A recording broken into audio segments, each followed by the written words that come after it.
Hi guys. Hey. We're actually done Heaven's Feel. Hey Marrow. Marrow. Wise. Oh, look at it. We're actually done. I decided I'll just use this for the stream screen. Hey Kuros. Evening, Kuros. Oh, I actually have never seen this screen before because I never did last episode. Oh yeah. So this is new for you. Oh yeah, a lot of last stream is new. Did you know about last episode? I did. I didn't know the specifics of it, but... Oh, I get to see my theory grades today. Shit, right, the grading. Oh, I forgot to make an average. I guess I'll do that as we go along. Yep, we're gonna watch the Heaven's Feel openings today too. I get to see what I would have been spoiled for. It's gonna be great. Yep. One of those we just have,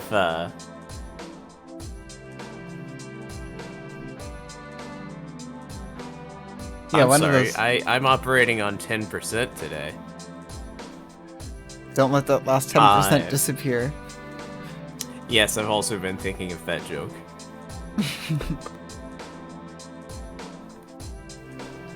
Oh, that's the final theories list. Okay. So the theories grading list is last.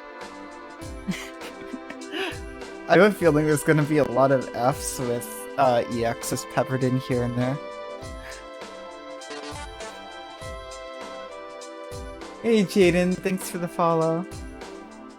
Hey. Now we're finally we're finally basic. 101 followers. It's a good joke. Oh. I'm hilarious. And we'll quote everything you say.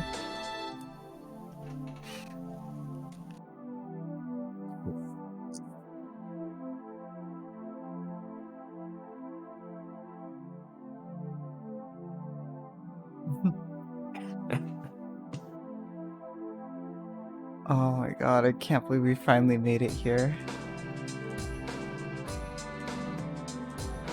Sakura is the shadow. Oh, I know, right? Like, fucking pseudo-profita is no joke, apparently. Sakura is the shadow. I almost died right then and there.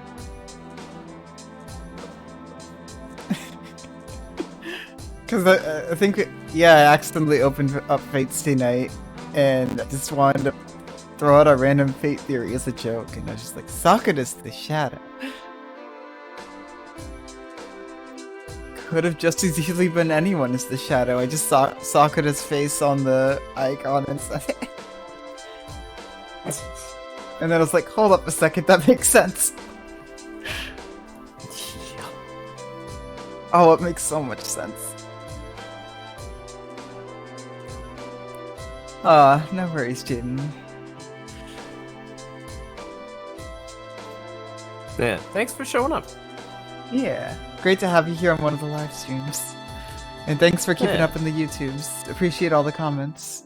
Sorry, I can't really read them because spoils, although I think I'm safe now, right? I think vaguely. Try not to look at the profile pictures. No? No. No? Okay. Yeah. Holodiraxia? Everything Tight Moon.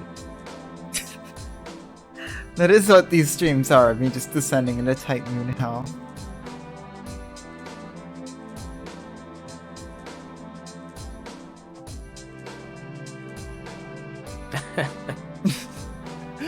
The greater Nasuverse. If you do ever venture in,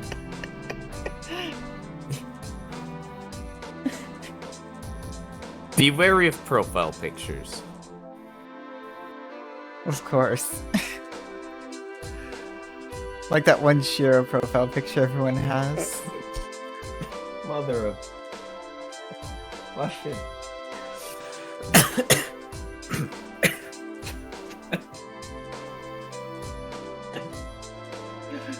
Finished Adarax.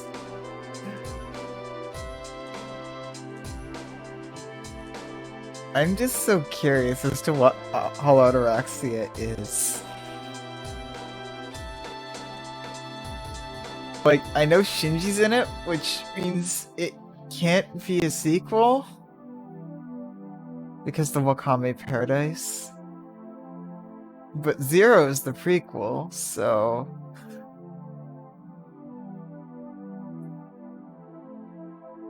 It's hollow and it's about Ataraxia. You know what? Fair enough. Fair enough. Hey, Worm. Yeah, that's all true. Hey, Worm.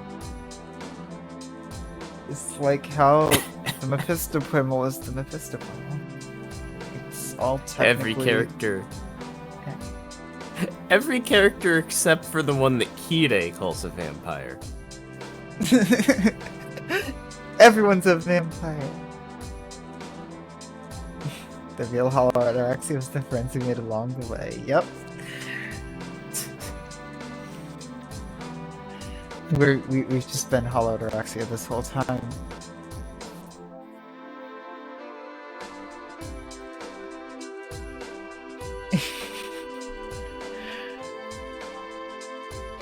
Oh, I'm gonna have an opinion on Zero soon.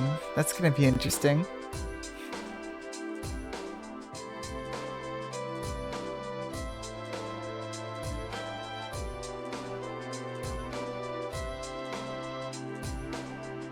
What? Nice.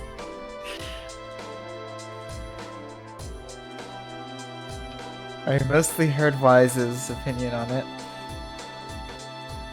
And yours, man, a bit less so. Because you want to watch it again.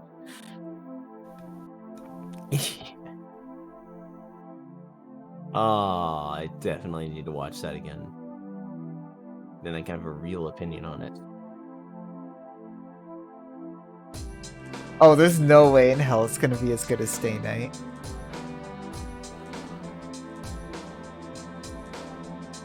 I can't even, like, manage... I can't imagine Holodiraxia being better than Stay Night.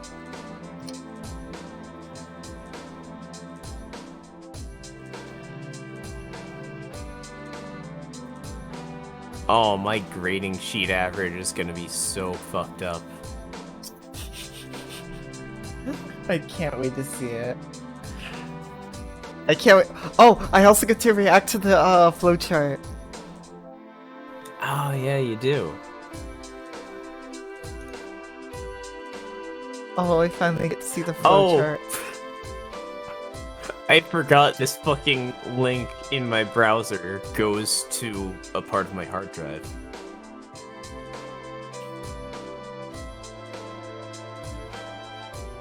Oh, it's so weird not having a sword today.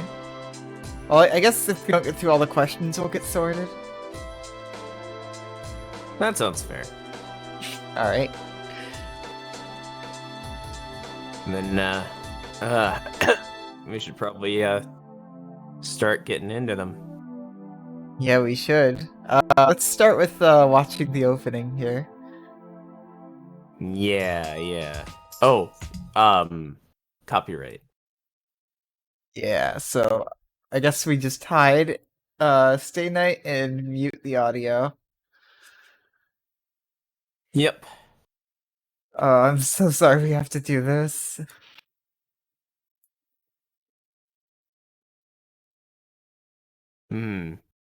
You know, we should have like some kind of like maybe we should have some kind of like motion background and then we just like apply a blend layer. How hard is that to do? Excessively easy, but Okay. probably not for on stream. Yeah. If we do that in the future for like other things, I can just remove it in YouTube as well because they're even worse about it.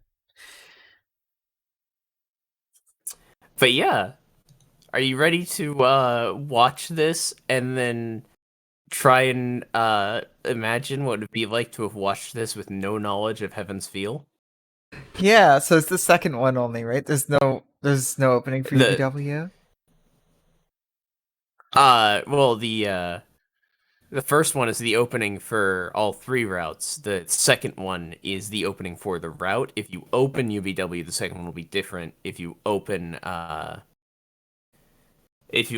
Fate, the second one will be different. Oh Yeah, no, we we're never doing the installed the original. Vita patch. We didn't. How much work is that?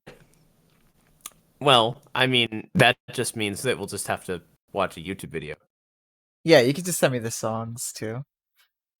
Because we're gonna Yeah. listen to a few songs as well that were from Vita. But yeah, let's And I will pull this up on the thing and screen share it. Because Hollow Ataraxia spoilers.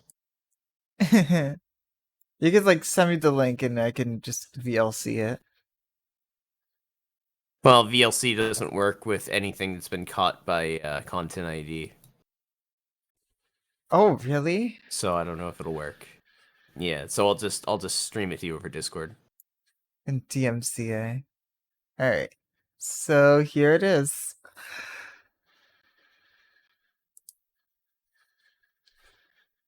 There's Sakura. Start soaking shadow on you. True assassin. And the gem swords. Sakura wearing the shadow as a dress. Why did they just show all of it? They just show it all. It's only like 2 seconds too. Oh, look at that priest. Like they try and cover it up by like speeding through it, I suppose, but Oh, look, I'm sure he's going to be important in this route. Assassin. yeah, Or this is the route Kojiro. where Assassin did the most. The other ones he didn't even show up. Wait, Archer didn't route. Wait, half of these things don't even happen. Routes. Oh, I guess it covers the There's other a 2 lot routes of each before. of these. No, there's a lot of each of these that are just like the same between all three. The shadow.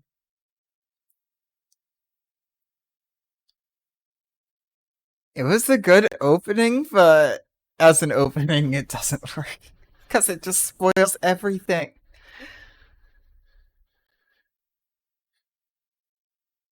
Oh, it's just the first 5 seconds. Yeah, they crammed a lot into those first 5 seconds.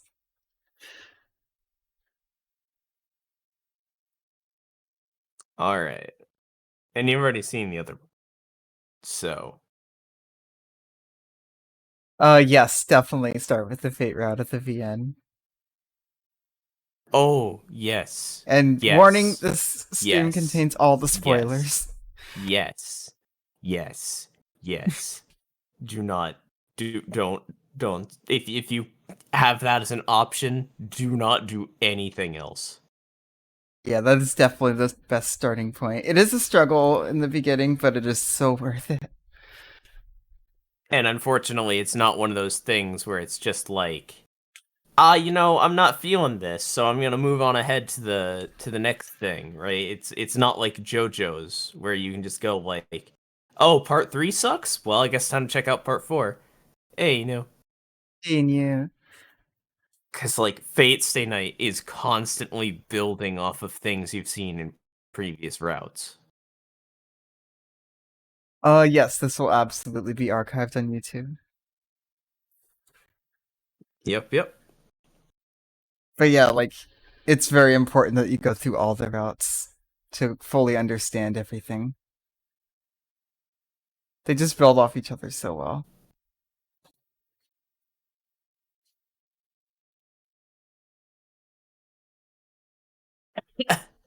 Only the reaction to The fact that they spoil everything in the intro. the OG Heaven's Feel Imagine, opening. imagine if I, imagine if I didn't manage to skip that. I feel like the Sakura That could as have the really sucked. shadow theory would come a lot quicker. All right. So this is the Vita opening. I don't think I think I've seen this. Oh, oh, Hmm? Oh, YouTube link. edited.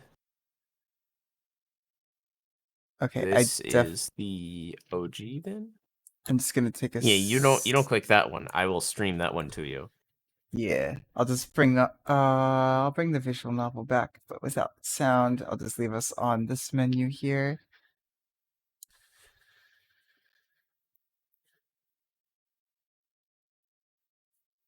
And I'll get to see some ufotable Does this animation, work? which is always beautiful. All right.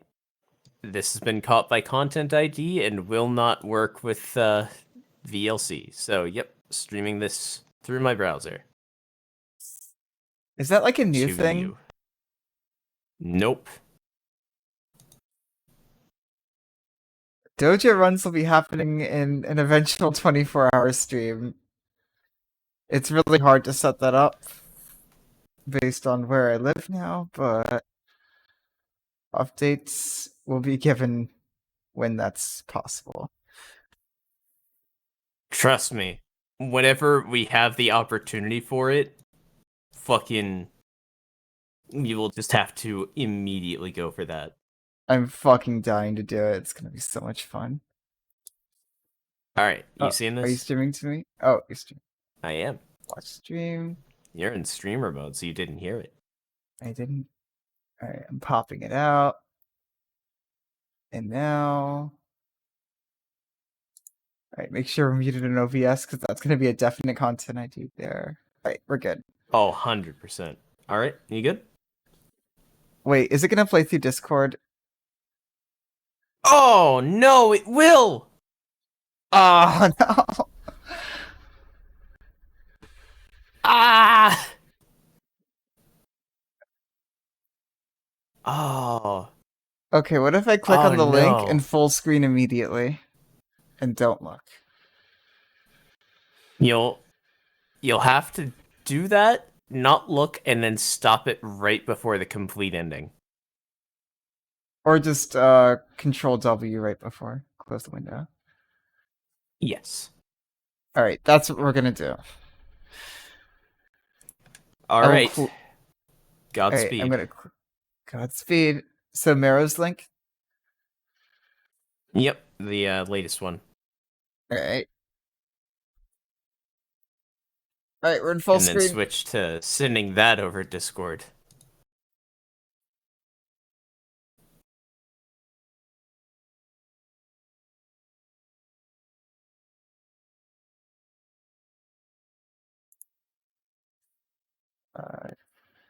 Change window.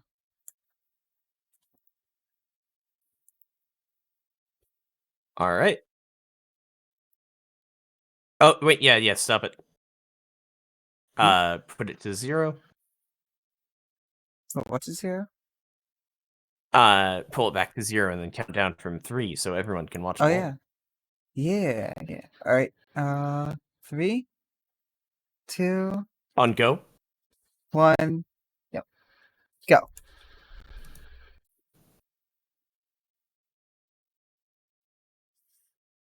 And Sakura.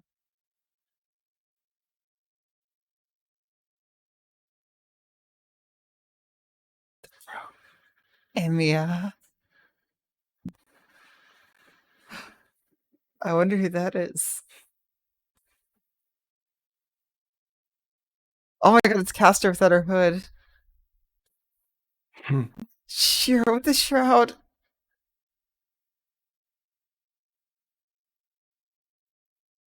And red tendrils that came out of Sakura and ate everyone. Oh, this is so good. But yes, it is. Oh, I love this. Oh my god, Peter! The priest runs! The priest runs. Oh, Oh! 9-bullet revolver. Oh, that fucker. I thought that cut of 9-bullet revolver was from the movie, and I'm very glad that that's Salter. not what they went for the movie. Oh, Salter looks so cool. Gem sword. Oh, Kide.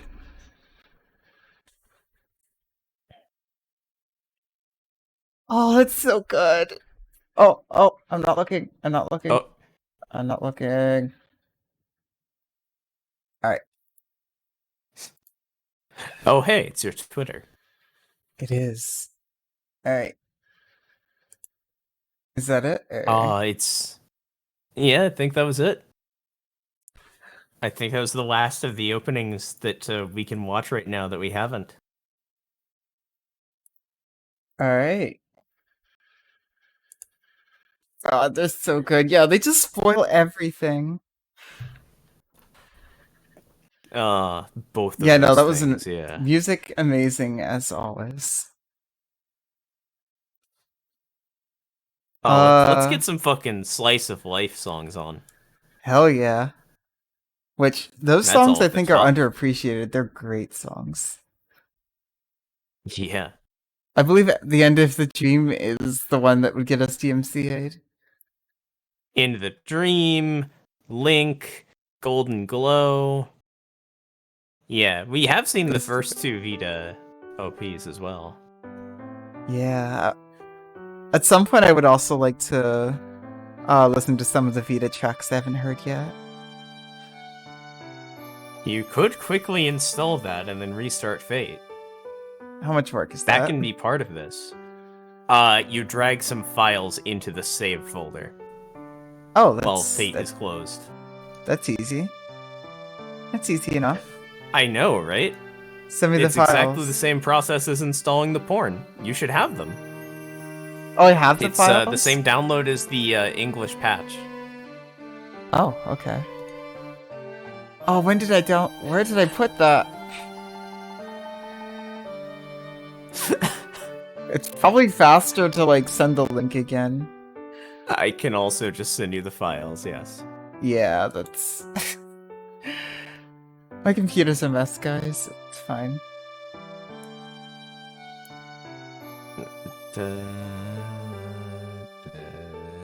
Far side. Oh, that's 183 megabytes. Good thing we have Discord Nitro. No, that's 50. Oh no. I think I would be able to do it because of my free month of True Nitro. I think that's still just 100. Oof.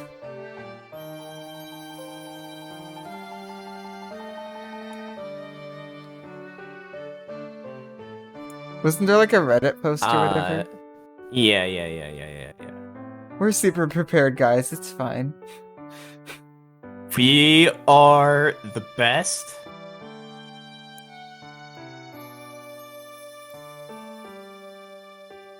There's the Reddit post. The Reddit post. I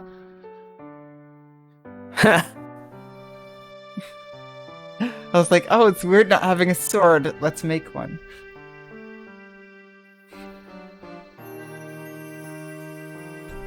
I wish you could like have the jukebox and gallery up at the same time, cause. Oh, you know what?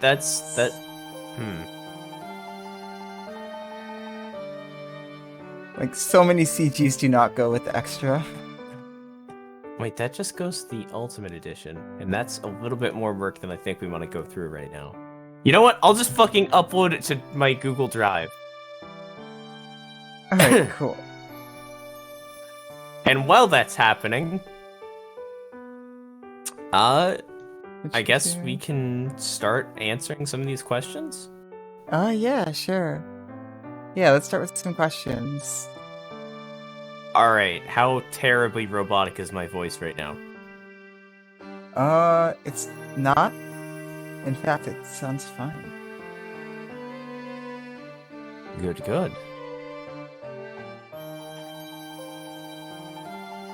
Then, yes. Alright. Let me bring up, my list of answers.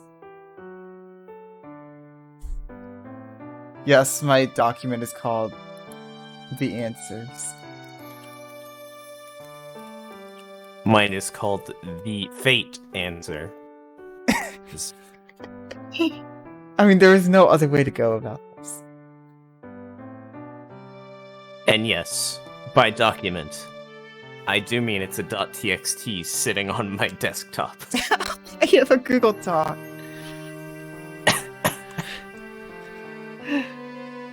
See, I was just gonna write out very quick, tiny little answers to things for temporary keeping, just to think them out beforehand, and then I wrote a lot. Yep. I wrote a lot for some things and less for others because I already wrote the stuff about the things somewhere else. Yeah, yeah. I'm probably gonna Alright. post like a text version of this, of my answers at some point.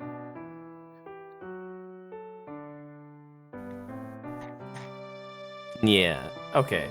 Oh, right. Fucking, firstly, the, tier lists. Oh yeah. Oh, how are we gonna get yours up? I have put it into an image form. So, do we want to go through yours first? Or? Yeah. Oh, let me create a new source in OVS because we're professionals, guys. We know what we're doing. We know what being... Professionals. This isn't even a D&D stream, damn it.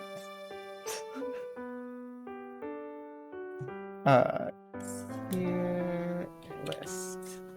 Did I spell tier correctly? I don't know. I should spell like tear, like crying, because heavens feels. I do that a lot. There's no guarantee it won't happen this stream either, so.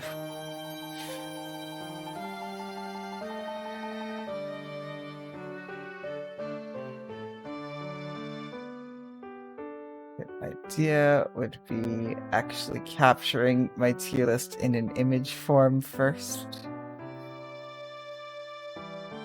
It works pretty well. It does.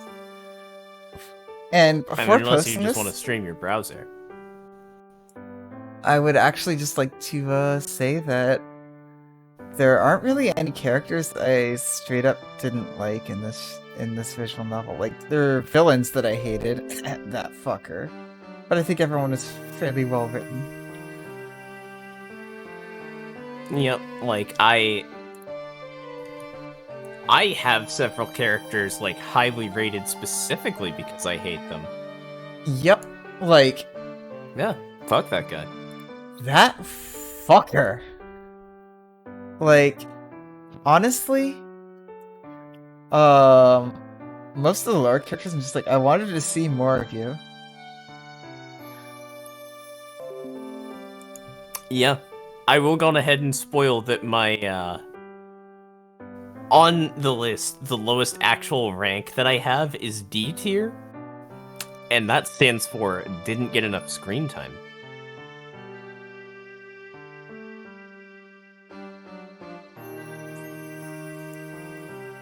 And let me just add something to my image real quick.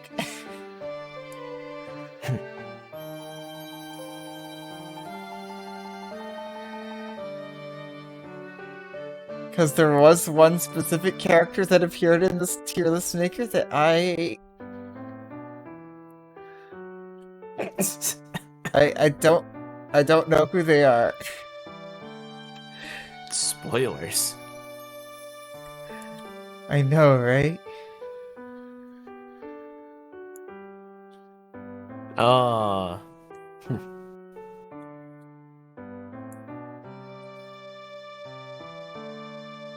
I'll get to that when I get to that.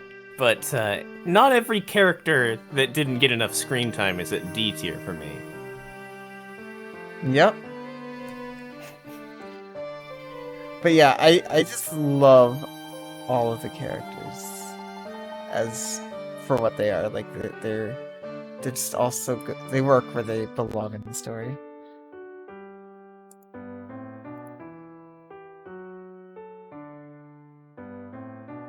Alright.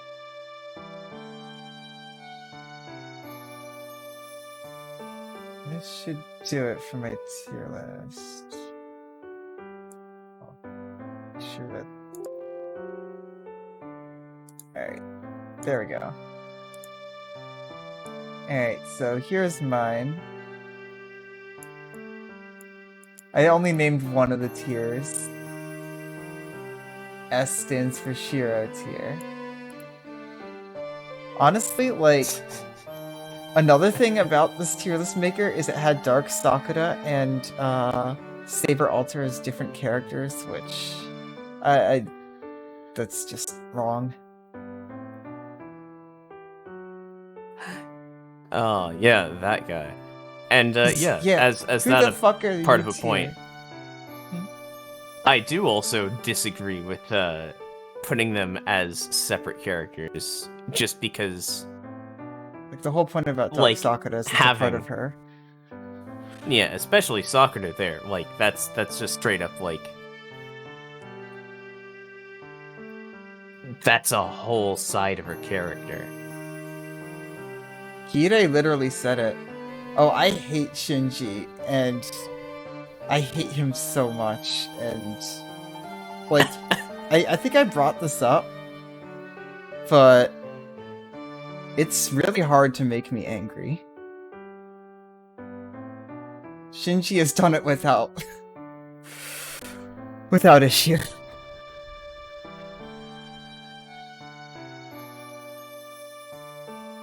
Nah, Gry, we'll get to that when we get to that. Oh, spoils?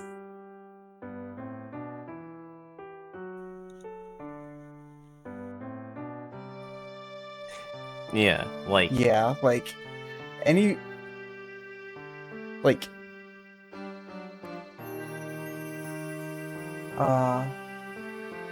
Like, I hate Shinji so much, but he's well written. From what I've heard of the original version, less so. There's mine. Huh? Oh, did you send it? Oh, Rin didn't even make it into the top. Spoilers. Oh. For me, what put Rin up there was her relationship to Shiro. It's his like him being her anchor and how they need each other. Yeah. Like, I totally get that. It's so good. And like, then it was very hard putting characters lower on the list, but like, I felt like there was enough of a distinction to like keep. Absolutely. To like, do it. Yeah. It hurts. It hurts so much. I love all these characters. Also, the thing about, like, fuck, Ayako did not get enough screen time, but from what I've seen of her, I just still love her, and I really wanted to see more from her. Yeah. And I'll go ahead and spoil this much for everybody. I did put Lancer and Shinji on different tiers. Oh, it hurts seeing Lancer below Shinji in any way. There's mine. I made some spicy decisions and I know it. But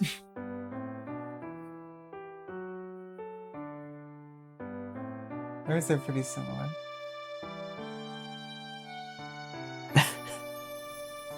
I really wanted to see.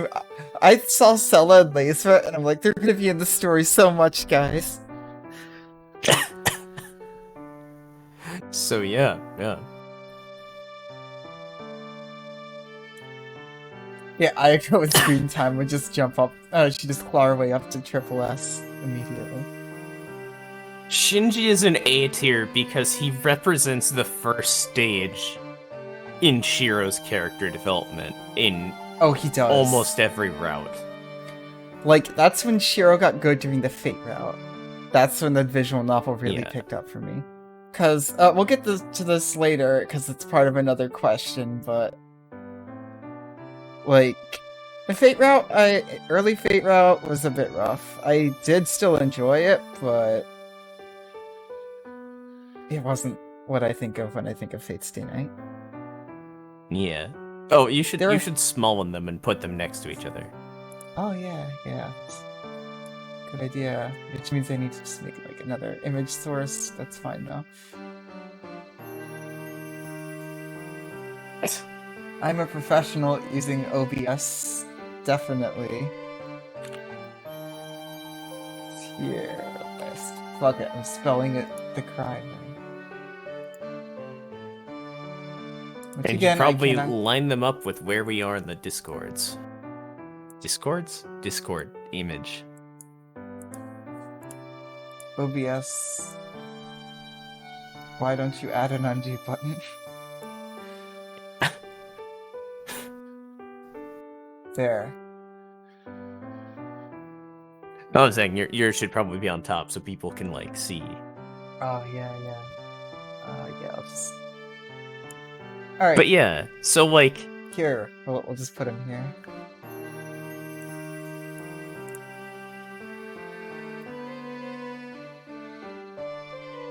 There. This probably is hurting every graphic designer's soul, mine included. But yeah, like. Yeah, I really wanted to rate Taiga higher, but. Oh, I see. Because you did. You put Taiga in B tier, which. Yep. Like.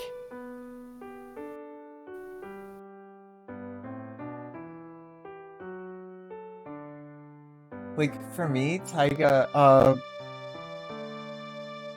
just represented such an important part of Shiro. Like I just specifically remember that one time where he started blocking her name out when his caster got a hold of her. That was just such a good scene. That was like, definitely a really great scene. There's a scene that I didn't even like plan on bringing up, and yet I still did because there's just so many good scenes. Whoever asked for the top 5 scenes, you tortured me. That was wise. No, it wasn't actually. It wasn't. I'm sorry. I just remembered that Wise posted like 90%. Oh god. Look, my memory's terrible. I apologize, Ramza. Did you take the shroud off again? As I said, I'm running on 10% here.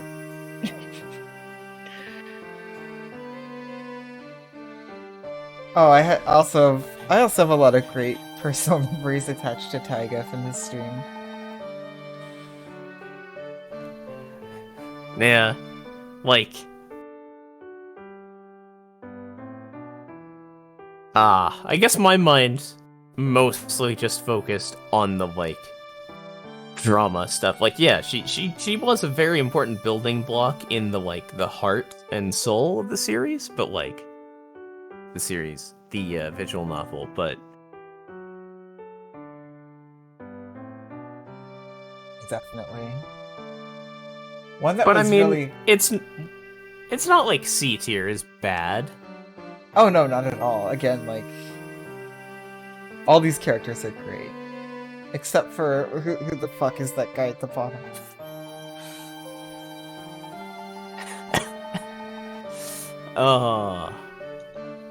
One that was really hard for me was like, Elia. Like, she almost got S tier because of Heaven's Feel.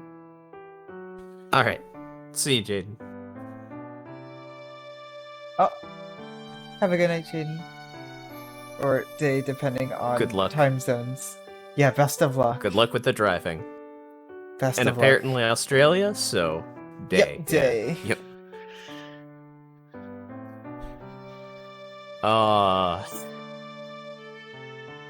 God, if I didn't like 1, 2, 3. Just 4, listen to Emiya in your head Oh, yeah. while you're doing it. And another point about mine, I don't know if you did this. I think you probably did. But characters further to the left on any given tier for me are above characters to the right.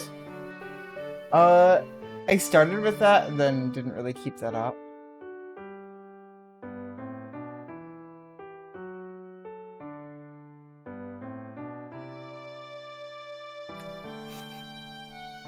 But if I look at mine in higher detail, I might actually agree with the way I laid it out anyway. I'm pretty sure I will. I have OBS in a vertical monitor, so I cannot see anything on it.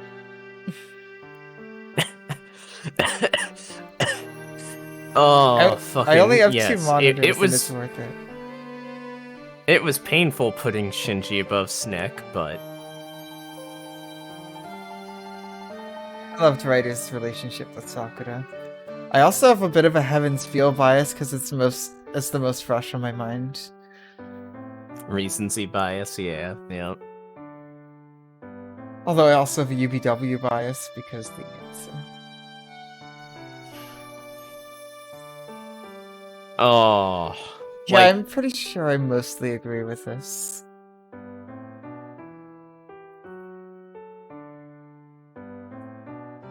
Oh, Archer and Reen were so fucking close to going up to triple S tier. But there is just a straight up divisatory line for me. Which, I'm talking about it, but that's, the least spicy hot take imaginable. Oh, no, I definitely get it. Kide and Shiro are on a character tier of their own. There is definitely a separation. Yeah. But I also felt they don't get enough focus. No, Shiro and Kide are both 2 sides of the same coin, and it's so well done. They only really get focus either in their route or specifically in not their route for Reen.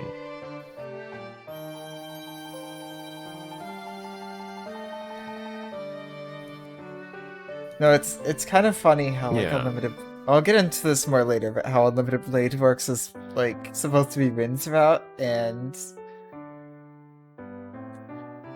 oh, Worm, that is a very hot take. Oh my god, some spice. That's I spicier felt than the mop spice. tofu we're gonna have to eat. I felt spice putting Soichiro over Gil. But that's some spice. That is a lot of spice. That's so much spice. Spice for days. Oh yeah. God. I can definitely see that.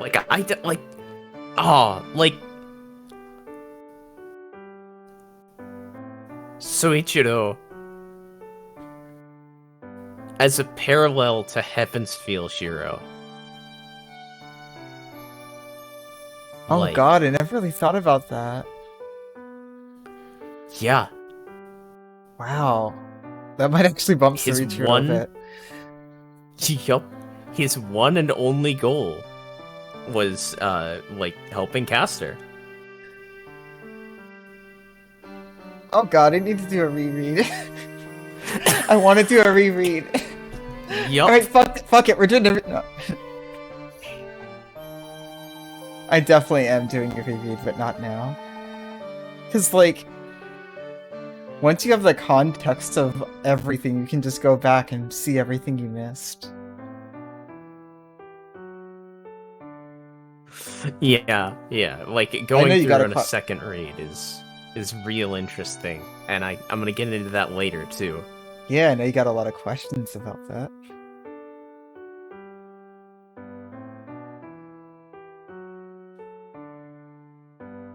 I also based a lot of this on like emotional reactions as well. Yeah. Good or very bad? That fucker.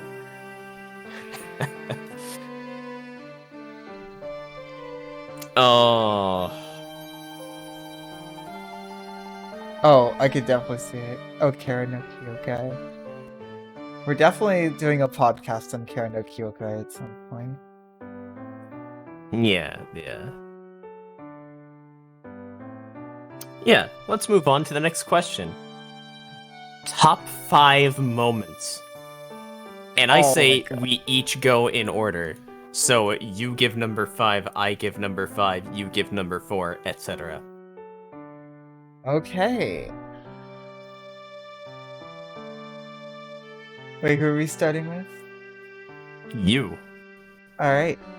So I actually was not expecting a Fate Route scene to make it into my top 5. It was really difficult. Like, this top 5 thing, I thought I had it, and then I was like, wait, these are all Heaven's Feel scenes. And then I thought about it a little more and remembered all the other scenes.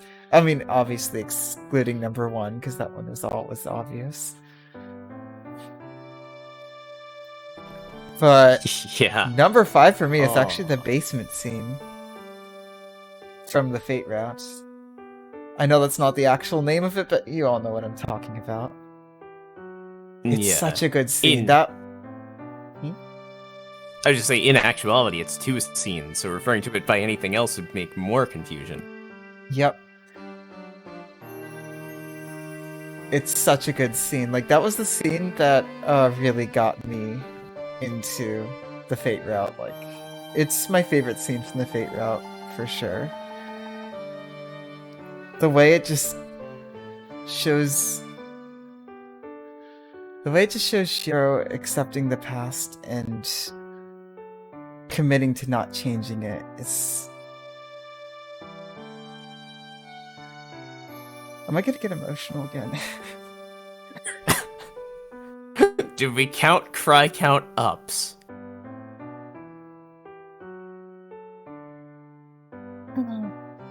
Okay, fine. I'll start another one. The Q&A cry count. Let's go.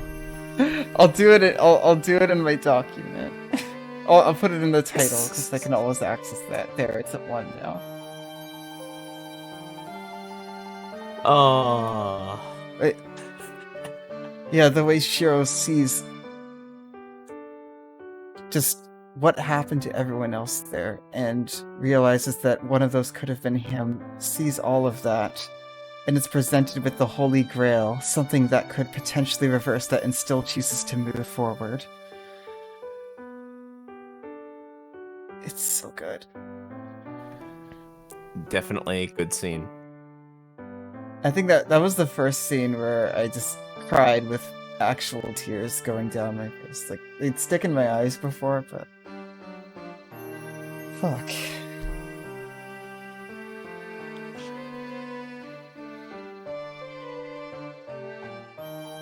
I have more on this later, but that's a very big theme of Fate Stay Night. Just moving on and having no regrets. Alright, what's your number 5? Most definitely. So, you were talking about... So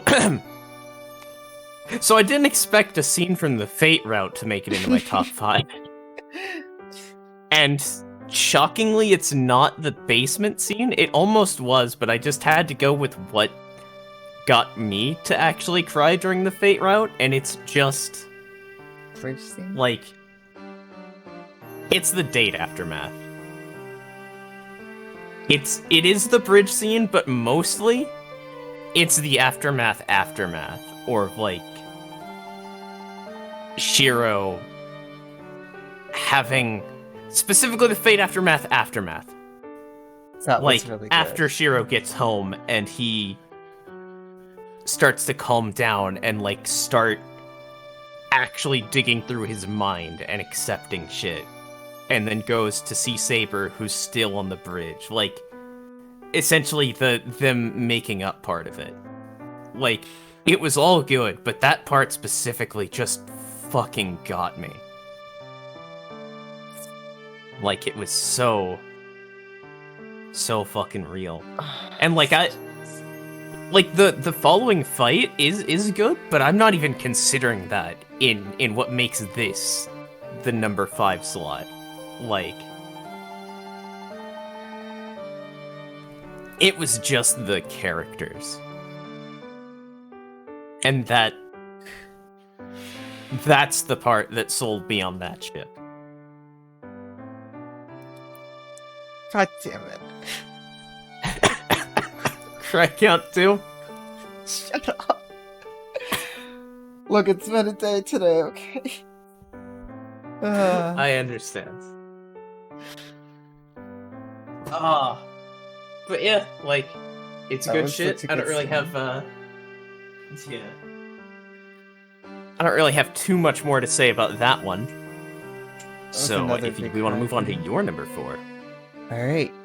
I'm sensing we're gonna start hitting some repeats in these. Probably. Maybe. Because, for me, this is initially higher up, but honestly, I went with more what resonated with me emotionally, so that bumped a few scenes higher than what they were initially. Oh, it's gonna be the exact same, isn't it? Number 4 is actually Sparksliner High. Number 4 is Sparksliner High! With the fucking note, real fucking good, but less personally resonant to me. Oh my god!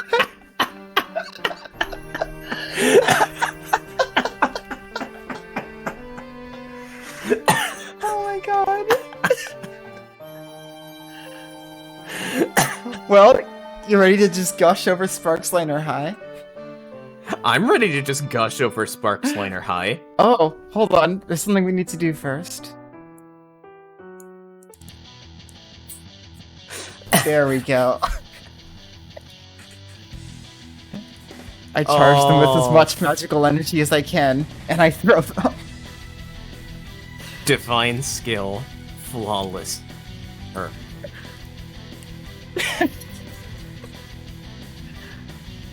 Like, God, I don't even know what I can say, actually, because it's just one of those things where it's like, well, yes, this is high. Honestly, I feel like I have to explain why it's not higher. Yeah, no, and like, I think me going into the other scenes will explain that more. But, like, Sparksliner High speaks for itself. You get to see Shiro just go all out. And you get the reveal that fucking Archer made that super move a reality.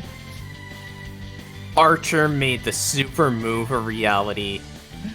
Like, Archer / Shiro finally managed to, in one place, in one spot, in the same way as Shiro versus Gil, take the one path to victory in this one specific situation that would let them overcome an ancient hero.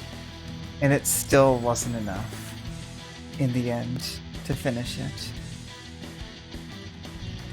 But he won. He beat Saber. Sparksliner High is really a standout in this list because of it doesn't have as much, like, there's not as many metaphors, not as many deep read-ins. Yeah, it just kind of speaks for itself. It's just like a combination of a bunch of other scenes. It's just such a fucking good action scene.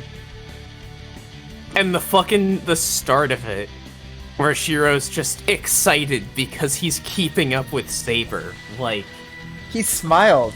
He laughed. And you could really see Archer's smugness come out as well. Yeah. Fucking, like... It was like Fate Stay Night abridged inside of Fate Stay Night. Kinda. Yeah, no, he never left in a fight. That's... Because he never fought to enjoy fighting before. But here, he finally saw the whole time his goal was to reach Saber. And in that way, he finally reached her. Always knowing you were strong, Shiro. It was "You've become strong, Shiro." No, you were strong from the beginning. Yes. Such a good quote. But that's for quotes, which I realize now I should have included that one. Same here. I wanted to include it, but I didn't remember the exact quote, and I didn't want to look it up. You were strong from the beginning. And I'll just remember it. We'll talk about that one together. I feel like our quotes are going to match up quite a bit. Probably, yeah. God, like... I'm going to be so upset if Ufotable doesn't animate this. And if they don't, I'm going to learn to animate and do it myself. Which is code for I'll do it in like 25 years. Yep. Hey, Yodo. Hey, Yodo. You're the fucker you tier. Yep.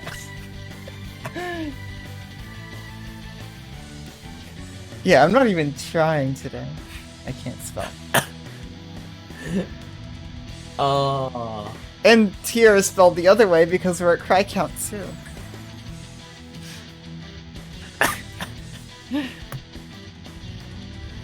Just from the Q&A. Just all right. talking about yeah. streams. Alright, number 3. So yeah, as a summary, number 5, Aru, Basement. Number 5, me, Date Aftermath. Number 4, both of us, Sparks Liner High. And number 3, Aru. Alright, I'll actually leave this playing because number 3 It's a for good me song. is 9 Bullet Revolver. Yeah. That scene for me had so much build up, and I think that factors a bit into its ranking. It was talked about so much, it was hyped up so much, and it lived up to it. Just the visual of Shiro surpassing Archer. Pulling out something he shouldn't be able to do. Also, something I really enjoyed about 9 Bullet Revolver is that Shiro was unable to access unlimited blade works, and it really shows how different Heaven's Feel Shiro is. He's no longer a faker. So much so that he can't use Archer's reality marble. They're different people at this point. But he's finally given up the ideal It's so in good. favor of what he actually, specifically himself, cares about. And that's what actually put 9 Bullet Revolver above Sparks Liner High. There's like that element to it beyond the cool fight scene and Archer and everything. Like, this just shows how different Heaven's Feel Shiro actually is. Yeah, I think I've stated before that this was my number 1, and upon looking back on everything, 1, God, did I not like it for the right reasons when I was like, I don't even remember how fucking young I was when I first read it. 2, it's actually not on my list. Ah, I see. It's so good. And then 9 Lives Blade Works. It was amazing. I just love the parallel between Shiro and Archer, and we'll get to that more later. I'm pretty sure we share the same number 1, but... I don't know that we do, actually. Okay. But What's your spoilers. number 3? My number 3 is The Rain. Ah, And my I number don't feel 2. like I need to explain that. Yeah, like it's just it's just good. Like It's my number 2. Shiro goes to Sakura and he doesn't just say, hey, you're wrong to think everything that you think. He says, okay, I acknowledge your emotions. Just absolute I acknowledge acceptance. it, and I accept you. And I forgot that's... Oh, I forgot that's what the fucking scene was, because I just remembered it in my head as blanket. Well, obviously that's up there. You know what? Fuck it. That's my number 2. So what's your number 3? Because then We both just got the number 2 as revealed earlier. Okay, my number 3 is Shiro versus Gil oh, that was in such a good scene. Unlimited Blade Works. Oh, that should have been on my list. Fuck. Yup. Well, see, the thing is that it's kind of there in place of the answer, because my experience with the answer the first time, that I didn't just read about it on TV tropes, was watching it animated, and that, honestly, was a goddamn mess, and I didn't get the full, like, weight of all the themes out of it until I got to Shiro versus Gil, and to fucking spoil one of my favorite quotes of the game. There's no rule that an imitation cannot defeat the original, or as I read it first on Crunchyroll, there's no rule that says a fake can't surpass the real thing.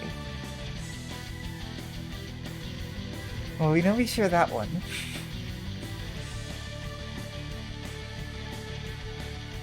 That was really good. I'm not going to talk about the quote too much yet, but... But yes. Oh, I guess I should switch over to... That's right. Specifically, the emotional resonance that I would have with the answer got disrupted by the anime. Which I guess makes me a secondary from the anime, but I'm also from TV tropes. So you know what? I'm a TV tropes tertiary.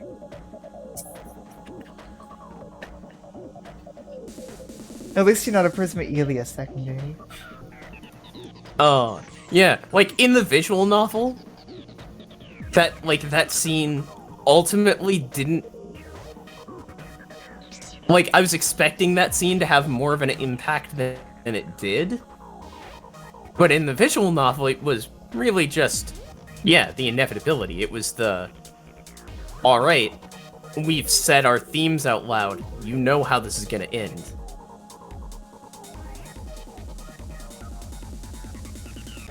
Yeah, no, that fight works up as such a good follow-up to the answer. And I feel so lucky to have experienced the visual novel first. Because I almost stumbled into the anime. Yup. And, like, my number 1, the answer, is... like... Yeah. So I guess we both said our number 2s, let's move on to number 1s. Yeah. Which just goes into the same thing with the answer. Just watching Shiro's fight with himself. One of my favorite scenes in the answer is specifically when Shiro asks Archer if he has any regrets, and he says yes, and then Shiro says, well, then you're not me. He has no regrets. Yeah. It's the only path. Yeah, fucking good scene. Like, I have so much in my head about the answer. Just... And this plays into one of the larger themes of the VN, where how, yeah, as long as you're faking something that you find beautiful, something that you believe in, then there's nothing wrong with that. Sometimes that's the only way to live. And that sometimes we focus too much on authenticity. There really is no rule that says a fake can't surpass the original. Focusing on authenticity instead of whatever works for you. Like, authenticity does not equate to validity. Yeah. Ah, that epilogue was so great, seeing it from Archer's point of view. I wasn't wrong. is so good. Yep, that quote. I was not wrong. And that's the thing, Shiro was right all along. Oh, fuck, right, yes, I wasn't wrong. Like, see, the problem is that the visual novel has kind of congealed into, like, one massive, the best thing ever brick in my head. So I'm having to, like, re-pick out quotes from remembering later, and I'll put those in a...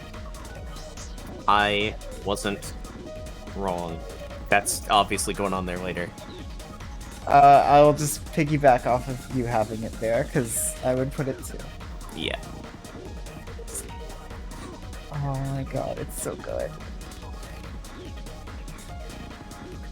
Yeah, no, the epilogue is amazing. Oh, wait. It was... Is that what Nasu said? I thought that was just a fan interpretation. Oh, but yeah. Oh, yeah, Monogatari. No, it's great, like...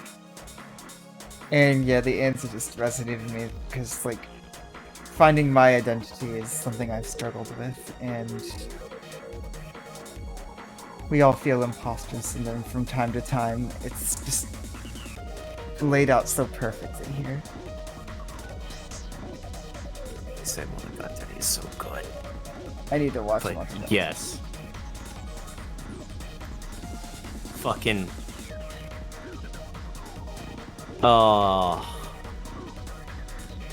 Yeah, no, like, the answer is fucking... It's fantastic. Also, honorable mention. My number one. Yeah? Oh yeah, we'll do your number one first and then Oh. get into honorable mentions. My number one, for a similar reason to the answer, Death of a Saint. Kire's backstory. It was almost the monologue right before the Shiro versus Kire fight, but That was so good. Death of a Saint. It's just... It just sums up Like- why I love Kire as a character. The thing about Death of a Saint is that I just like it so much because it's like... It's an echo of all of the other themes of the visual novel, right? Like, there's a line that runs straight from, like, distortion to it, from the basement scene to it, from the answer to it, and it just... It to me has all of those connections to those other scenes that it stands on the shoulders of.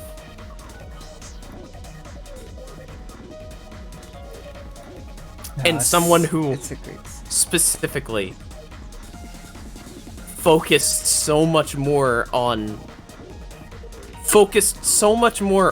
authenticity than just, like, finding something that he could be happy with in whatever manner that he could. Someone so obsessed with being real that he would kill everyone to avoid being a good fake.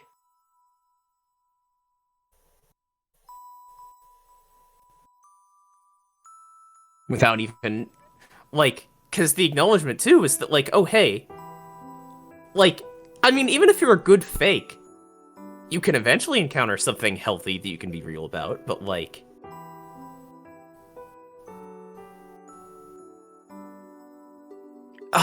it's just, it's so fucking good, and it works as such a nice counterweight to everything Shiro is about. Like, I kind of felt that from Kire since the Fate route, but I never expected it to go this in depth. You motherfucker. You motherfucker. Fine, it worked. Try count 3. Try count 4.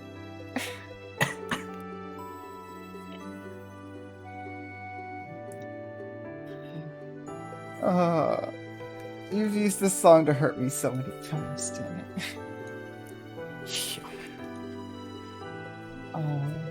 No. That's the scene that made that's the scene that brought Kire into S tier for me. Yeah, definitely.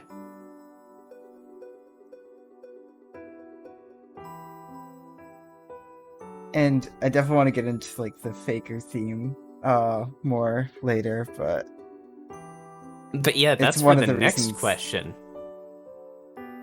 Oh yeah. Oh, it's literally the next question. Yeah. All right. I know you had honorable mentions you wanted to go for. Because, like, Yeah, I let me just switch the don't music necessarily, before because I get like I itchy feel... eyes. Yeah. For me, I don't have any. And I'll just get that out of the way pretty quickly, because, like, pretty much every scene I put on there represented something that would make me want to put other scenes on there. And I feel like it's there to represent the other scenes as well. Yeah, for me, like, what I was gonna talk about mainly was Shiro versus Kiide in the end. It's just the culmination Yeah. of everything this visual novel was about. It's two fakers fighting over something real. And it's just...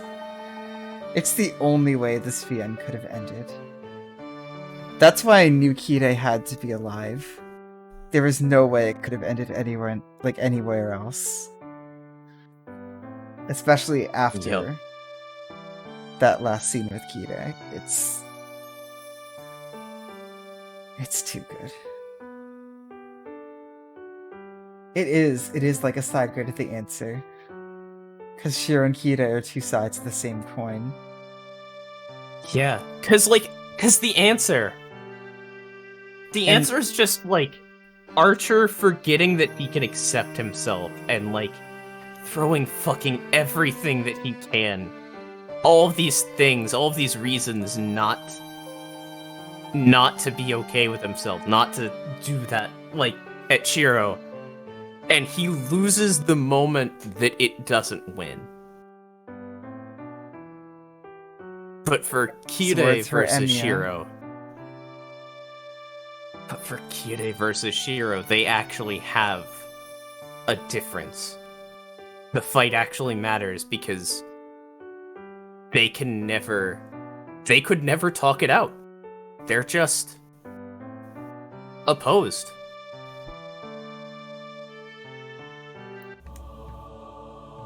No, definitely, it just couldn't have ended any other way. It's like poetry. It is. Rhymes. Like, when you read enough Fate Stay Night, like, it almost becomes predictable in the best way possible. Like, I love it when... I love it when, like, the predictions they make that come true are the way I feel it could have best ended. It's what I wanted. Yup. And it just shows how good Nasu is. Actually, that's for a different question, but Nasu's a great writer. We'll get to that later. Yeah. Nasu is a master of foreshadowing, for sure. God, there were so many great scenes. Another great scene for me, honorable mention. This is the last honorable mention, but the UBW date scene.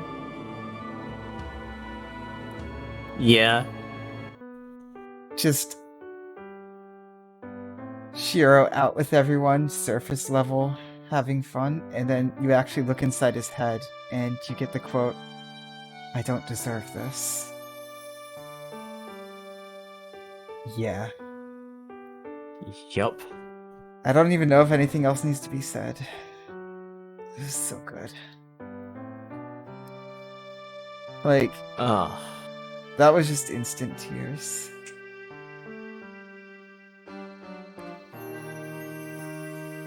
It's... oh my god, I love Fate Stay Night. 5. We're gonna get to 10, aren't we? Yeah. That's another way to summarize the answer cheekily. Archer forgot that he just had self-loathing issues. It's true. It's very true. Oh wow, we're finally done with the first question. Second. Yeah, second technically. Just the first But on this yes. document. Oh my god. We're going long tonight, probably. I'm okay with that. The themes. Oh, the fucking themes. I assume just same thing.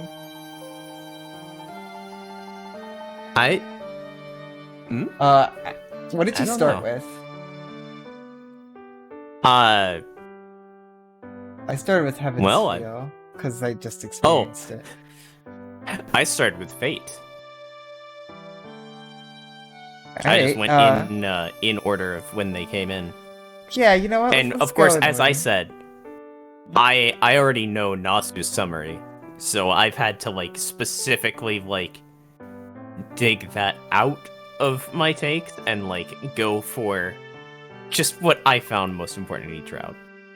Okay, so for the Fate route, honestly, a lot of the Fate route is lost on me due to UBW and Heaven's Feel just blowing it out of the water, but specifically from the basement scene and a few other scenes, there are some things that I still remember quite well. And something that really stuck out to me was the theme of just letting go of the past and moving forward. Which is also what I put in. Yep. It's just such an obvious theme. Learning to move past the past. Yep. And even if you're granted with a magical wish-granting grail, even assuming it works,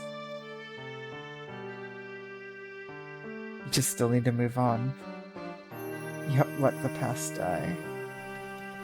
And unfortunately, that also includes Saber, who died a long time ago. Ouch. And yeah, no, that's fulfilled in the end as well. And that's why the Fate route only has one ending. Yep. Like, that's the thing. Like, each route is very consistent with its own themes.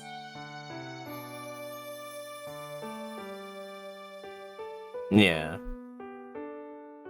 It's very good. Oh, there's a thing I was gonna say, and it just got sucked into the grail. No, hush, the Fate route only has one ending. There's only one ending.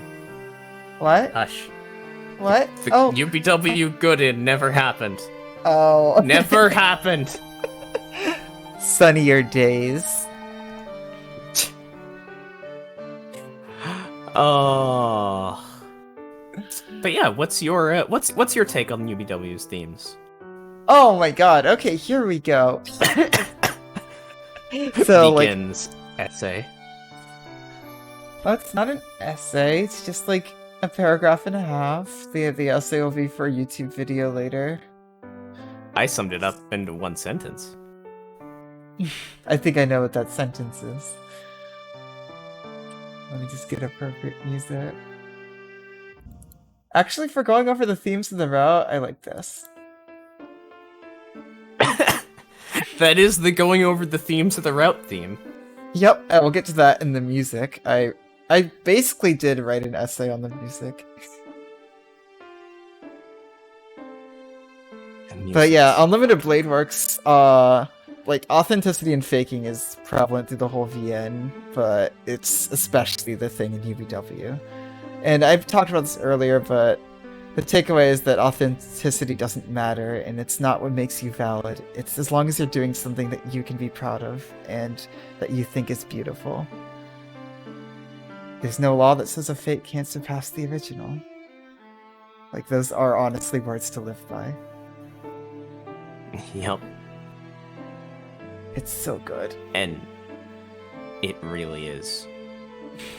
And the way that I phrase that is accepting yourself in the face of expectations others put upon you. Oh no, that's exactly what it is. Like, and I'm sure that's something we can all relate to, in one way or another. Especially this year for me, at least. And I mean that in the best way possible. Yeah. without getting into specifics. Fuck. Like, Oh. Caster. Oh no. Cry count up. Yeah.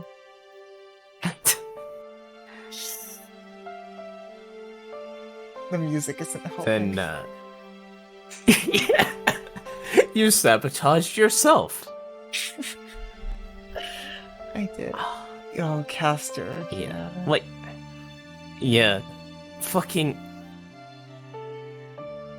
I mean, she did still hurt a lot of people. Like, she became a monster due to the expectations put upon her. She didn't start as one, definitely. And she could have gotten off of that road at any point. I actually wrote a thing that for later, but yeah, that's something I would have liked to see touched even more on, potentially. Yeah, but that's about the Caster route that never got made. Yep, that's the question.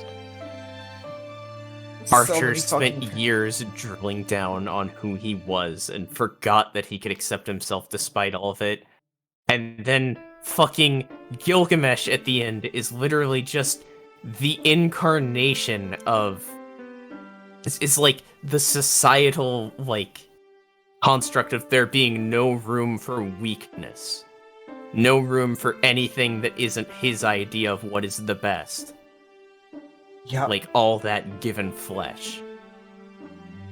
Gilgamesh just sees himself as on top of the world. Everyone else is a mongrel to him. As he says. Yep.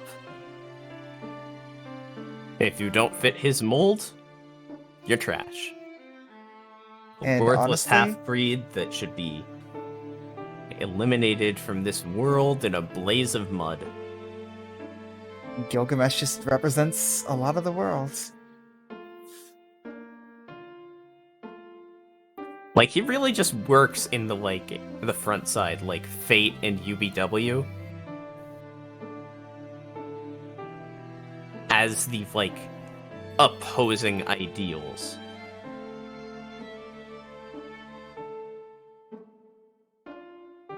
Oh, Gilgamesh works great for what he is. Like, he may not be as complex as the other villains, but that's exactly what was needed in those routes. Yep. And it's because Gil represents an issue that's not very complex. And that's why he's only C tier for us. Yep. We've put him at the exact same spot. Top of C tier. Gilgamesh. What are you talking about? He's only in 0. Who are we talking about?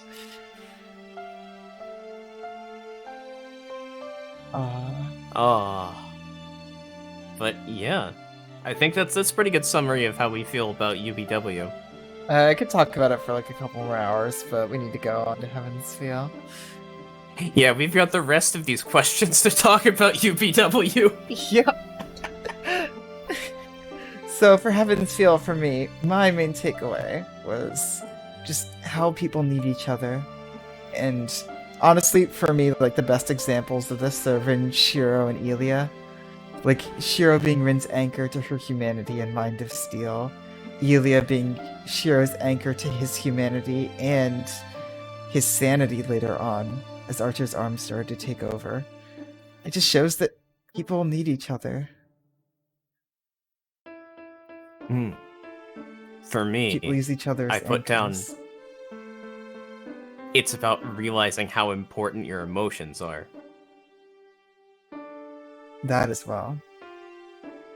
Yeah, like, I guess what I took away from it was more of the, like, self-focused thing, like, realizing that you care about other people and how much you care. Oh, that too, absolutely. Yeah, like... Yeah, it does get into family dynamics. Oh, yeah, it super gets into family dynamics. But fucking yeah. Like with that theme specifically, like Rin and Sakura. That is one of the examples I had down of that theme specifically as well.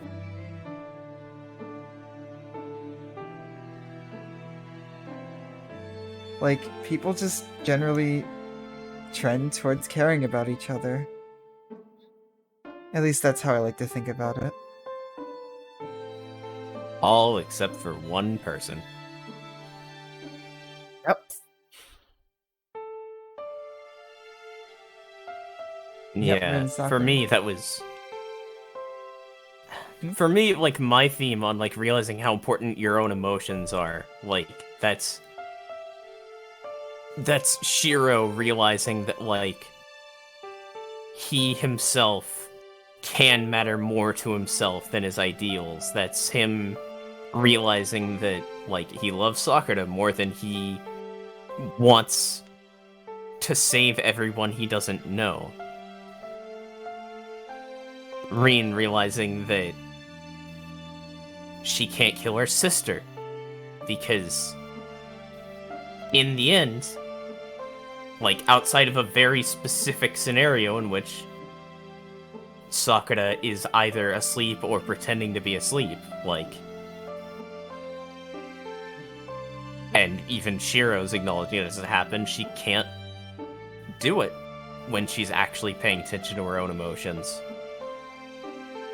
And Kirei, who refuses to acknowledge, like, he doesn't even connect the fact that he doesn't want to think about how meaningless the life of his wife was. Like, he refuses to acknowledge it, but also in doing so refuses to realize that he's refusing to acknowledge it, and that kind of matters a bit.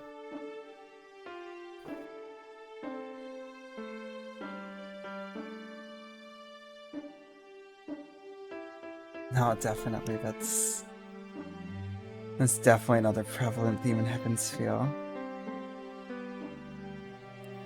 And honestly, I guess they tie into each other. Yeah.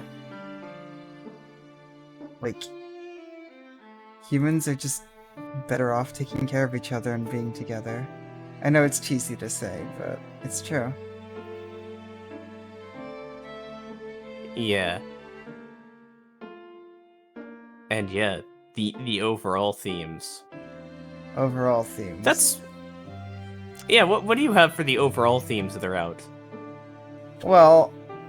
Route? you I mean mean the game. visual novel? All the routes. Well, for me, I have a few, but this one was mostly touched on Yu-Gi-Oh! We already talked about it, but just fakers and faking is something that permeates the whole visual novel. Like, we obviously have Shiro and Archer, but then we also have Kirei. Ilia was a mimicry. True Assassin wanted to become the real Hassan.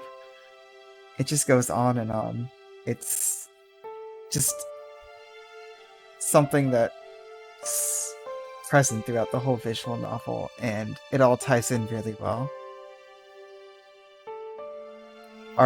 Even in the Fate route, Saber just stepping up to fill that role. It's so good. For me, like, I have, like, along a similar vein, but it's definitely more, like, for me, skewed towards the emotions angle, just because, like,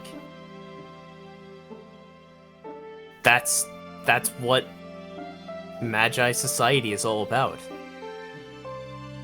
That's what Kiritsugu's philosophy was right up until he realized that it was about to get millions of people killed. Real? Yeah. Yeah, definitely. Like, and to spoil something towards the end, when I was asked to summarize the visual novel in one sentence, because I feel like that ties into the themes. A bunch definitely. of wizards try to dehumanize themselves and others, and it doesn't turn out too well for them. That's similar to mine, but I'll get to that later. Yeah.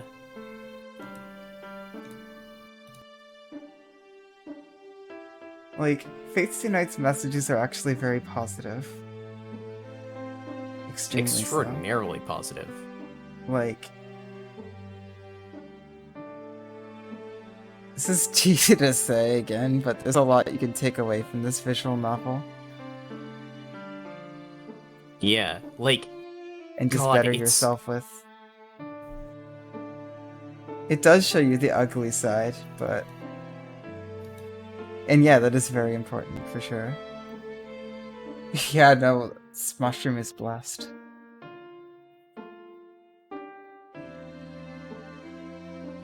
Yeah. Like, And- that's... Another big thing for It's- me is just different ways of dealing with trauma. Yeah. And that, well, some people might deal with it alone.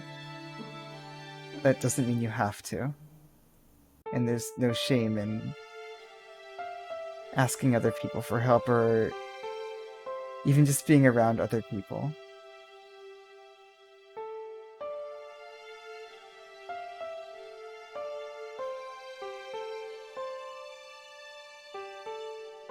Yeah. Like, Fate's Stay Night is, like, edgy at times. The message is just so positive. It's edgy to highlight its unerring, undestroyable positivity. Yeah, like, I know there's a lot of anime out there that is just like, oh, all humans are evil, guys. Everything... There's no good in this world.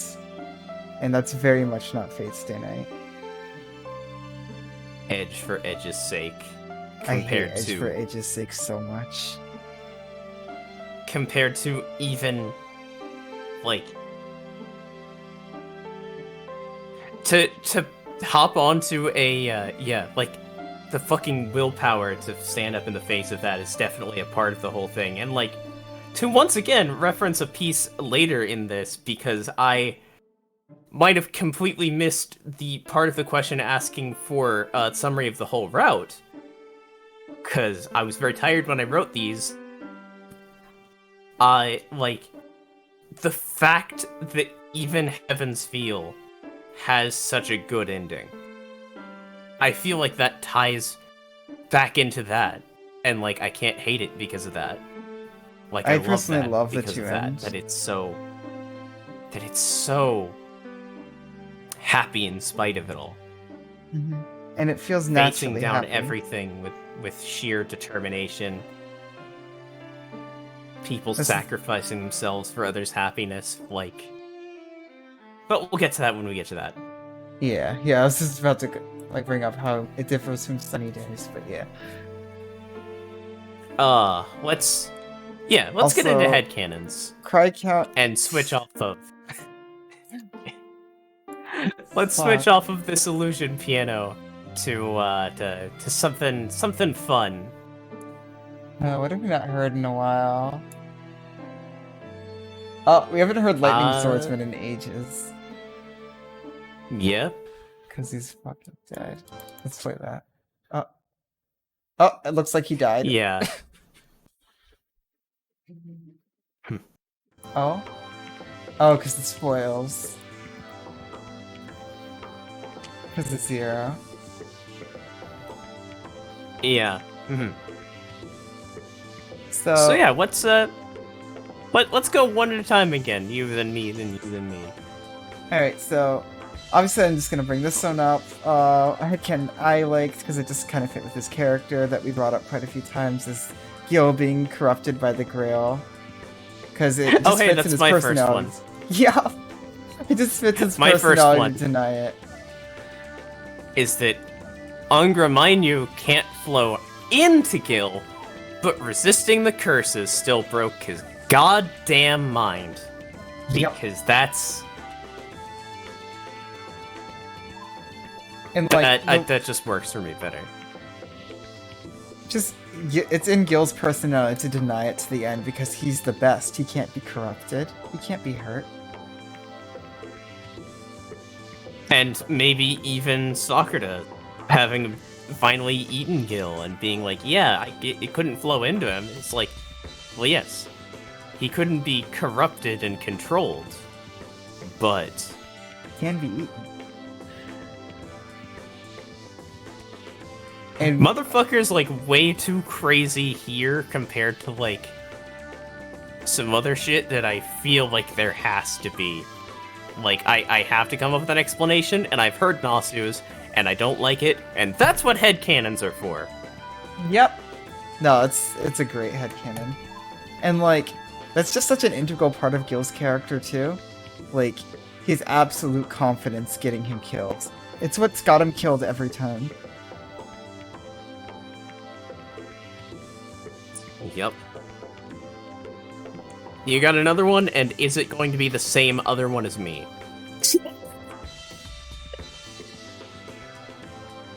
I don't know. But, yeah. My other one is... I don't know if this is... I wouldn't consider it a headcanon. Like, I don't know if I consider it a headcanon. I think it's... Personally, I just think it's canon, but that, I think it's the same last as me. episode was, Archer. And that's my other headcanon.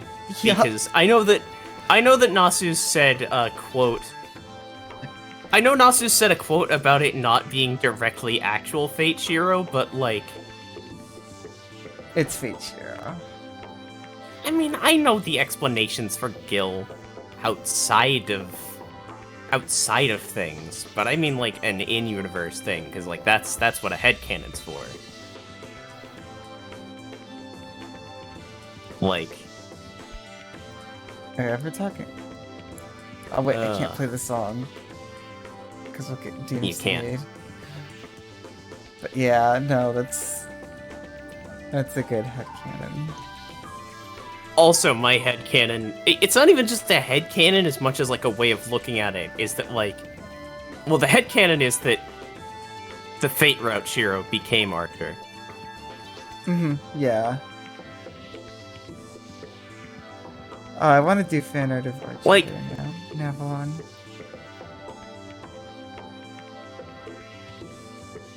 Oh, I mean, the Saber differences Gil, are no. enough. The differences between Archer and, like, into Fate Route Shiro are enough for me to call this a headcanon, but I could still see it. Like, a lifetime of depression to, like, eat away at every answer that Fate Shiro got from the route. Combined with the fact that the next part that makes it infinitely less depressing for me is that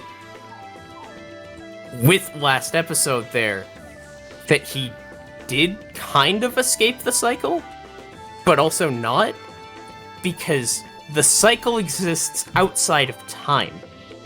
So when Archer's summoned, he has a history of essentially like every Counter Guardian Emiya summoning ever done.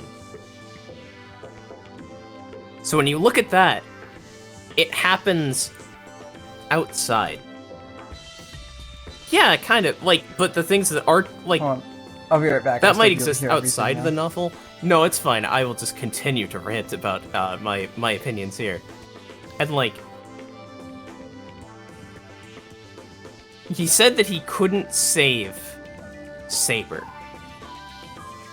But Fate Route Shiro, like, I could see a version of, like, events after the Fate Route in which Archer gets worn down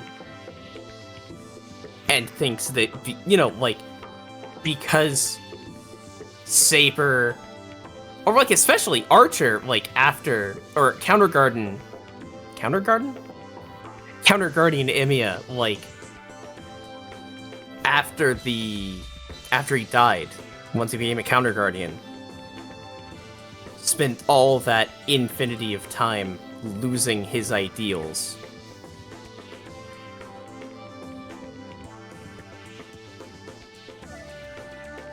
since he spent all that infinity time losing his ideals, like, at that point, he could have gone back on his idea that, well, I saved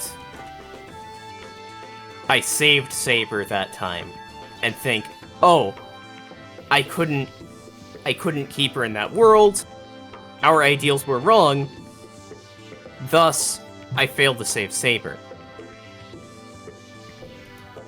And, like, I don't remember anything actually from the visual novel stating that him failing to save Saber was his specific reason for, like, making the contract.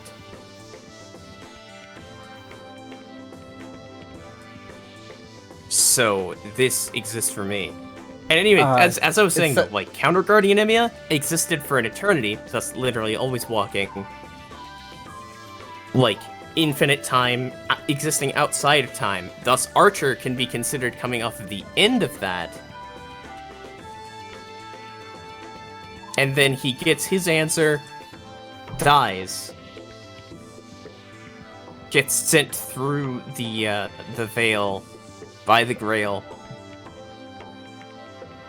ends up finding Saber in last episode. That's my headcanon. It's a headcanon I agree with. Did we just put the same headcanons?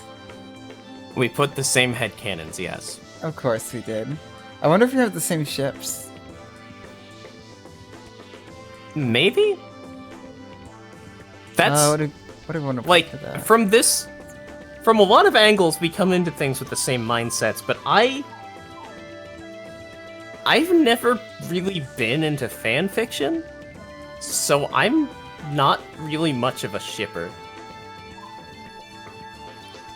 Well, I think this one we both ship for sure. Is Blue Sky the song that plays at the end? It's one of them. Yes, it is. Alright, so, for me... Yeah. Oh, and yeah, one last detail on that, you know, it was like, yeah. Yes. That is the canon thing. I think, I don't know the exact quotes, but yeah. Oh! And I acknowledge that. I acknowledge that that's canon. Oh, I actually love that. I do love that. That difference. Oh, the song. But yeah, I love that difference, but I also like that being Fate Shiro because it just completes his ending. Alright, so... For us. For ships. Everyone comes to their own answers, though. It's true. Everyone's answer is different. So, favorite ship for me, and I know a lot of people agree with me, some people probably don't, Shiro and Rin for me. They just feel the most natural for me. It's a very well-written romance. And in some way, they're both anchors to each other, and it's just so good. What is your number one? Very similar. My number one, I only have two ships that I name that I like, and I'm a coward, so they're both just canon in different routes. But my number one is specifically Rin X Shiro. It's so good. But Same yeah, reasons, like I it's assume? just. My reason specifically is listed as. I'm obviously biased towards Tsundere's, so when Rin X Shiro gives me two of them, I fucking die. It's so good. And, like, honestly, as for the, like, I like all the canon ships to a degree. I like Shiro X Sakura. Oh, yeah. I like Shiro X Saber. The other ship was just me once again saying that I do like the true end of Heaven's Feel, in that, like... I do too. I do think that, like, true end Shiro X Sakura, like, that's... That it definitely looks like they've become a healthy couple once you take all of the, like, outside stress on things out of them, and once Shiro, definitely. like, in that true end, We'll get to that. We'll get to that. Yeah, we'll get to We'll it. get to that. I have one specific thing, or a few specific things that kind of point to that. And yeah, I do think Shirek Sakura becomes a lot more healthy towards the end. And something I would personally have been interested in seeing is, I don't know how good it would have been, but Shiro X Ayako would have been interesting. Yeah. I guess I Ayako technically have that on here too. But that's under the hypothetical routes section to spoil it. Yep.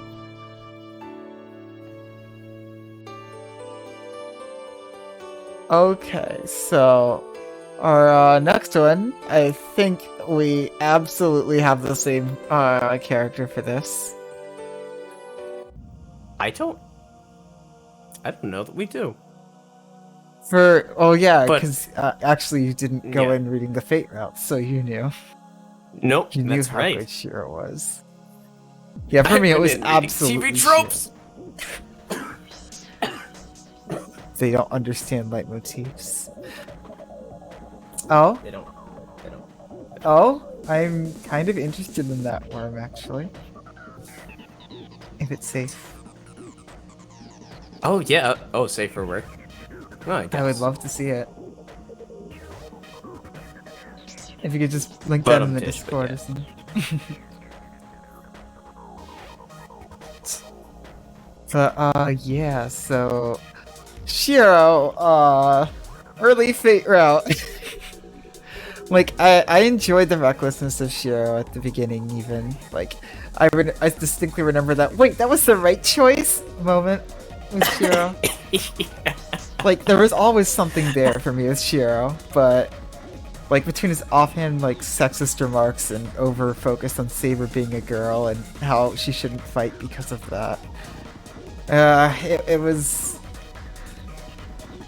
I thank you for telling me just how good Shiro got, but still, there was no way you could have told me how good Shiro would have gotten. Like, as the story picked up, 0% chance. and we really, like, got to see what made Shiro tick, he went from being, like, an average prototype to me to being my absolute favorite character in anything. I love Shiro.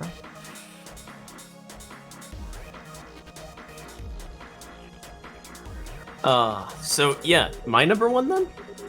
Yeah? Sakura. Because that's my I number had two. been improperly informed by the TV Tropes page and by all the fans that listed Dark Sakura as a second character with a different list of tropes.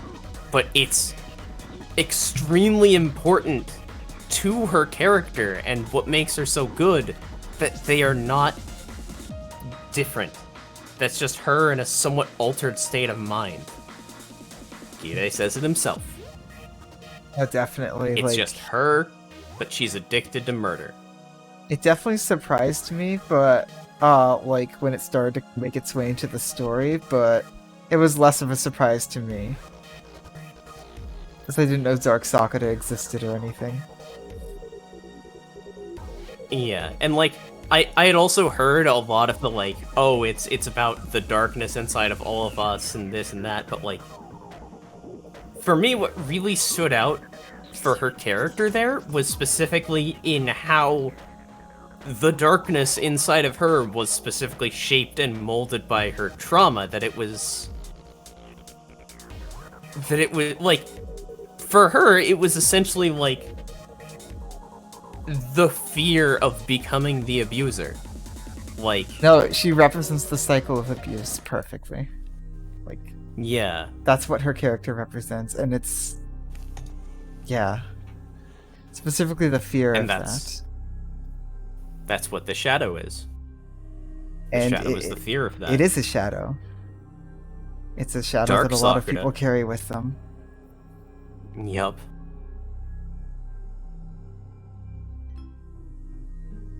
I mean, I don't see how that's different from what I was saying necessarily. Like, that's every aspect of herself that she didn't want to exist and what she was afraid of being. So, those scenes got in her case, yeah. Well, yes, the Jungian shadow, but I feel like a lot of the things that I saw online about Sakura just kind of stopped there at the oh yeah, it's the Jungian shadow. It's the evils in man or whatever. It's like, well, yes, it's both of those things, but for Sakura, yeah, it's specifically like the unending cycle of abuse. Well, the quite endable cycle of abuse.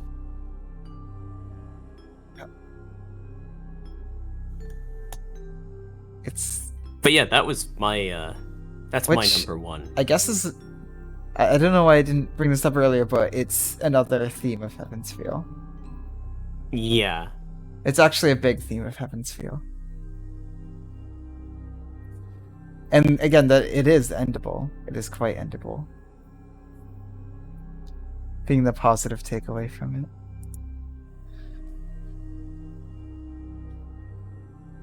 Yep. So, okay, the thing about that, though, is that I do have one more character that my impressions changed of. It's just less than Sakura's, and that's Kiede. Oh. Because, you see, I made the mistake of thinking that Kiede was an S-tier character. I said Kiede, right? I didn't accidentally say Kiede? Or Fuck! Whatever. Anyway, he's triple S. End of story. He is. No, I kind of had that impression too. I liked him in the Fate route.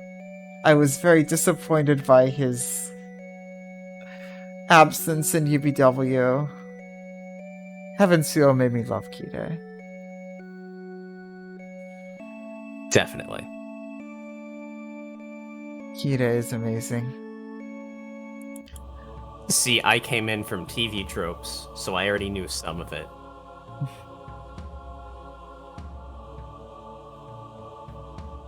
I wonder TV if the tropes most gives you said some interesting word... angles, doesn't it?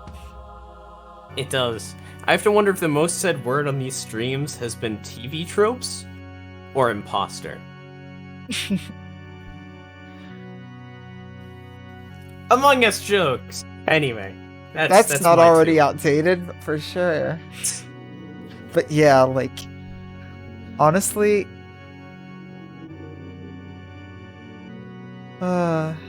Fate's Day Night is so good. Fate is good. Fate is good. Yeah, I know, Fate Route Kide was a lot more surface level, whereas in Heaven's Feel, you really got to see what made him tick. He was mask off in that final battle. And that's the difference between, this and this. Yep. But we'll get to that later. Shit. Right. Hey. Huh? Yeah? What? I have to recopy the link. It's done uploading. Oh, the music? Yes. Yep. But yes. Underutilized characters time. What should I put for this one? Just Slice of Life? Obviously, Ayako's theme. Yep. Alright, let me send you my list. That would be surrounded by smiling faces. Huh? Definitely. Because that's the theme of being at school. Yeah. And I'll send this to the Discord chat or the stream. Yeah. My list is similar to yours, but actually Ayako is the second character on there. The first is just honorable mention of obviously no snack route. Oh yeah, absolutely. I would have loved to see more Ryder. I would have loved to see a lot more characters. But it's written Sella as well. And I would put Castor on here, but I feel like she she got her time in the spotlight in UBW in a way that actually, like, specifically highlighted her and her themes. I feel like even throughout all of Heaven's Feel, Ryder just didn't get to have, like, that big of an actual emotional impact. Yeah, like, the scene that stood out to me with her was just how much she protected Sakura, to the point where she would have killed Shiro for saying he understood. Yep. Like, we see a hint of her, but it's no more than, like, we saw of Shiro in the Fate route. Oh god, am I still connected? Yep, you are. Okay, good. My Steam just popped up and was like, hey, we've lost connection. Fucking Steam. Trying to ruin our Steam? stream. Oh no, I Steam, just... are you okay? Wait, let me throttle my connection so the stream doesn't die when I download this. Oh, Steam is having a time. Oh well. Probably it's down for minutes, but yeah, but like, you could see glimpses of Ryder being like, having similar but different, like, themes that Sakura has. And like, the Ilya route also never came, but she still got a role in the story. Snek was just support.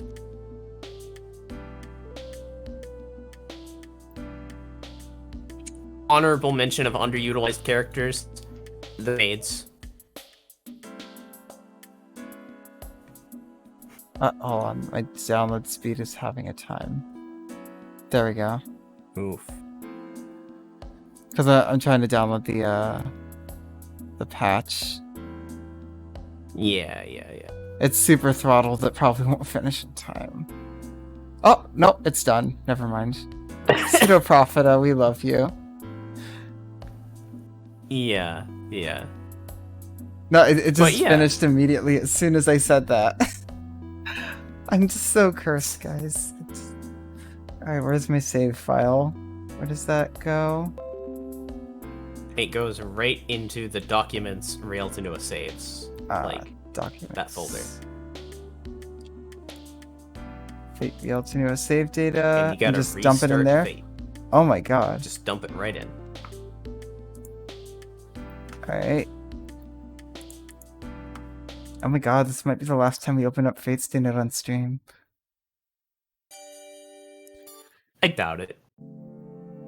But yeah, while that's opening, do you have any other underutilized characters there it is. that you can think of? I guess it worked. But yeah, Lacerfit and Sella, I just feel like we could have gone more into what they were about. I know you told me some extra material of how Lacerfit had to die for Ilya to wear the third dress, which made me cry off stream, so thanks for that. Oh, I need the Discord stream. I don't need it, but it's nice to have it. It's day night. There we go. But yeah. So, I guess on to the next one, which is the story's biggest missteps. Let's put this on for that. Fate Shiro. Fate Shiro specifically. The story's biggest missteps. There's just such a difference between early Fate Route Shiro and even mid Fate Route Shiro. Like, he almost feels like a different character. And then, honestly, there's also some of the things I've heard about the uncensored version. Things get a little over the top.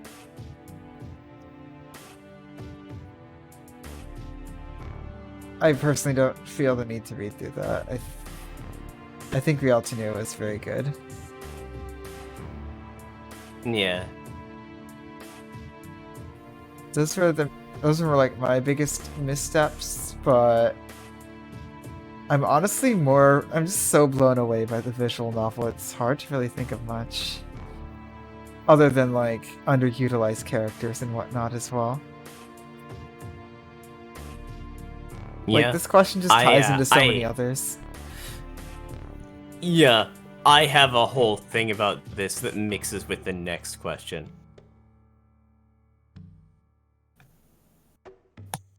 Nasu's writing style.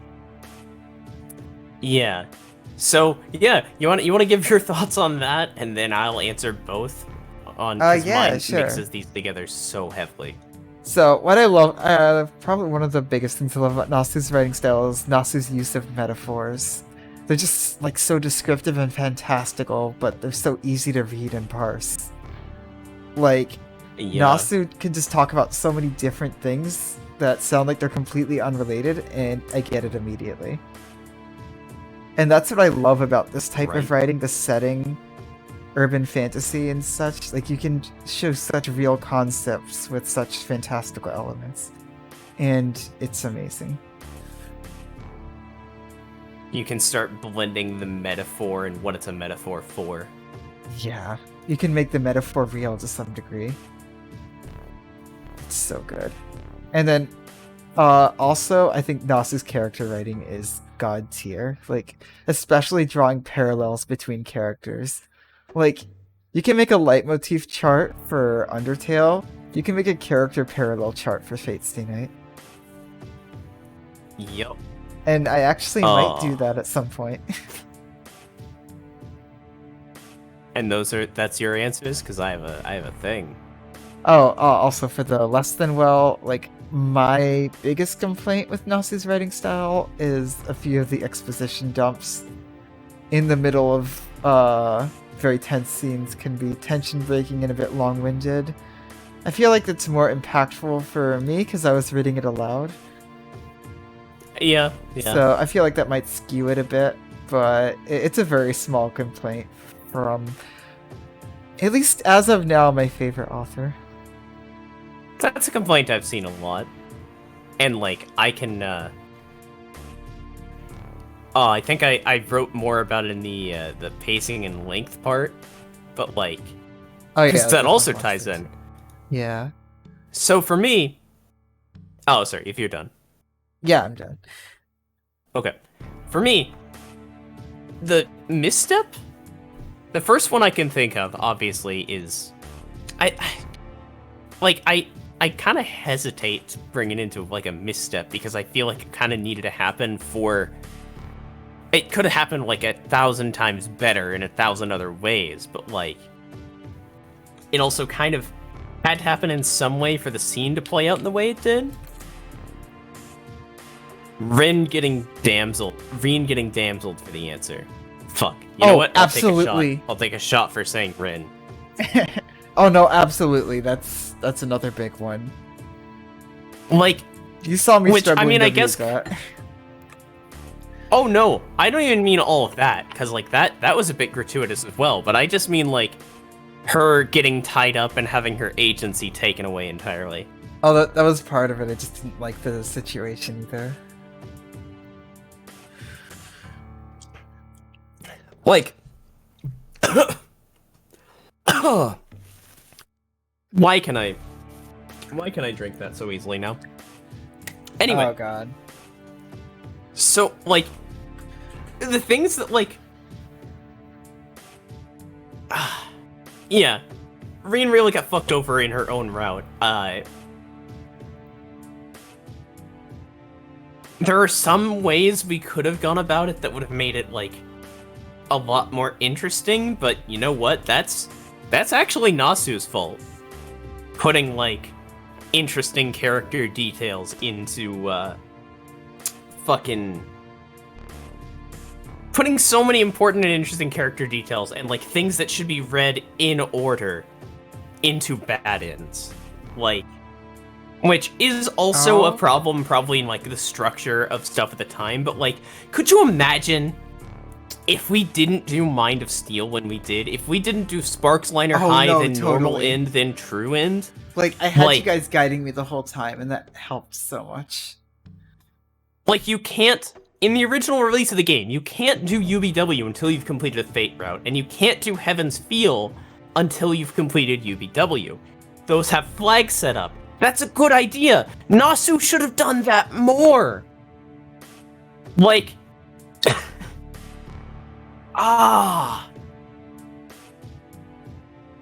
Yeah, like, Definitely, like- that's an idea, but, like, I feel like certain bad ends should have maybe be done, like, in the middle of the story. Because, like, some there should are be some mandatory to interesting progress. things. There are some interesting things that, like, come up that should have been introduced, like, in the middle of each of the stories parts, too. Like, fucking, like, yeah, like, Sparks Liner High.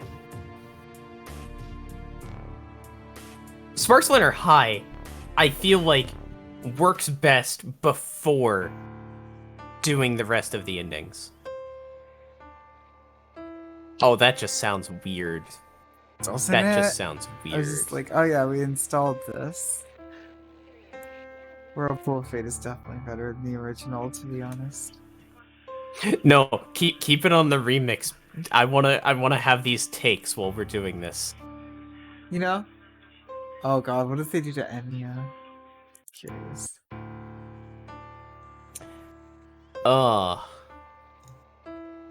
Yeah, We'll get to the yeah, music later.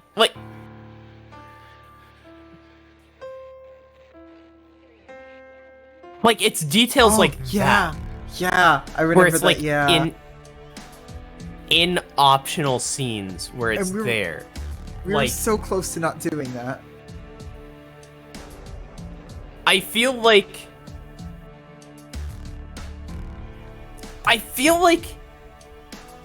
there's so much out there that's like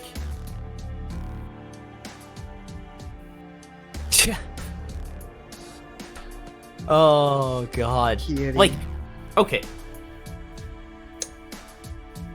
The non-linearity, I feel like the non-linearity doesn't really work in Fate Stay Night. Like, it's super linear by the standards of visual novels at the time, but like, and I feel like it being super linear is a good thing, and I feel like they should have gone harder on that.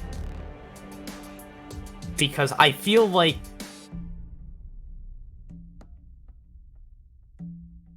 for a story like this, like that linearity, introducing elements that come up later.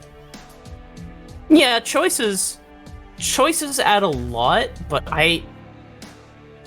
personally speaking, I don't know if I find them to be more important than, like, properly building up to things. Like, Yeah, like apparently a lot of people do the true end before the normal end, and, like, that takes so much punch out of the normal end. like it's That takes hard so much for me to punch out of the imagine. true end. It's hard for me to imagine Like, like I mean, experiencing it any other way.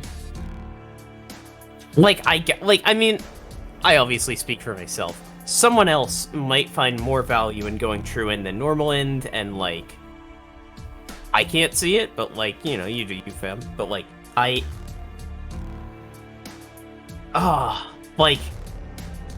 I just feel like maybe... I feel like Fate Stay Night, specifically the story being told, might have benefited from having all of the important things be linear. Yeah, I can definitely And, like, see that. usually there's a nice balance, right? Like, bad ends and whatever else are weird off things that just give you a few interesting details about a character here and there. But, like, there's valuable, like, specifically in UBW, there's valuable Reen characterization in the bad ends that we'll eventually see, to, like, spoil ever so slightly. but like, it's stuff that should have probably been in the main route. Like, it bothers me that some people will never experience Mind of Steel or Sparkslaner High. Yeah. Like, and those especially. Like, yeah, that's my statement. Is like, the important stuff could have been more well constructed. But going on to Nasu's writing style, including missteps. Nasu has two big flaws, and the second flaw, like, both of them have their strengths to the flaws, as far as I can see it. Number one is the reread value. Oh, definitely. Nasu's writing style, especially relying that much on the reveals for, like, half of the story, because, like, the feels are super important, and those hold up after reread after reread after reread. I imagine, like, from looking at things. We cried I've 8 only times reread talking it and about it. re-experienced. Yes. But the reveals, like, specifically, like, the Reen versus Caster fight,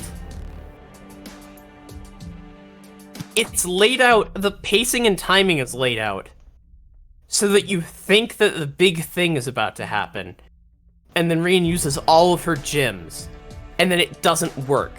And, like, that's laid out so that you think that that was the big thing, and it doesn't work, and they're like, well, what are they gonna do now? And then it's a surprise. Reen is a punch girl, and a kick girl, and she just straight up beats the shit out of Caster. That's super amazing on the first read-through. I love that. On the second, you're just... It's so good. On the second read-through, you're just watching the magic fight going like, yes, none of this ends up mattering. Oh god, you're right. Yeah. Yeah. It's like, you I never realize thought of how many that things are because just there. Yeah. Yeah, because you haven't reread it.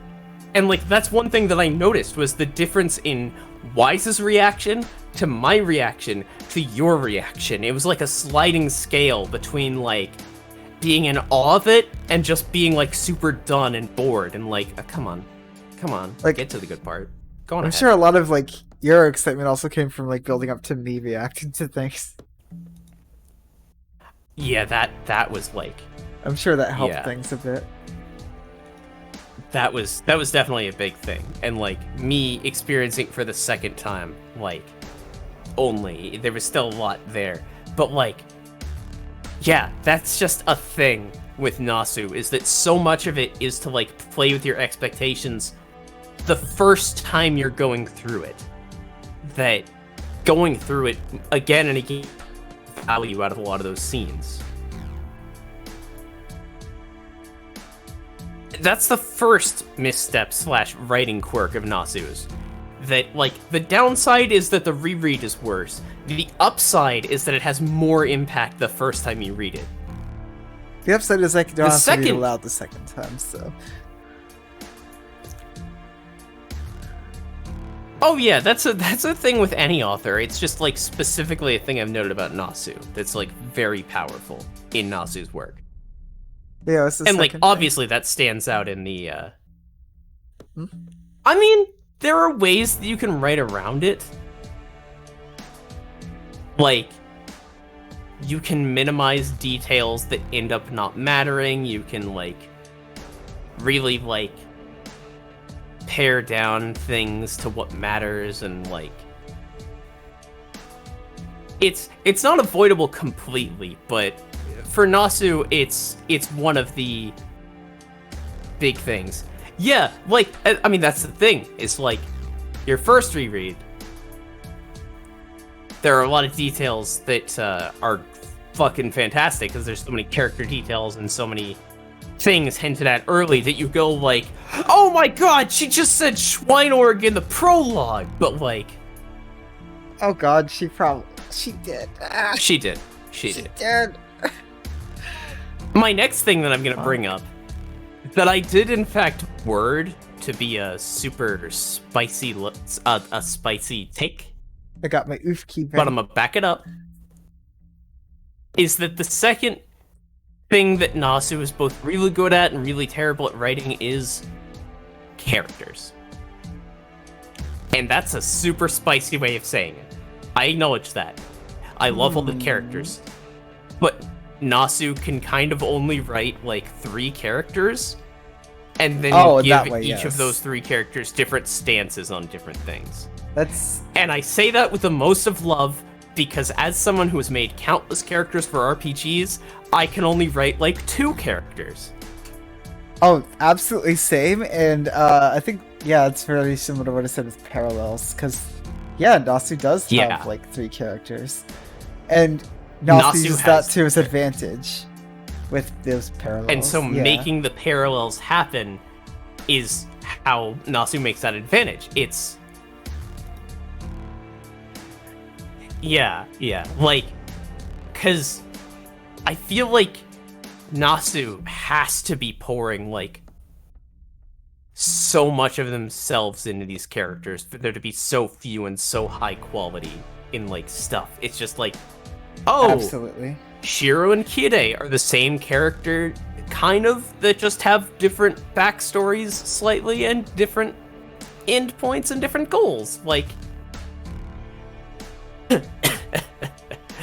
okay, fine. He can rate 5. I'll give them that much. But that mushroom. But they're the best fucking characters in the world. Also, to dip into the pacing and stuff later. Well, you know what? I'll save that for later. But my statement on the in the middle of the action scene exposition is there. Alright. So if we want to go on to the next question.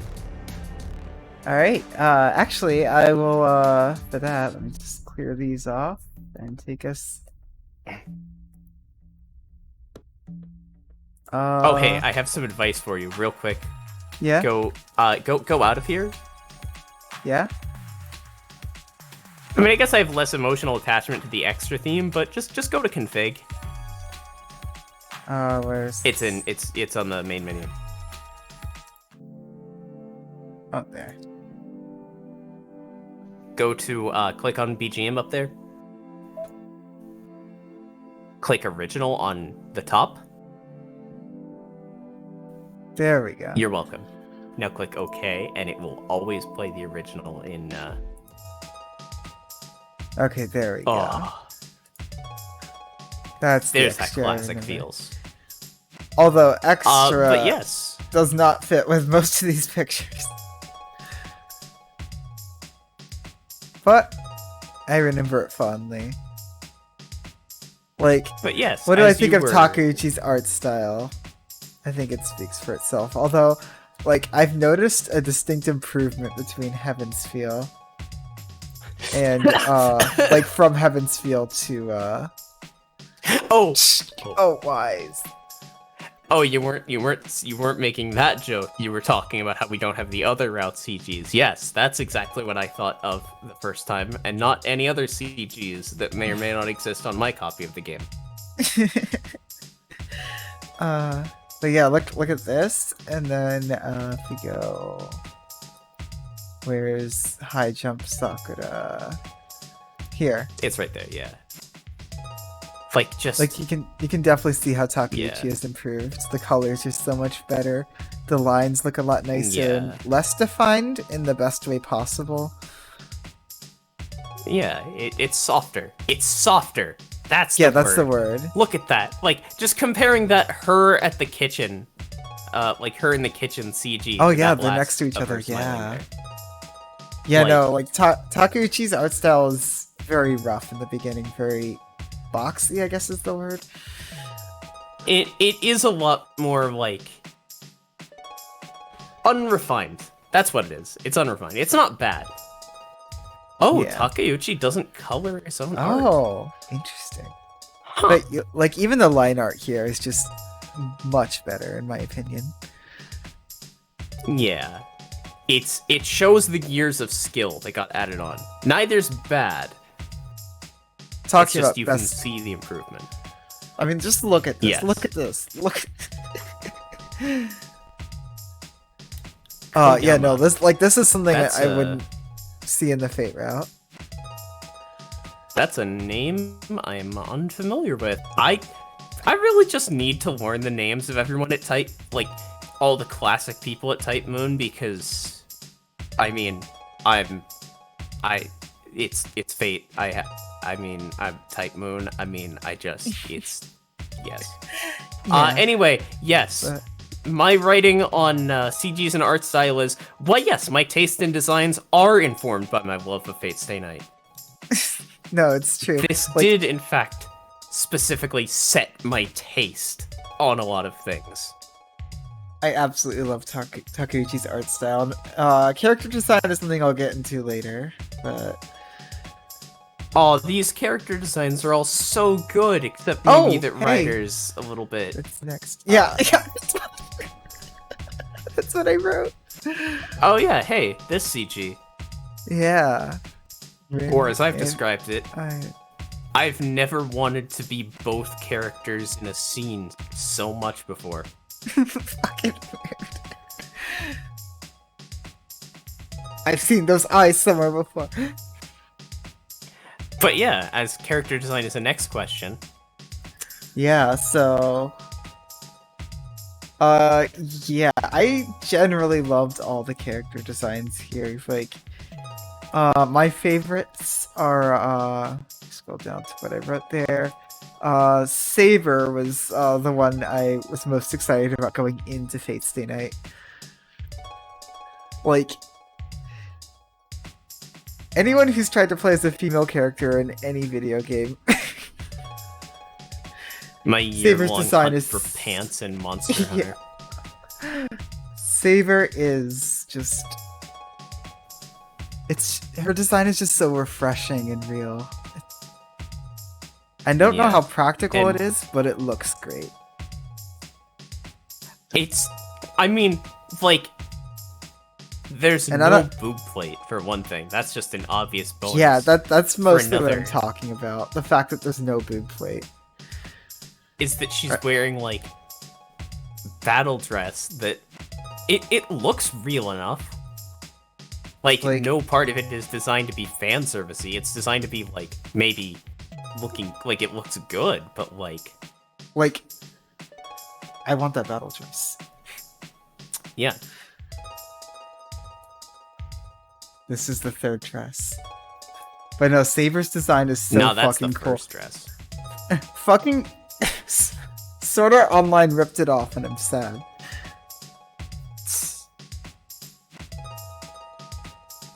But it's I mean, just, even then.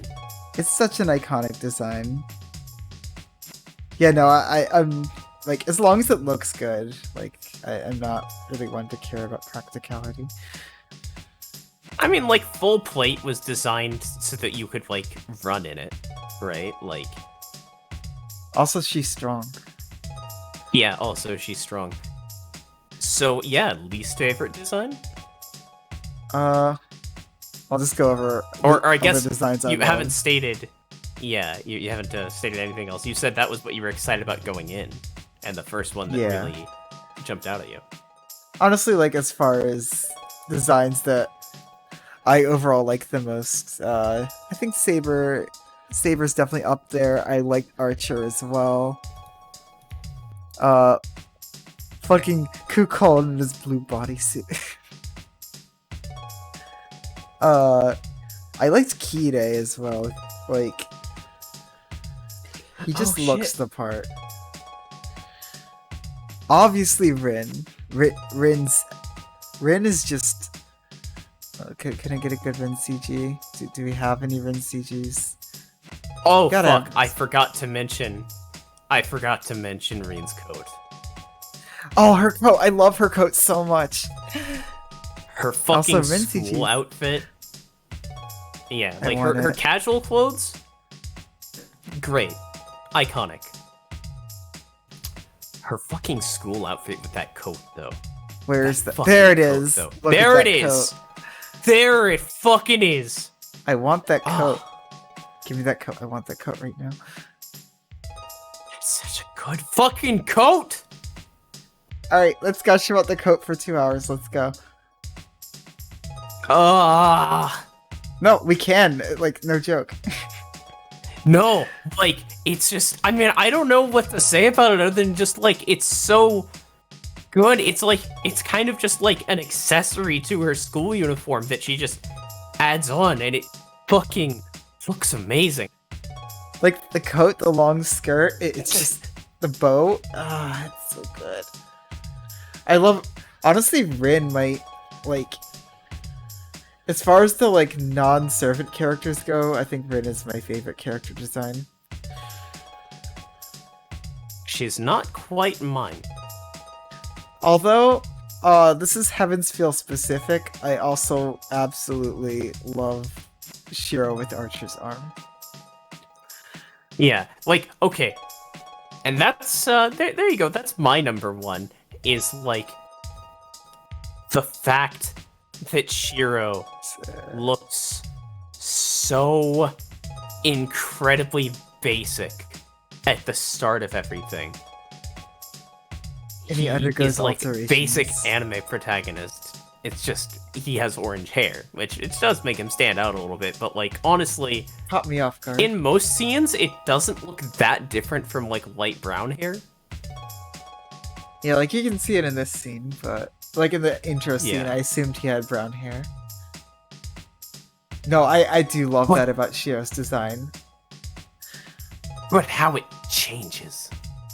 Like, also this is just something I noticed. Like, look at this. Cuts off the arm. Cut it off. So good. Like, And, each yes. Shiro looks different. Although at the end. I would give a different CG for that if you would like to go to the end of 9-Bolt Revolver for me. Yes, let's go. There. This one or this one? The next 'Cause one. That This one. one. That image. Right there. Just the tells fucking you shroud on the everything you back, need like to Archer's know. coat. It tells you everything you need to know about Shiro's character design evolution.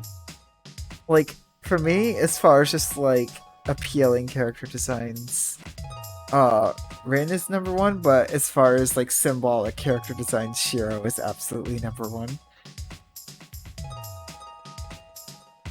Yeah. And if this isn't a symbolic image, I don't know what is. Got any others you want to talk about, or should we move on to worst? We'll move on to worst, although I will also say, just, like, if I turn this into a silhouette, I would assume this is Archer. Yeah. But yeah, on to worst. I have a cheat to answer. contrast, I would also say I like Ryder's end of Heaven's Feel Oh, True End outfit. Casual. It's so Casual good. Rider is so good. It's so fucking good. Which, to move on to outfits, I think could have been better Ryder. Yes. So first of all, my cheating answer is Kuzuki. Kuzuki too. Although I think His it was design kind of is part of so his character. boring. But yes, that's a cheat answer because it's specifically made to be boring, and it's made to be unassuming. So, the real Oh my answer god, what if would it's be... Kuzuki? What if Kuzuki's Caster's Master? We'll get to that. The real answer would, of course, be Ryder's design, specifically in the sprites. Like, it always looked to me like Takeuchi drew Ryder, and then someone took and just like the decision for her to be tall was made later. You know? Oh, I can definitely see that. Like in a lot of the CGs she looks fine, but like her legs are like Oh, let's see. they look like they were designed to be like 60% the length that they are. Also, I mean, I don't state anything about realism or not, But I do have to say that when just specifically looking at art of Ryder, classic Ryder in the sprites, her boobs look like they have been stretched vertically. I could definitely see that. Like, to me, Ryder's design just feels like a lot of wasted potential. Like, she's literally Medusa. There's just so much more that could have been done with it. Like, I like a lot of the elements. It's just like It's a I bit like the fan colors, servicey for me. but it's overly fan. It's like the one example in Fate Stay Night of a design that is overly fan servicey that I can think of. Yeah. Like, And it sucks because Ryder's such a cool character. yeah. And I'm glad she got her casual outfit. Also, Yeah, might have taken some inspiration from the legend, but like, I definitely... Fate Stay Night is gonna get me into mythology a lot. Like, I'm actually interested. There's some stuff I want to read now because of Fate Stay Night. Because basically everything I know about mythology, I know about because of Percy Jackson. Same. But yeah, like... Also, it kind of fit with his personality, but Gilgamesh's puffy coat.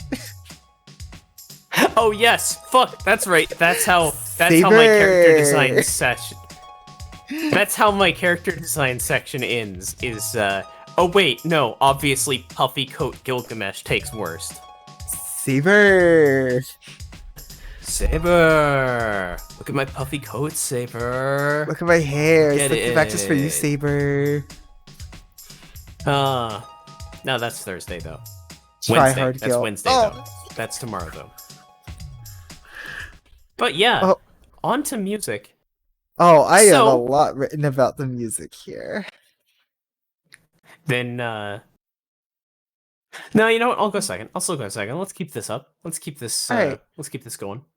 So, honestly, I couldn't choose a favorite track, so I just wrote down a few of my favorites and talked about what they meant to me and where I think their place in the visual novel is. So, Wait, did we see Shinji's Heaven's Feel coat? Doesn't that only show up in one bad end? wait, what? Get a coat? Where?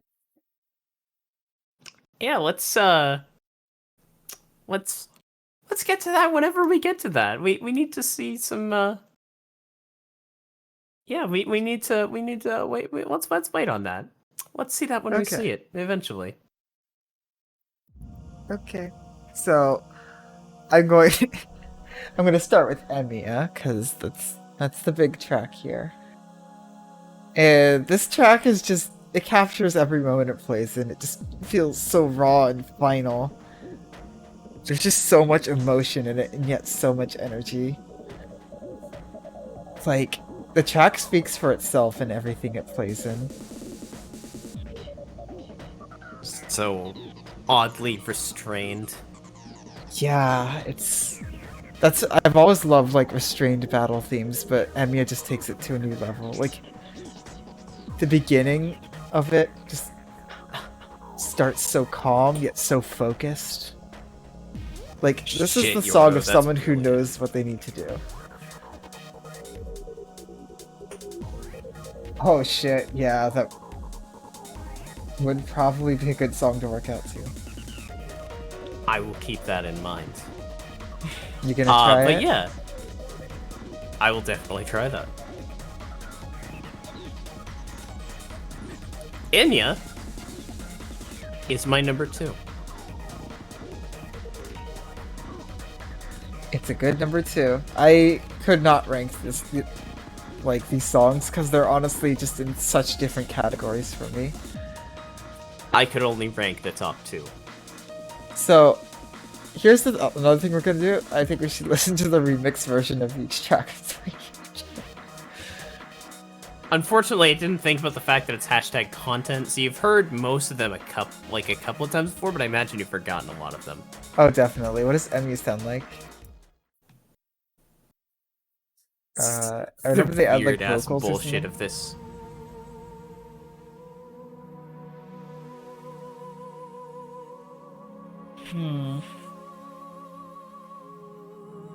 Like, I don't hate the vocals, but I prefer the original. I feel like they take away a bit. Yeah, I'm not. Again, I think you said it was a YouTube comment. do not like. Oh, do not like. No, Oh, no, do not no, like. no. Oh. The voices, like the vocals, I was kind of okay with, but Oh. Fucking. Oh. Yeah, the UBW remix is amazing. I will always love this version the most. ironic that the best theme of a faker is the original.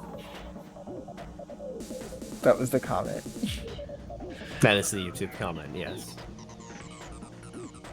Alright, so, the next track that I wrote about... Where is it? Hint, the 8 at the top is probably gonna go up to a 9, or maybe even a 10. Yeah. So, ever-present feeling. For me, this track just represents vulnerability. It usually plays when characters open up, revealing a weakness of some sort. It's just such a beautiful track, and it never fails to make me tear up in some way.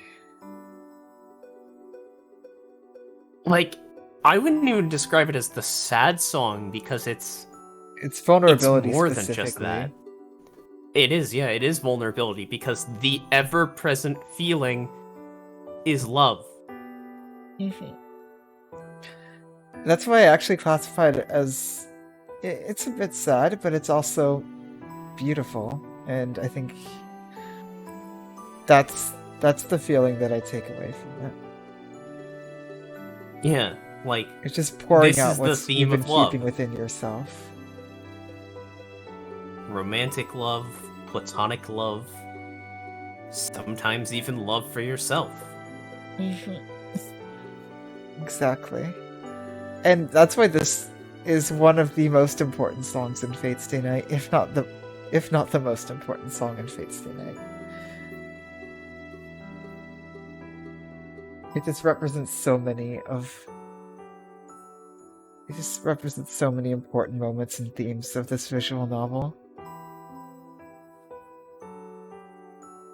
Oh, God, Yeah, I'm pretty sure that eventually that's going to become my number one. It's basically are you mine, gonna do it? Which... Remember that it takes 3 clicks.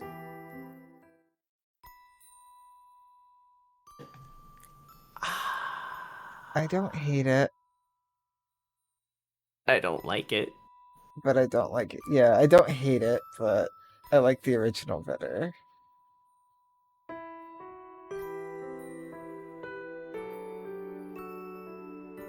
At this point, it's fine. Yeah, the connection to the emotion is definitely still there. This one feels a bit softer. It feels like it's lost some of its simplicity, though. Like, that's one of the things that I love about this soundtrack, is how, like, focused so many of these songs are. Oh, alright. Have a good night, Worm. See you, Worm.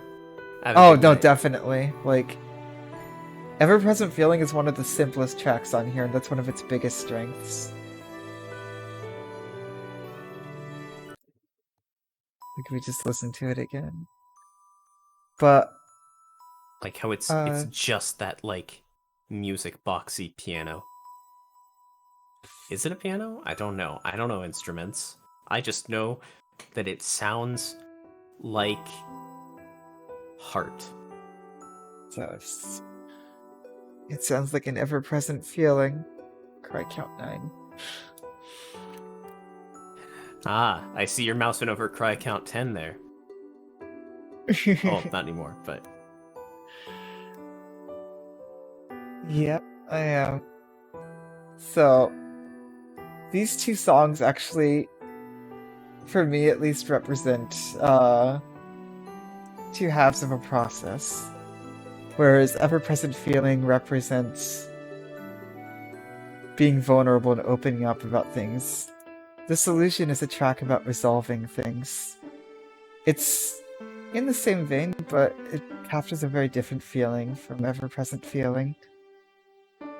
It's about like coming to a truth about something, about yourself, about a moment, about reality. And honestly, this track plays in my head when I resolve something about myself quite often. A lot of the soundtrack has followed me outside of the visual novel, but in my head, but this one and Ever-Present Feeling is definitely the most. Yeah. Oh, definitely confronting as well. And it's, yeah, It's the Ever-Present song Feeling of and truth. Dissolution are like two halves of a process. A healing process. Sorry, what were you gonna say? I was just saying it's the song of truth. Absolutely. And, like, I think the first time we hear it is the basement scene. I might be wrong, but... I believe so. And that just says everything you need to know about it right there. Accepting and moving on. This is the theme of saying goodbye to the attempts to maintain whatever peace you are maintaining in your mind by keeping up illusions about yourself or others. God, I'm such a crybaby. It's fate.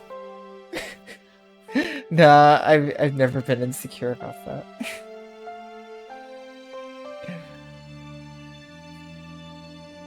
I'm very happy to find something that can make me cry this much. Yeah, that's... I actually love a it when thing. things make I'll me find it. cry. It's... As I've said before. Yeah. Yeah, exactly, Demetori. Like, it's gonna be weird when you play through Yup. something else and the cry count's like 3. Yeah. Fate makes targeted strikes. And it targets them well. It really does. So good. Please don't fuck this one up too much.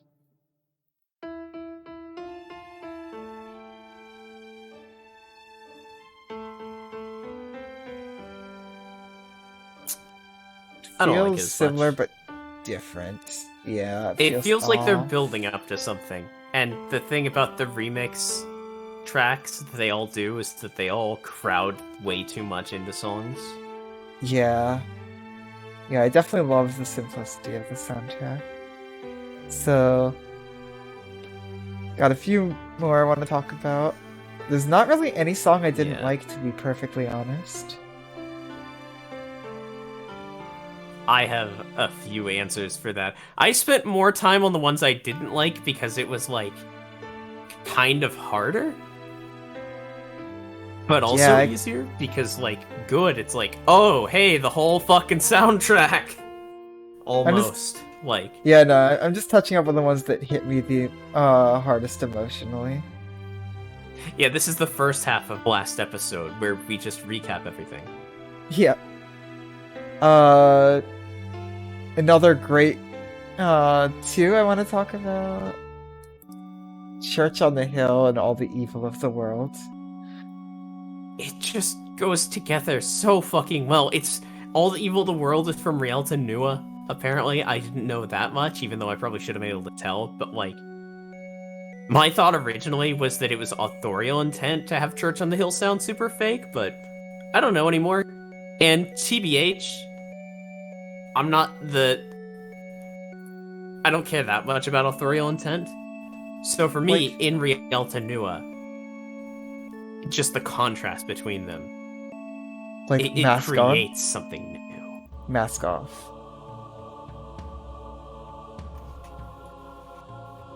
Yup. So good. Which brings me to why I don't like this.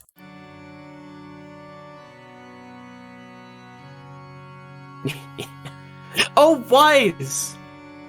You killed the author? You were the death of the author the whole time?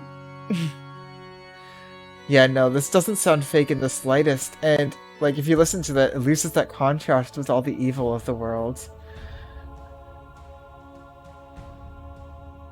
This part also feels way too airy and ethereal and, like, a little bit less primal from the, like, drums being in the forefront. And then it's just yeah, the look, same it's the same fucking coming organ. in. It's the same fucking organ.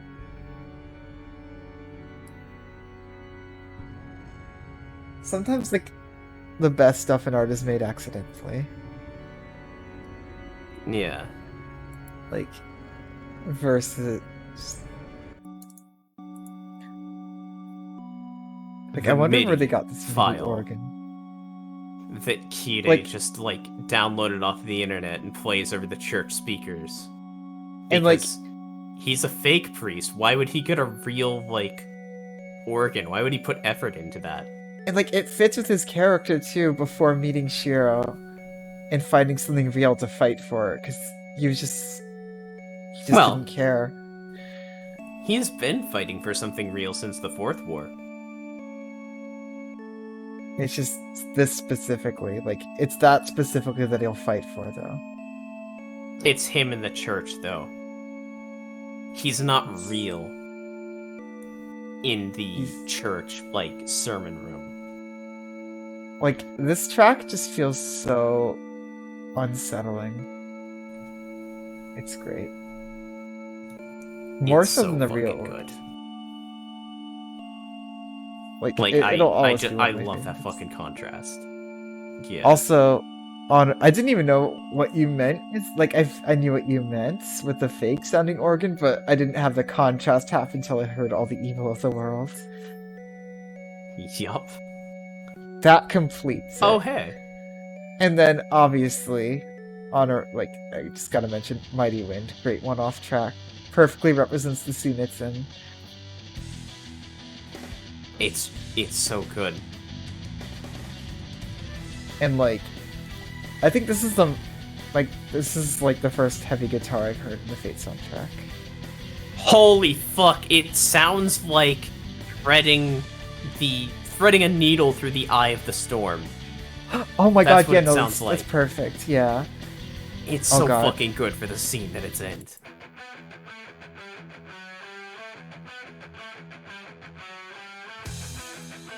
Alright. I don't know how spicy of a take this is, but I like this version a lot. It definitely loses some of, like, the original, like, meaning, but for me, just the ear feel, I like it a little bit better. Yeah, I like how the guitars kind of brought a bit more to the forefront. It definitely has the same feel, for sure. I think maybe it's because they were composed Yeah. closer together. Maybe. And then I know everyone's been wanting me to listen to this, so let's. Listen to the original first. Where is it? Light and Darkness. Everyone. You mean one person. Yeah, one person Specifically. specifically. Over and over again. Yeah. And it's like, I don't know what that track is.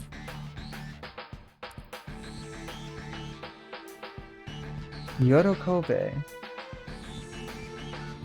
Alright, it's pretty good.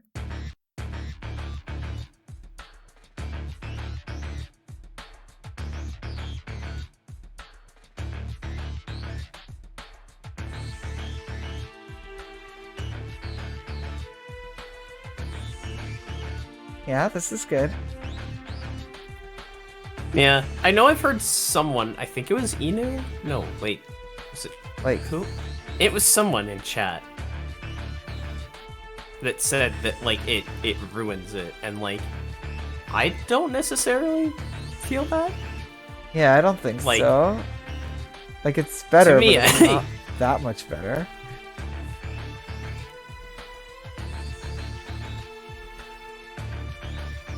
Like, I guess I don't have whatever like tie to the original. Yeah, it's Quite really as hard. picking up now. Yeah, I do like this a lot. I do want to hear the Crowclaw version.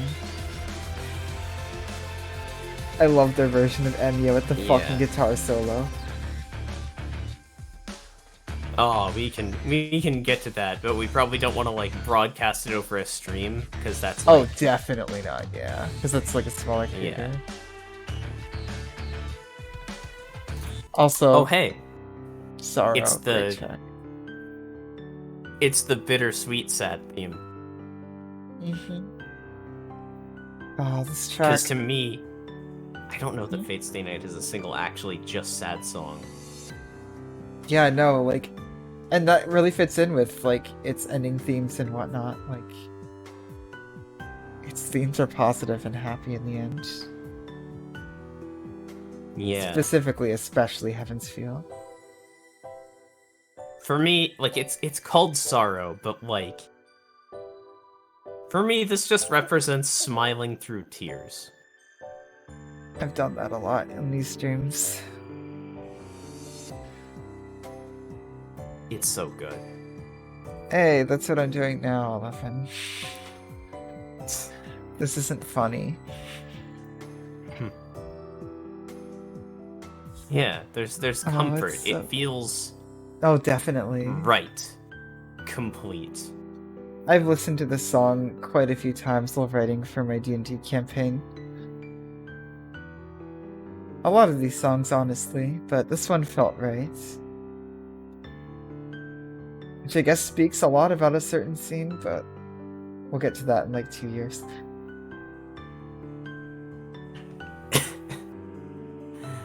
Oh. Speaking generously.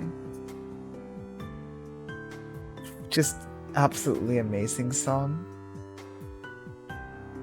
It is. Underrated song for me. It's only used once, but it just captures its moment.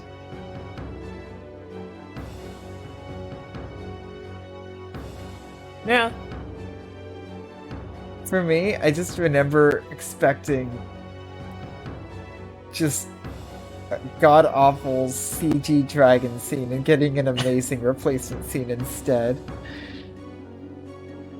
That was pretty great for me too. But Oh, yeah, you expected it. You fucking expected them to just put the Dean anime in. I did. I kept the H scenes on because I'm like, well, at least this will be worth a laugh. Also, Violation. Ah, yes, and Fucking Violation. Oh, what did they do to Violation?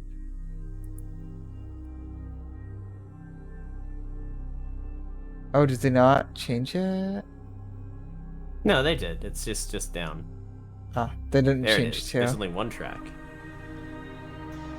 No! No, they get rid of all Yup, the it's subtlety! It's That's just awful! way too much. Just way too much. The whole point is that it's subtle and creepy. Yeah. Hot take, but like that's definitely like a super personal thing. Yeah, for me it definitely creeped me out. Combined with the first appearance of the shadow. Yeah. It's Which, designed like, human but not. Going in, Oh yeah, I Nasu's writing knew for sure. like I got creeped out by Nasu's writing a little bit, but knowing everything did kind of take the punch out of it. Like, honestly, Nasu is a great horror writer. Yeah.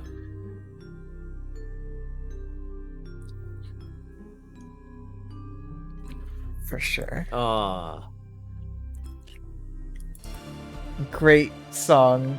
I remember this early Yes. Figure. They played Night of Fate over this. Did they? That's not where you play Night of Fate. Oh, right, because it was Saber versus Ryder going up the side of skyscraper. which, like, is really fucking good. Like, it's a really fucking great action scene, just in general, and it's shocking, thinking about it, that that's not even in my, like... It's barely reaching my top moments list of, like, a fight Not in my top 10. running up the side of a skyscraper.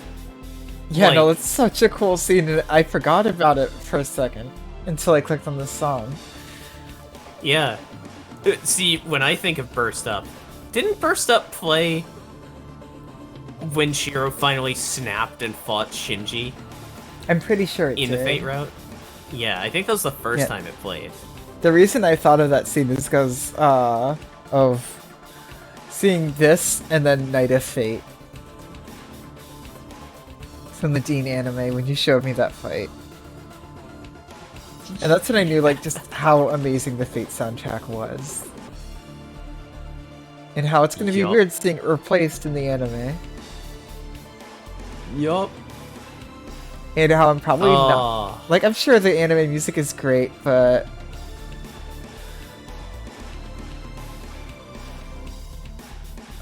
also, just all the slice of life tracks. Great. Oh, I'm waking up and traveling through the city, but my mind is blanking out between every.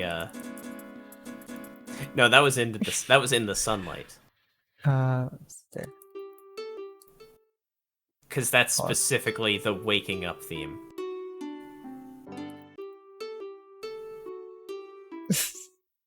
Yeah, that was one of my favorite scenes, and it didn't even make the top 10. Yup. Also,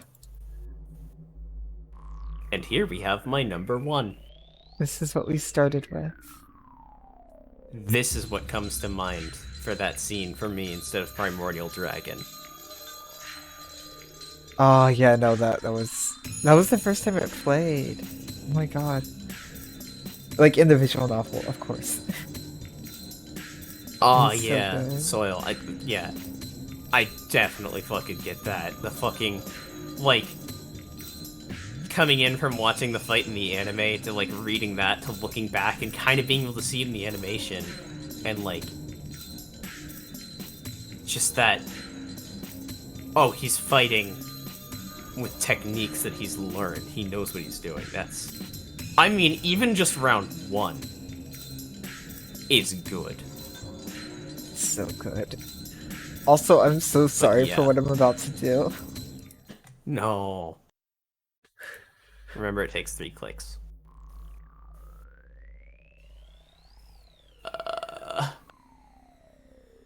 For it to kick in.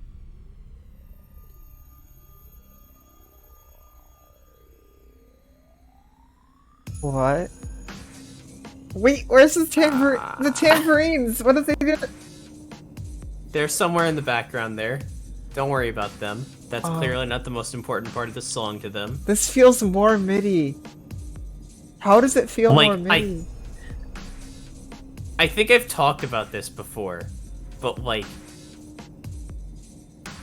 when I first heard Into the Night, it was, like, way too loud, because the visual novel doesn't have great, like, volume controls built in.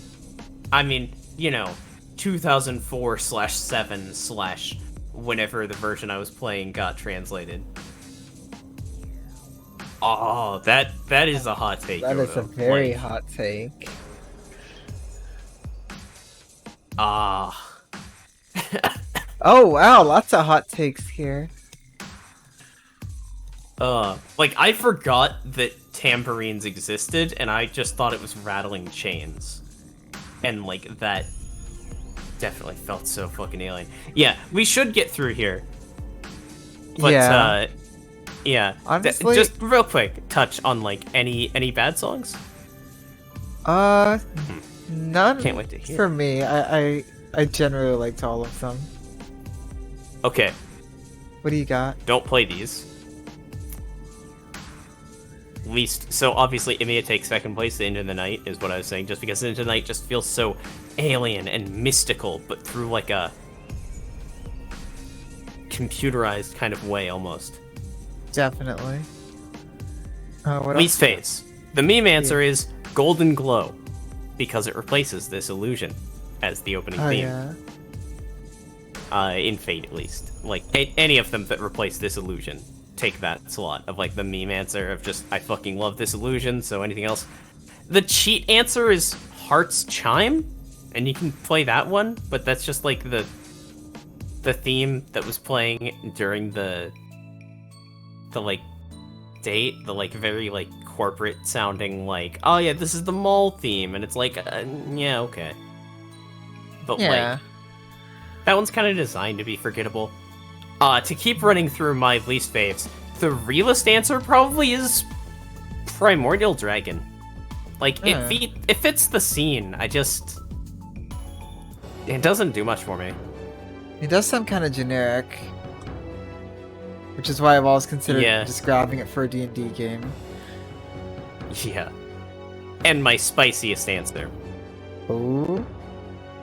The bottom of the A rank for me, Lightning Swordsman. Let me play it again. It's Assassin's theme.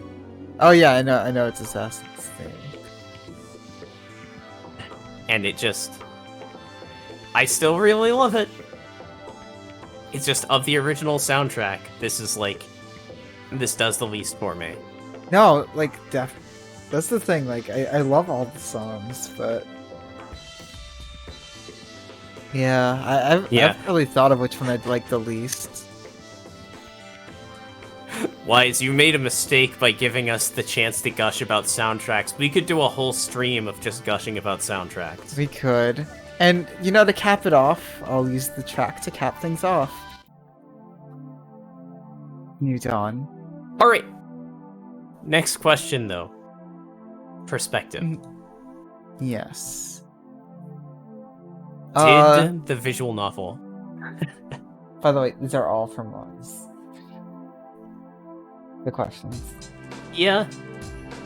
I also see that, but I like pursuing mine's a little bit better than Primordial Dragon. Personally. Yeah.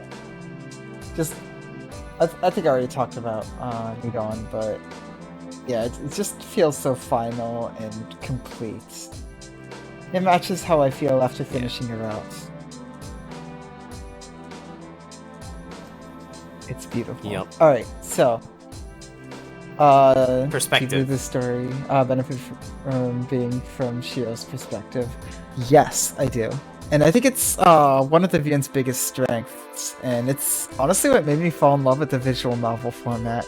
Because Fate Stay Night is actually my first proper visual novel playthrough, and I think it just really allows you to connect and sync up with Shiro and really let you dig deep into the nuances of his character. Like, fucking...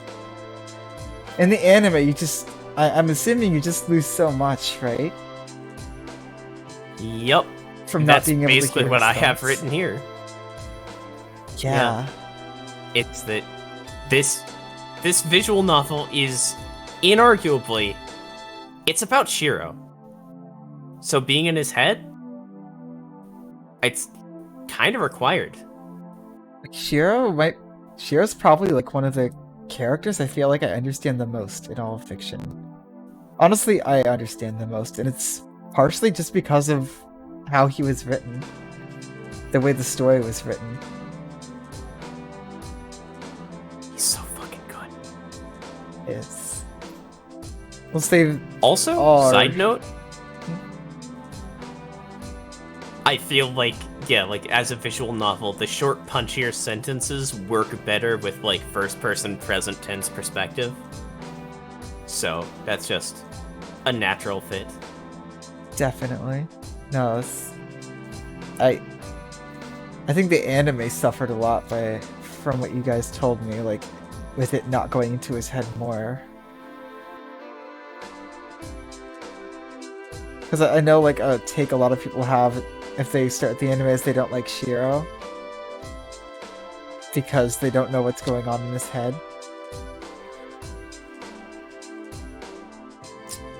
Yep. Like, you need this. And this has made me excited to play a lot of other visual novels, and I'm probably going to be super disappointed. I didn't, because I had TV tropes. But honestly, like, I don't know that I would have needed TV tropes. Like, watching the anime, like, it's not as good not being in Shiro's head and, like, some of the changes they made, but, like, I could still get that, you know? I could still see Shiro and, like, understand him. Real quick, how's the stream, everyone? Because, OPS keeps saying encoding overloaded and, like, freezing for a bit. Is anything getting choppy, or...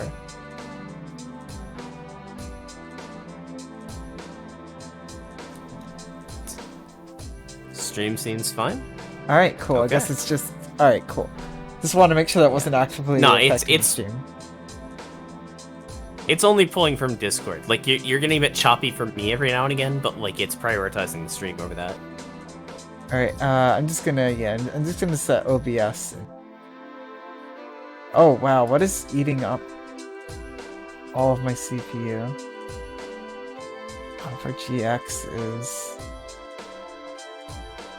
I'm just gonna close Opera GX is probably doing a fair bit. Running a Discord stream, probably. Let me check. And yeah. Okay, if I can answer the next question first while you're doing that.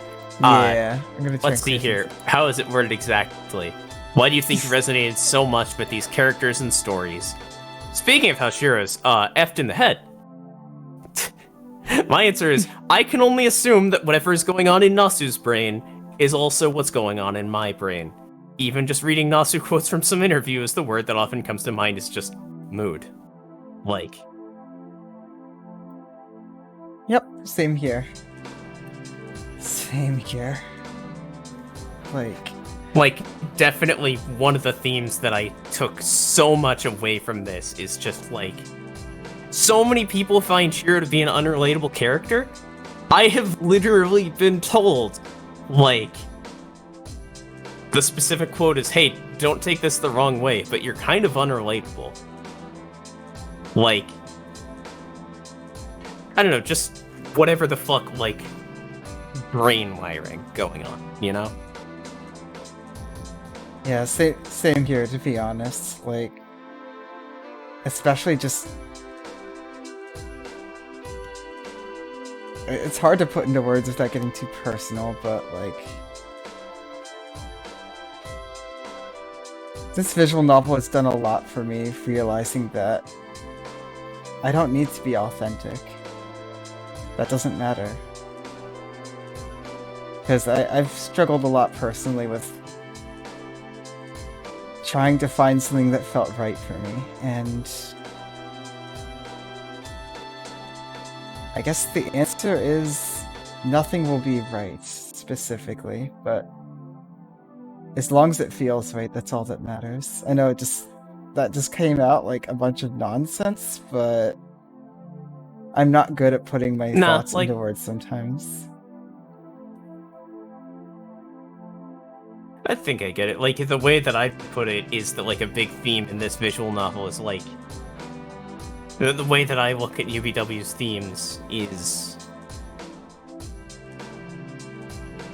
It's okay to be faking stuff. That, yes, like, exactly. Yeah. To put it in memes, that no matter who you are, no matter what's going on with you, obviously with some exceptions, like serial killers or whatnot, but you're valid. As long as you're not hurting anyone, That's the theme you're of Fate valid. Stay Night, is you're valid. Yeah, no, that's it. And that's the reason the rain hit me so fucking hard.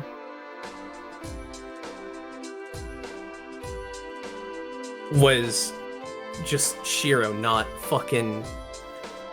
looking at Sakura and saying, no, you're wrong for feeling these things, just saying, like, oh, okay, you feel these things? You feel these things. I wasn't going to be able to talk to this question without tearing up as well. Yeah. No, yeah, like... I mentioned it a few times, but there's a lot of scenes in this visual novel where I would just look back and remember something that happened in my life and just gain more clarity on it.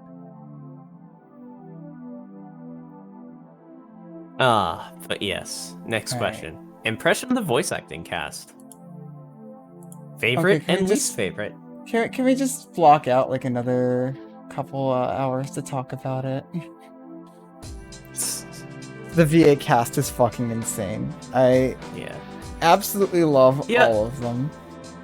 Like I can't think of any VAs that I don't like. Like there were some questionable lines probably, but I don't remember them. Some questionable line reads? Because I don't know, there were questionable lines, but I felt like the reads were always like pretty incredible. Yeah, like I can't find one that comes to mind that was bad. Like maybe there is one. I had to dig a lot to get it, but like obviously like the throwaway like student lines.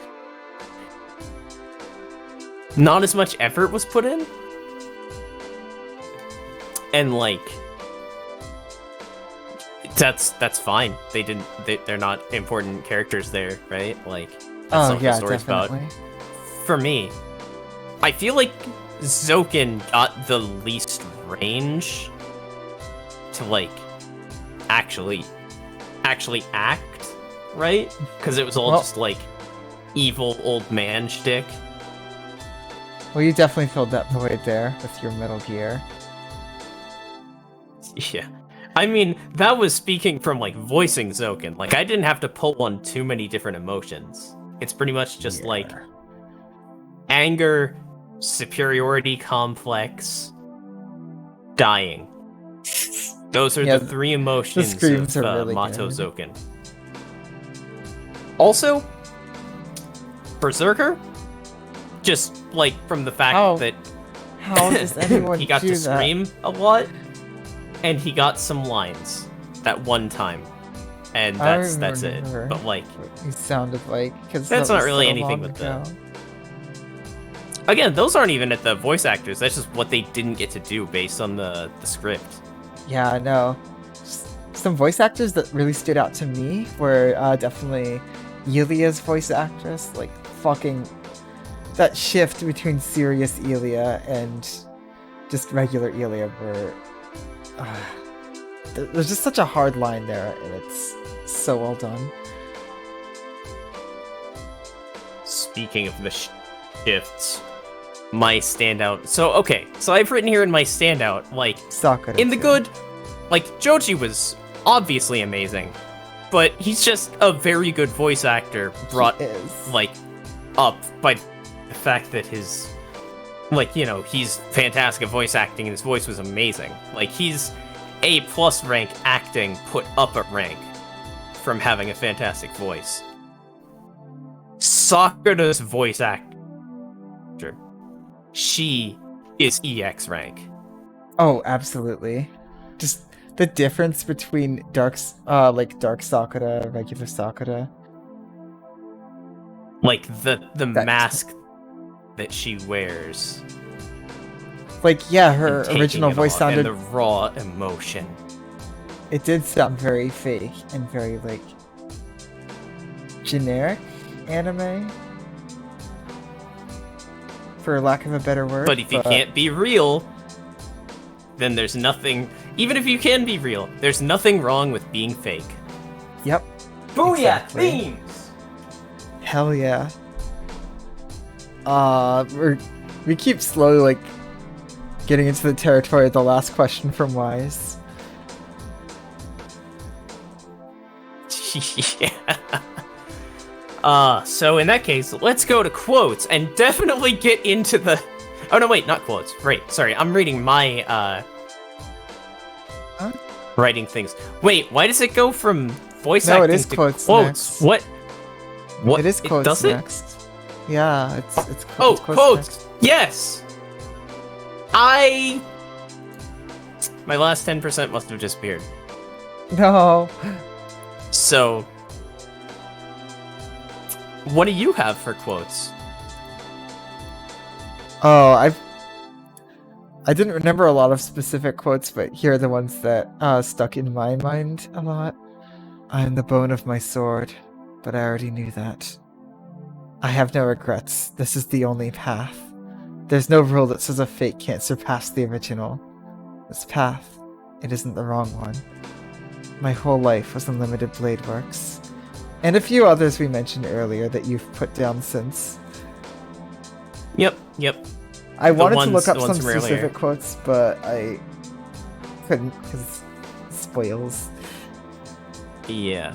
Fucking, as I put on here, I'm the bone of my sword, but I already knew that. Good line, but for me, it's mostly just recency bias. Oh, definitely recency bias for that one. And then the other quote is, there's no rule that an imitation cannot defeat the original, / there's no rule fate can't surpass the real thing. Fucking... Yes, no. Like, that's on there just because otherwise the quote would be the entirety of everything Shiro says during that Gil fight. Absolutely. But yeah, other quotes that have come up and like resonated hard are like, no, you were strong from the beginning, and I wasn't wrong. Like, no, you were strong from the beginning. Was so good.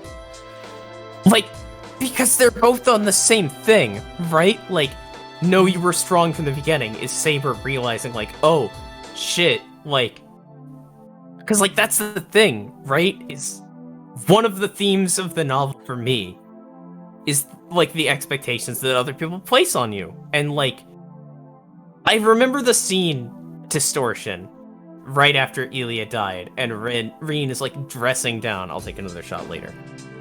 Dressing down Shiro about why he thinks the way he does, and like just can't accept his way of thinking. Hot take here, but Rin's wrong.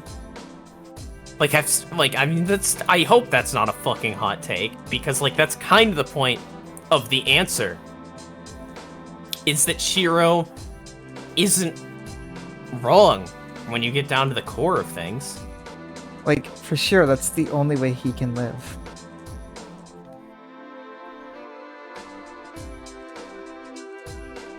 Yeah. Yeah, exactly. Fucking like... And yeah, to talk about like personal resonance and shit, that has brought to mind so many instances of me talking with other people being like, I can't understand the basis of your thoughts. I can't understand how your brain works. And like, with the like implication dropped on the side of like, you're wrong, and or the statement dropped in the front of like, you're wrong, and it's like, no, I wasn't wrong. I'm not wrong. That hit me I'm really valid. hard. That's what I'm saying. That hit me really hard because I've always had a tendency to just assume I was wrong. And I mean, even Shiro in Distortion says the line, yeah, you're probably right. Just like assumes that he's wrong, but doesn't. No, anyway. Exactly. And like, just I wasn't wrong just hit me so hard because it takes a lot for me to say that, but when I do, it really means something. Definitely. 13.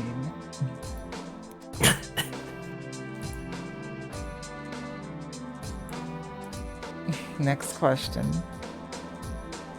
Yep. What Meaning does the title of the title. mean?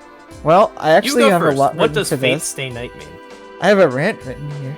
So I honestly don't know, really? but here's my interpretation of it. So if you imagine night being used as a term to describe like the world of magic, separate from the rest of society, once the Grail War begins, it stayed night for the participants while day continued for the rest of the world, and they are fighting over a supposedly wish-granting Grail with the power to change fate.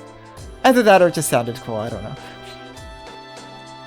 So what I have written down is, I know the rough, correct answer of, like, fate has to do with the playing with fate, like, the destinies of the characters.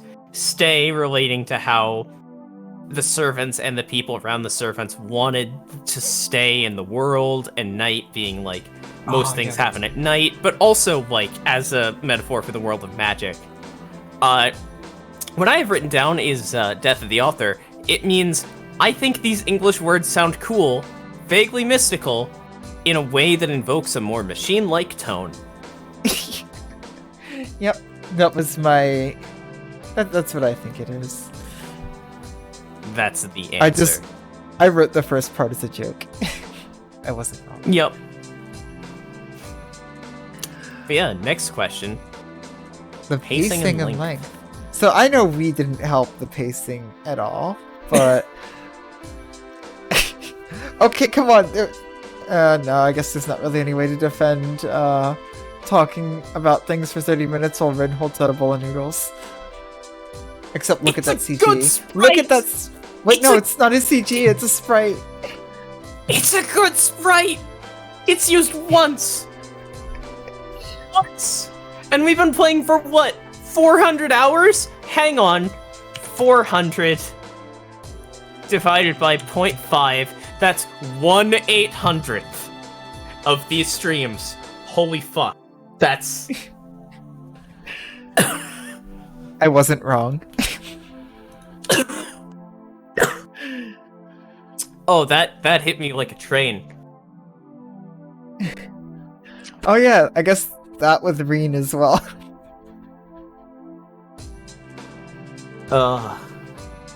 Sorry, what?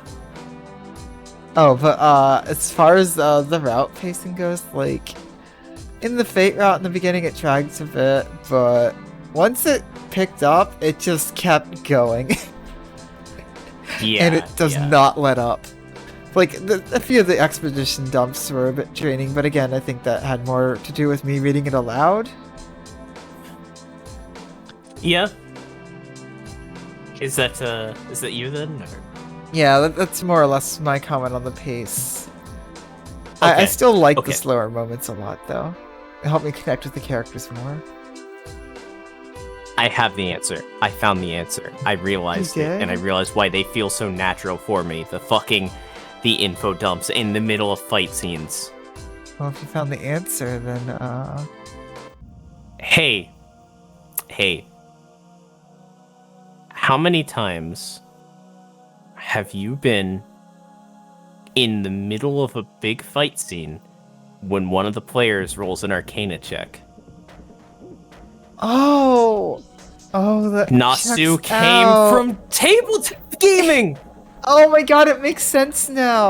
Oh. That's why it feels so natural for me. Is because when it comes up, usually you only bring things up when they come up, and then the players are like, hey, I need to know all of these things to be able to make correct decisions. You found the answer. It's just like, when you learn that, they damn well better know everything they're talking about. You know? And that's the answer. That's what it is. Oh, that's so true. Yeah, no, Nasu is absolutely a DM. Yeah. Fucking, like... Yeah, no, because, like, that's another thing.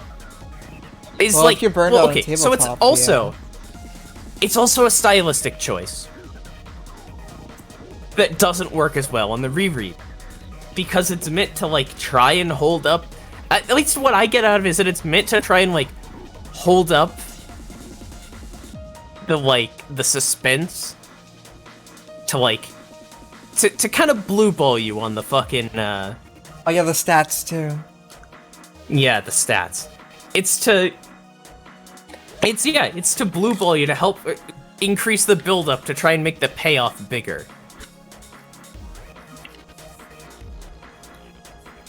Yeah, that's why I don't explicitly hate it. And, like, that really doesn't hold up on rereads, right? When you're just having the same thing re-explained to you, it's bad by comparison. Like, it's just not great. But yeah, that's it. That's my answer for that. Hey. And finally, summarize Fate's Day Night in one sentence. I'm gonna summarize it with a Shiro quote. Or not a Shiro quote, actually. There's nothing wrong with being a faker. Yeah. I said mine earlier, which is a bunch of wizards try to dehumanize themselves and others, and it doesn't turn out too well for them. That too. I think yours is more like descriptive of what actually happens, and mine more the theme. Yeah, mine is the plot, yours is the themes. And yes. Alright, solo question time. Let's go. Alright, so my hopes fuck! Huh? What? I didn't realize that there were 2 solo questions in there. I don't have anything written out, so I'll be winging it. Hell yeah. Look, I was tired at the time when I wrote Oh, this. so we thought we'd have time for chat questions.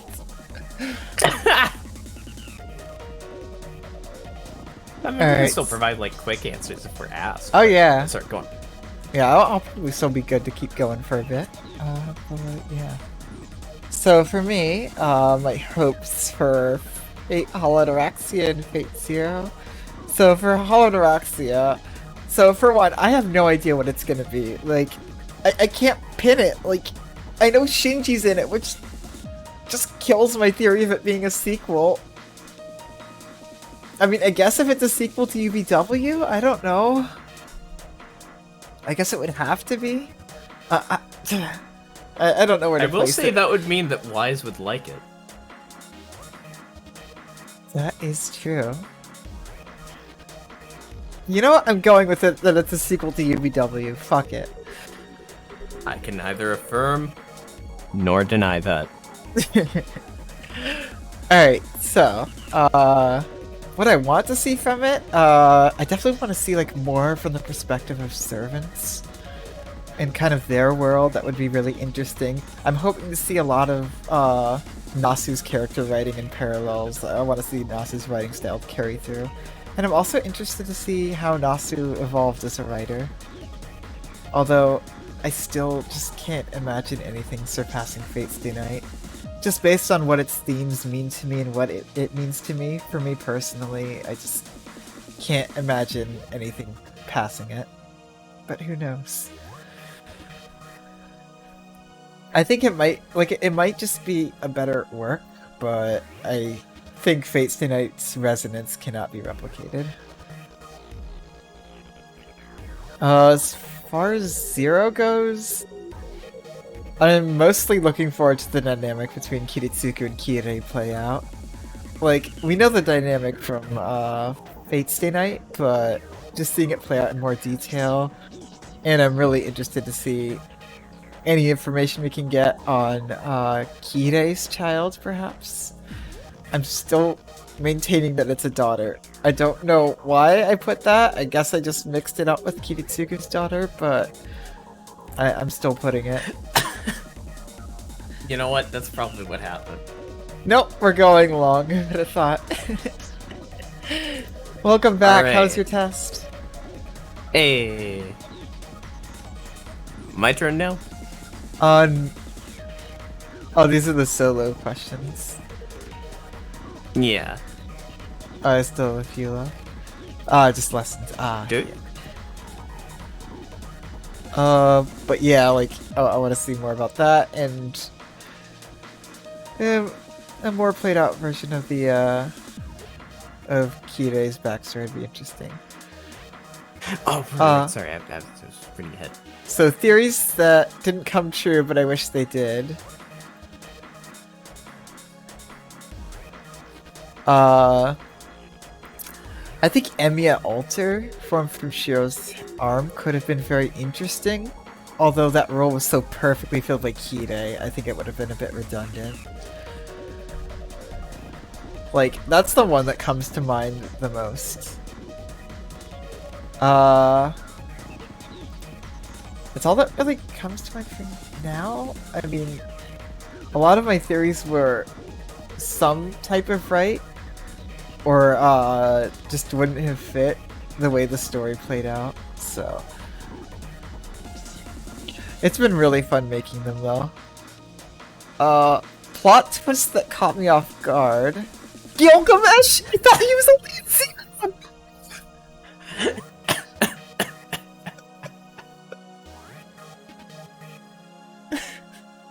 That was the first one.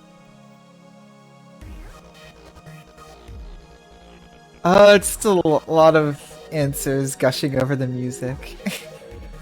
A lot of music discussion. But yeah, Shiro getting Arch's arm just fucking caught me off guard. The first fight with Berserker, Shiro just jumping in there. That's when I first knew there was something special about him. But I was like, wait, what? That was the right choice? I believe the quote was, I assume we're just gonna use like a command spell here. Yeah, we're just gonna use a command spell, it'll be fine. He just jumps in. Me. Oh, that would have been smart. What song is that? I can't click. Because spoils. Yes. Yeah. Wait, did we? Is this the version? Which one? I don't know if we listened to this specific version, but it's another version of him, yeah. Oh yeah, we listened. With the we listened to the 2012 version, but I don't know if it's the same version exactly. Yeah. But yeah, those are some of the scenes that really caught me off guard. Like, there are a lot of great reveals that Ryder being Medusa, and I'm so mad that I didn't see that. Ooh. But yeah, there were a lot of big reveals that I was more eased into because that's just how to do it. Like Sakura being the Shadow, Archer being Shiro.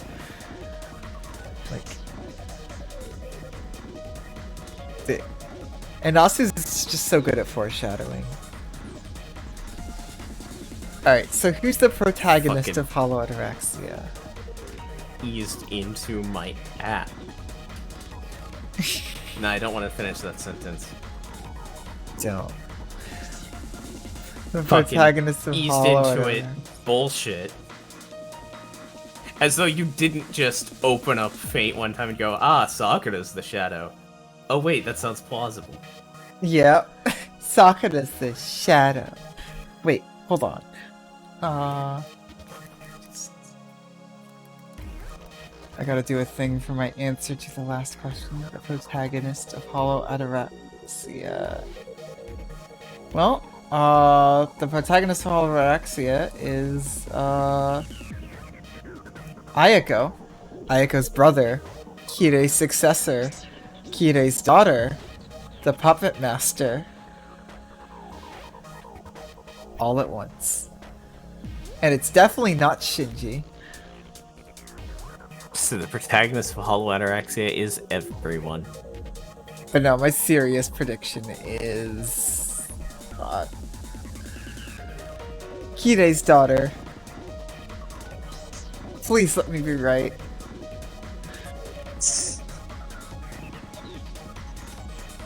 Alright, on to your questions.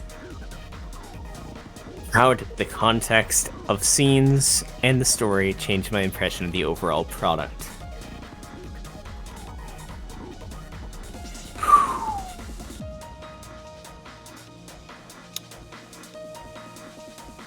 Yeah. My biggest change of character opinion, I've already answered that. How did the context of scenes and story change my impression of the overall product? Well, like, definitely seeing it all, like, with a critical eye and actually noticing themes, like, it's definitely, like, seeing the parallels. And to answer to that, like, it more or less. More, you know. Any changes of scenes that I've already seen. Fucking Saber pulling the sword. This reread has given me a lot more respect for the Fate route than I had. Like, seeing the parallel between Archer and Saber. It's one of the best, and like... I think that's one of the first scenes to make me cry. Yeah, just looking at it going, oh, she's shown her future. And being told by her future that everything she's going to do is going to result in failure, and she still chooses to move forward anyway. Oh, that sounds familiar! It's true. Oh, that's It's so good. 100%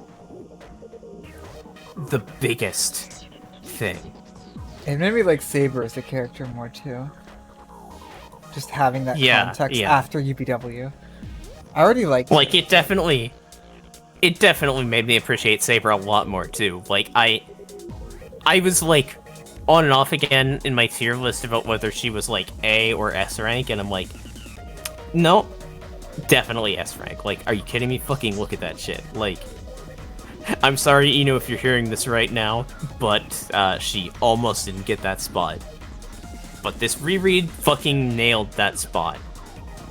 It placed her firmly in the S rank. Like, oh, so fucking good.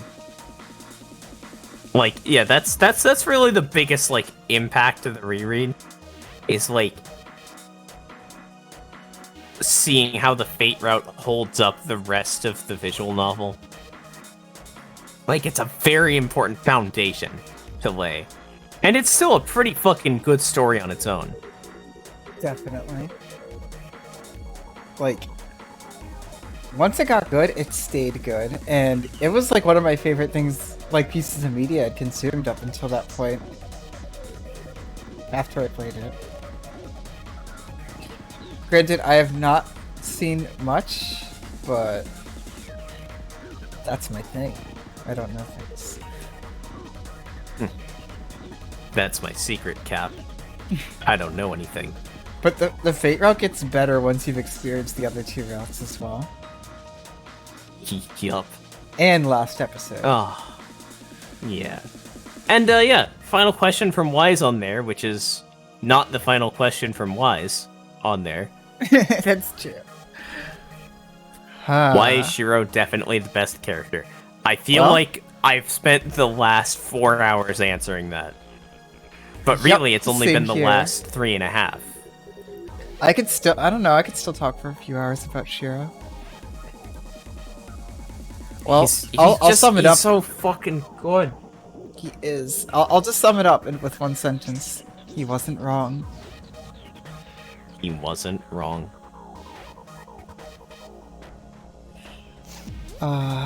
Shiro. Ah. My favorite character.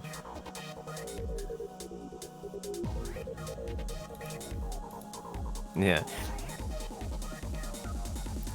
Alright. So, Kyoto Kobe, Worm. everyone else. Worm. Yes, it's time. Sorry we didn't get into your questions while you were here. Yeah. What parts of the story, for example, characters or aspects of world building, do you want to know more about? Aru? Alright, so, what I found I'm pretty interested in the last Holy Grail War, and delving more into Kiritsugu and Kire as characters and their backgrounds, who they knew. And I believe that's going to be answered in Zero. The quality, I'm not sure of, but I'll have an opinion on Zero in like a month or two. It'd be pretty cool to learn more about sorcerers as well. So that's really what I'm interested as far as world and stuff. Just learning more about magi and whatnot. Vampires kind of cool too, but that's more like call it a wreck. No. Tsukihime. I can't talk today, guys. I'm sorry, but yeah, Tsukihime territory right there. And as far as the characters go, like learning more about some servants would be cool. But like as far as the main cast, I feel like the visual novel actually bore them out very well and explained them very well. Like I understand these characters better, I feel, than yeah, basically any other fictional character, and I think a lot of it comes from Nasu's writing style and the amount of him, like, themselves they've put in these characters. From my perspective, anyway. A lot of it feels too real. Feels too fucking real to be, like, Yep. a character study of just an idea. It's resonance. Like, when you resonate with a character, you can just understand them that much better. And honestly, that's like Resonance why, is such a good word. I love isn't that it? word. It's a great word.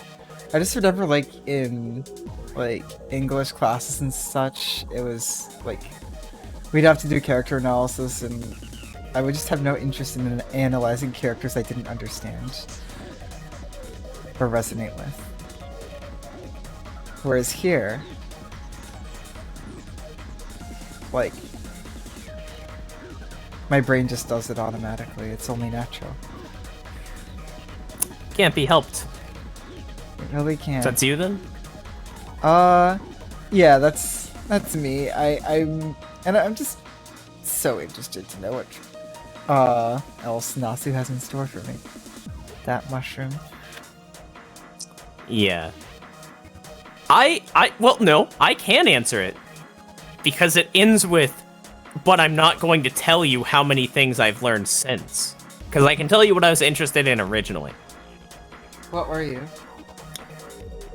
What I've written down is, I'm not going to pretend I didn't wiki troll to learn as much about Zilrich as I could when I first learned about him.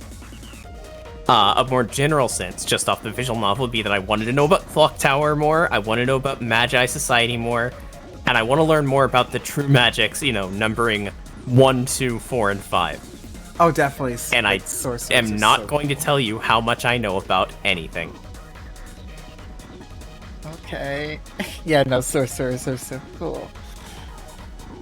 So you just went straight for Zelrich. I mean, he literally has QPU movement. He named a sword after himself. Doesn't everyone?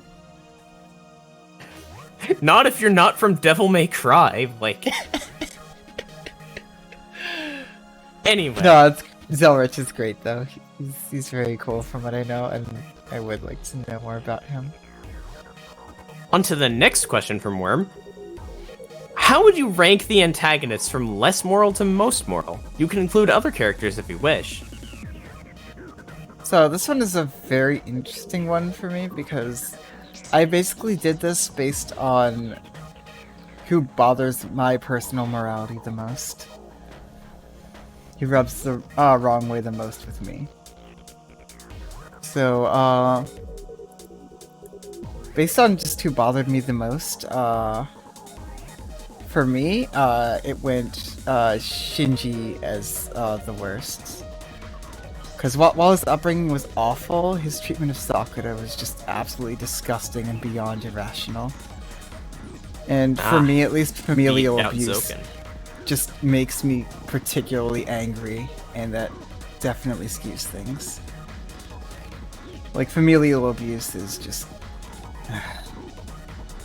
And then, right below Shinji is Zoken, and again, I think my stance on familial abuse skews things a bit, but his treatment of others of tools is just sickening, especially what he did to Sakura. And I distinctly remember that one scene where his worms just ate someone alive, and then he just complained about how much pain he went through. But Old fuck that guy. Old that fucker. The reason I put him below Shinji is, at least in the state he was in the VN, well, one, Road to Hell is paved with good intentions and all that. And, yeah, he's arguably insane by that point. But by actions, he is worse. Then comes Gilgamesh. Gilgamesh, to me, is what Shinji wanted to be. Whereas Shinji just wanted to be at the top no matter what, and not feel inferior anymore. Gilgamesh thought himself to already be there. He considers himself the rightful ruler of everything, and he just views everyone else as below him, to the point where he feels he's saving the world by killing everyone. And then, comes Kide. Ironically, he feels the most morally acceptable because he wasn't like this by choice. He tried to fit in, fake morals that weren't real to him, and find his answer. In the end, he embraced what he was, but he had to be stopped in the end. It was that simple. And he's just another side of the same coin as Shiro.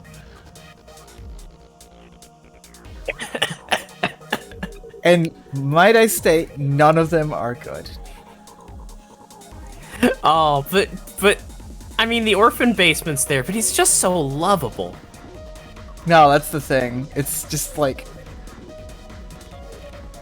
It's a matter of what bothers me the most. And that scene was terrible, but there wasn't that emotional connection to those characters there. It was more inside of Shiro's head.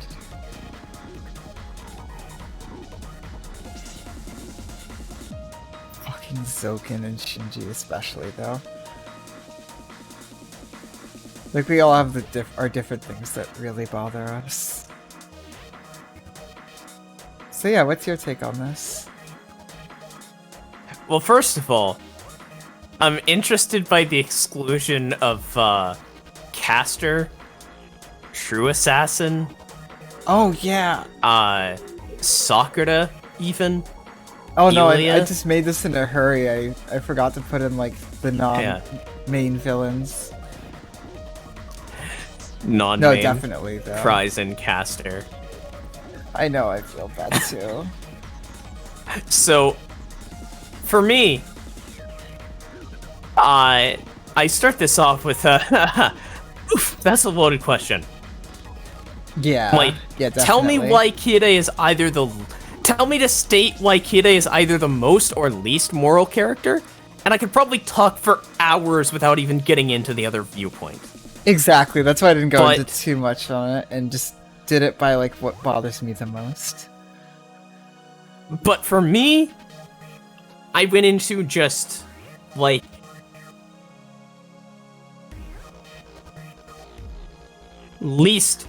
most morally evil to least morally evil. Not necessarily to state morally justified or, like, justified in how well their thought process is put together or whatnot, but just evil. So, number one, coming in, you know what?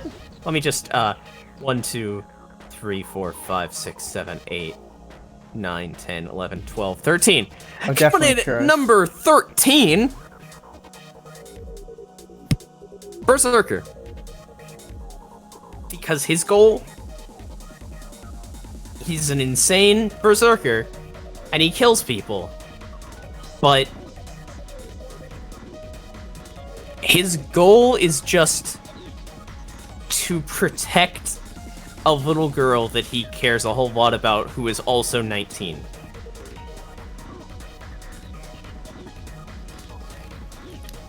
He is Ilya's only family for most of the visual novel, and that's why he fights. And that to me is like, even with the like, he also doesn't do too much evil, and kills Shinji one time, so there's already just like plus 13 morality points. Joking though, but like, to me that's just the least evil villain. Coming in at number 12, Rin. Because remember, for a little bit of Heaven's Feel, she was an antagonist. No, is she definitely. 18? I guess. Yeah, 18. Makes sense, because Shiro's 17. I know that the ages are, like, a bit indistinct. I don't know what they've been said elseways. Hey, thank you. I don't know what they've been said elseways, but, yeah, anyway. Rin. She's just shutting off her emotions to do what she thinks she needs to do. One of the least evil. Yeah. Rin, I'm gonna murder my sister Tosaka. Mind of Steel. I'm like, so happy you guys no maybe question. experienced that first. Put it even that way. Mind of Steel Rin. still more moral, in my opinion, as an antagonist, than everyone else I'm about to mention. Like, number 11, Lancer.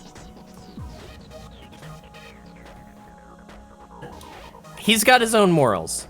They're pretty skewed by being an ancient hero, but like... I definitely noticed that. He feels bad about killing unarmed people, but he feels less bad about killing innocent people that, like, are armed. And, like, I mean... not that quite of a, like, it's skewed. It's weird. It's a little more, like, a little more alien morality than someone like Rin, who's just trying to put, like, utilitarian ethics into practice. Like, I feel that's a little bit, better than, I just want to have a good fight. Also, if you want me to do something real evil, like, kill this person that I kind of like, then you're gonna have to use a command spell. Like, as far as I'm concerned, that just, like, Lancer's just dipping towards the, like, low end of neutral at the worst. Number 10. Oh, I feel... Ryder. More willing to throw everything away to protect Sakura. Like, the one time when she saved Shinji, when he was about to lose, because... Yep, I remember that. Shiro and Rin talked about how they needed to take the command spells off of the master and kill them if they wouldn't comply.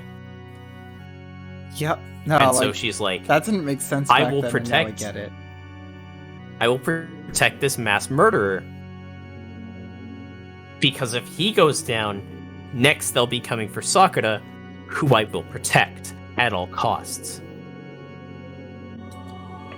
Yeah, Lancer is just a normal myth hero, and, like, that's why he's towards the top of the list. But also antagonist, so... But, like, yeah, Ryder is honestly kind of tied, but, like, a little bit over for me. Archer, who endangers people and gets people killed, specifically to go about his own goals of killing Shiro. Of trying to remove himself from history, except not really. He just hates himself enough that he wants to go beat the shit out of himself until he dies, or admits that he's not worth living. He has just Shiro's self-loathing issues incarnated. It's literally his only goal. And he is at the very bottom of what can be considered neutral.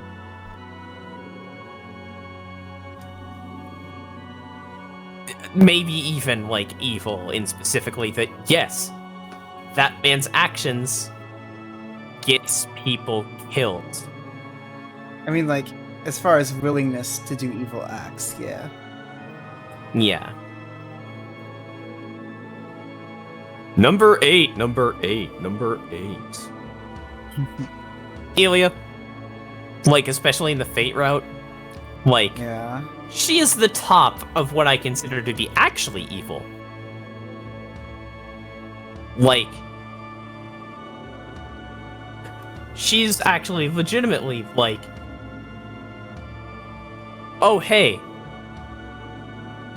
this man. Oh, yeah. Oh, see you, Yoda. See you, Yodo. Great having you here. See you tomorrow for the beginning of Dean's Day night. Speak of all the evils of the world. Oh yeah, wise. The time Ilya tied Shiro to a chair. No, I'm thinking of the time that Ilya directly commanded Berserker to crush everything but Shiro's head so that she could take it for herself. Yo, yeah, no, that scene.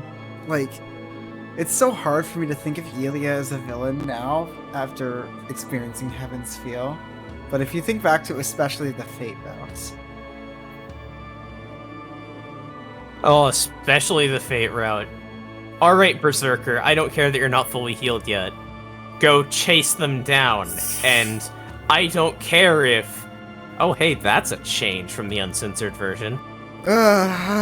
Yeah. Exactly. God. Like, admittedly, at that point, like, she's still fighting against them.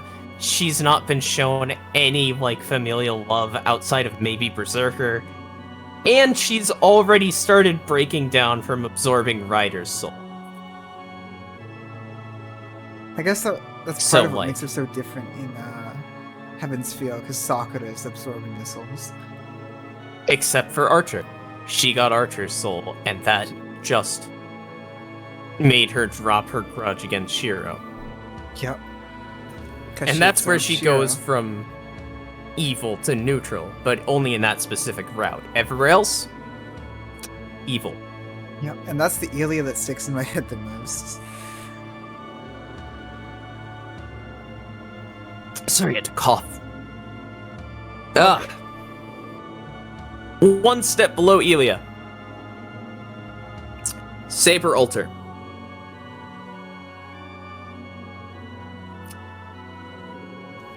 Like, she's being controlled, and she's having her worst instincts brought out.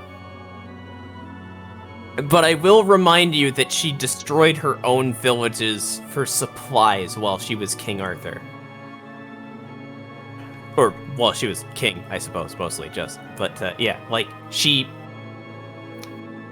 Like, that involves killing a lot of innocent people. Like, Again, a fucking lot. parallels to Archer there. Yeah. Honestly, like, potentially, the worst that Saber gets is worse than the worst that Archer gets, at least with things we've been shown on screen. Yeah, definitely. Like, I'm not sure Just in specifically if, like, how much Archer did off yes, screen, I but- killed or starved. I killed or starved thousands of peasants to ensure the, survival of the rest of them. Like, King Arthur was still a king. Yep. But, and then, yeah, Alter is specifically just the worst, brought all out of her. One step worse than Alter, but along the same lines, Sakura. Who, at one point, like, inside of her, there is a side that will genuinely kill just for the fun of it. It's not all of her, and she hates it. But it's And there. the entirety of her life is working to remove that part of her. But it's there. It's specifically the cycle of abuse. And, like, we saw it during that Yes. first dream. Yup. She was enjoying it very specifically. Admittedly, part of that was, like, falling to Angra Mainyu's influence just because the alternative was accepting that she'd accidentally killed her brother. But, like, But it built off She's of still- something that was there.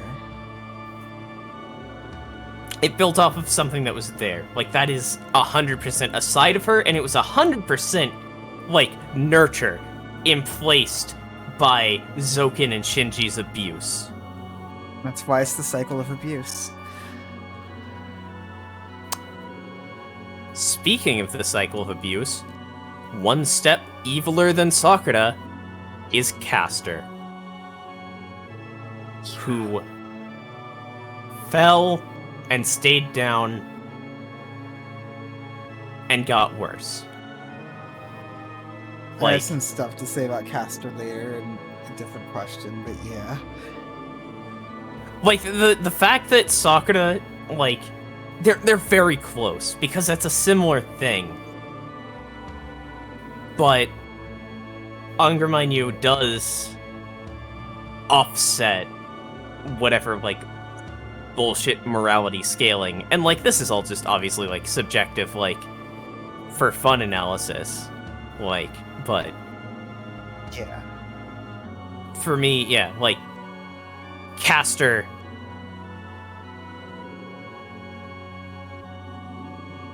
Caster is in full control of herself. To whatever extent, you know? Like, and she has embraced the darkness for a long time.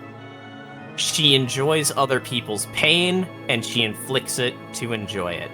I still remember that. There's a side of her that's good, a side of her that can be saved. But that doesn't mean that there isn't that evil there. Mm-hmm. And that other side of her is brought up by Solitudo. The side that had no societal expectations for her. That's why he was literally the only one. One step below Caster, coming in at number 5. True Assassin. Oh, I don't have Assassin on this list, but he'd probably be one step eviler than True Assassin, or one step less evil than True Assassin, maybe? I don't know. Like, he just wants a fight, and he's willing to kill people for that. But number 5, yep. True Assassin. He's got no real compunctions about following orders. He doesn't require any command spells, but yeah. I will remind you that just following orders is the Nuremberg defense. And, you know, not to get political, but to get political. Fuck that. Yep. There's always off-roads. There's always off-ramps. There's always chances to do good and mitigate harm. True Assassin didn't give a shit about any of that. True Assassin followed orders. Stuck with Zokin. Complained a bit here and there, and always put his goal and himself over literally everyone else. Yes, he is the perfect counterweight to Lancer. Oh, definitely. A servant that actually just kills remorselessly because they're told to. Lancer said he would, but has specific ideals he won't betray. And now, on to the worst of the worst. Coming in at number 4, Shinji Mato. That fucker. Fuck that guy. Okay. Fucking, like, I don't remember who it was that was, like, arguing for, like, oh, but isn't he kind of sympathetic in the past? Like, motherfuckers, I've had a superiority complex that's, like, melded with an inferiority complex. You don't see me doing shit. Like, there's always off-roads. You can always be better. You don't have to be shit. Fuck Shinji. Shinji's not the worst, but Shinji's the worst. Like, fuck. Ugh, that's... Yup. That fucker. Fucking, like, also, talk about, like, only seeing the societal expectations for you. Like, he could have been Sakura's pillar of support. He could have said, oh, easily. Fuck what my parents, fuck what my grandfather wants for me. I'm gonna be good. No, he fucking didn't. He's like, oh no, I feel bad for myself because I hate myself. Motherfucker, you're not special. Everyone in this goddamn visual novel hates themselves, and they're nothing like you.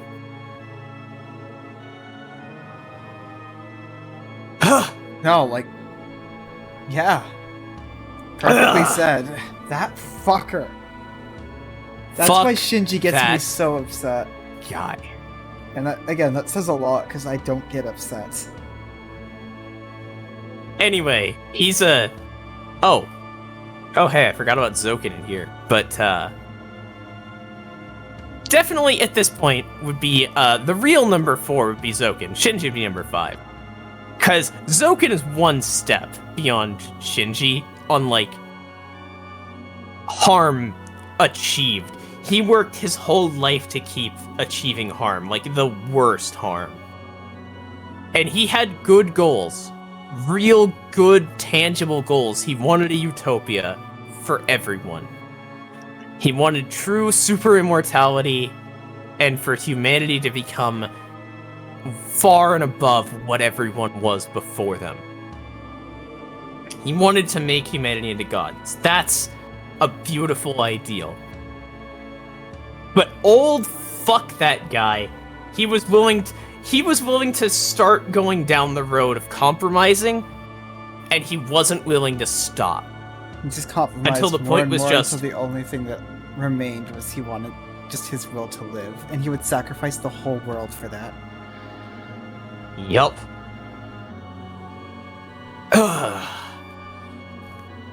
One step beyond him, Gilgamesh, who had no good goals. No genuinely good goals. Even his good goals I consider to be evil. The death of everyone who is weak. Fuck that shit. Fuck that shit. His other goal was, I want to bang Saber because she doesn't like me. Both of those goals are fucked. He's shitty, and he can go get fucked. I hate Gilgamesh. But not by Saber, because fuck him. Nah, go for it, Shiro. Like, he's got... Like, I'm not saying anything about Gil outside of this visual novel, right? But inside this visual novel, he is, in Route 1, an incel. In Route 2, a fascist eugenicist. That's literally just what he is. Route 3, he is Sakura food.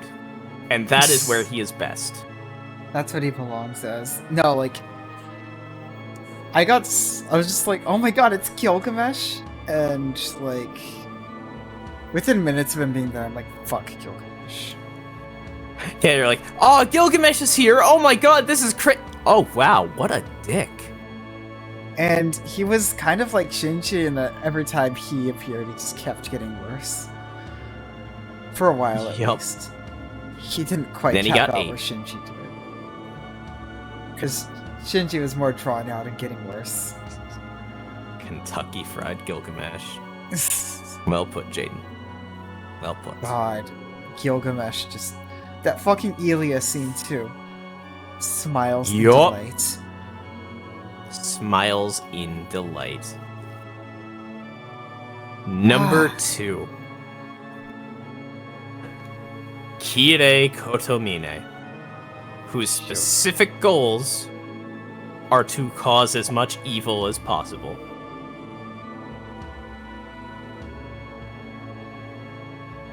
I love him. I love the man. He is best girl. Kirei Kotomine is almost tied for best character of the visual novel for me. Like, he's so far up there. Yeah, he's also Kirei Orphan Basement Kotomine. Kirei, Kirei, I'm going to do as much evil in this world as possible because that's what gets me off. Kotomine. Like, and we love him for it. He is only beaten out by the literal incarnation of evil, number 1, coming at the top of the list, Angara Mainyu. Literally, I wish there was a the most evil.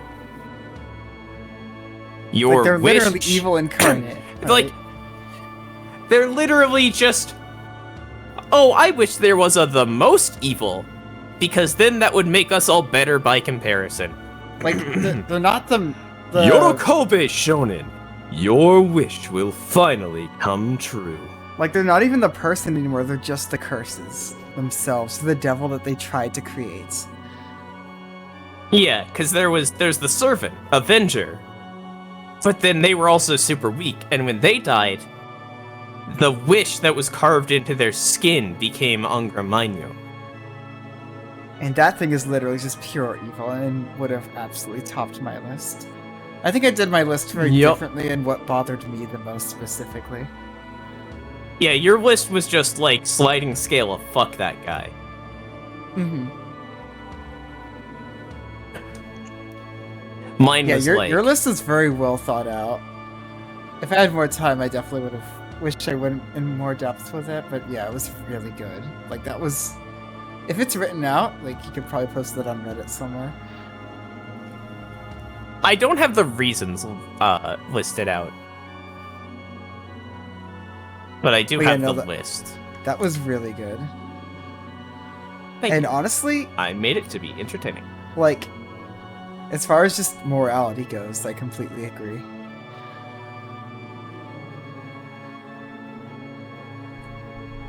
Alright, next question. Next question. Kudos, this one from you. Yeah. Let me switch to something less evil. Actually, just play the big sound songs. We're sort of promised victory. I can't find it. I can see Evil Saver version, but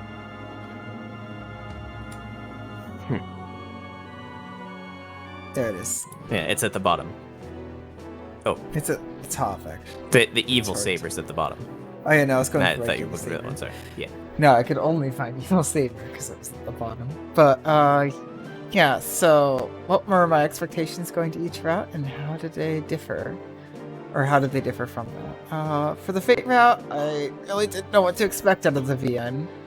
All I knew was Saber looked really cool, and Shiro was your favorite character of all time. That's it. That's all I Ever. knew.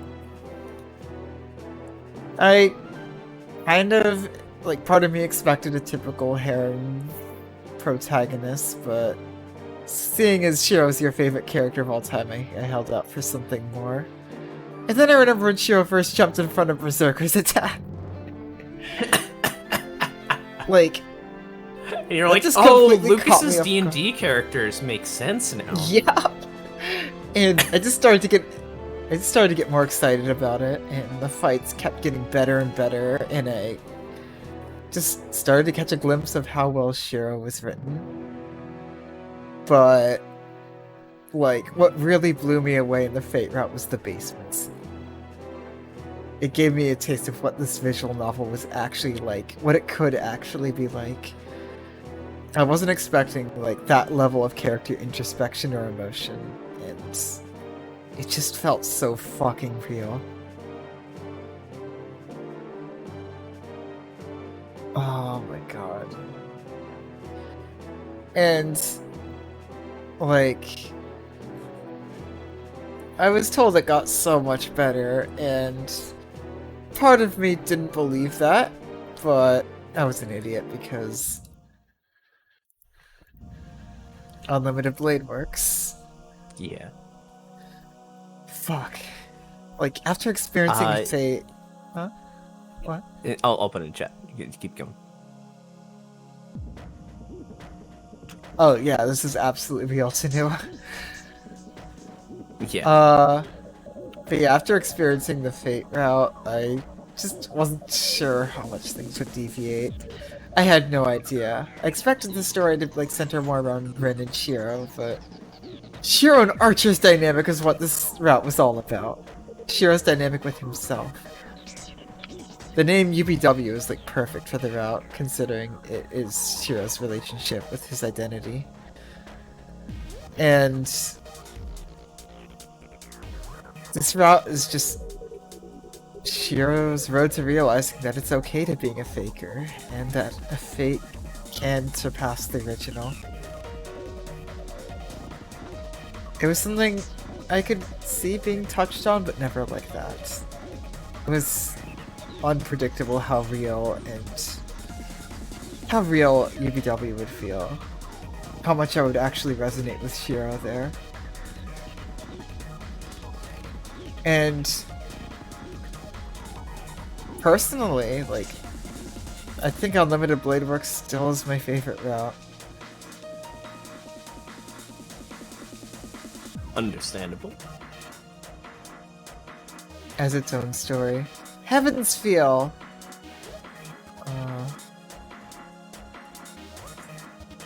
Oh, I still absolutely love Heaven's Feel. It's so fucking close.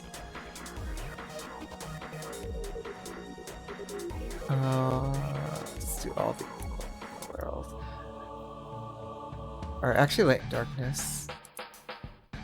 Yeah, you want to talk about your expectations going into Heaven's Feel?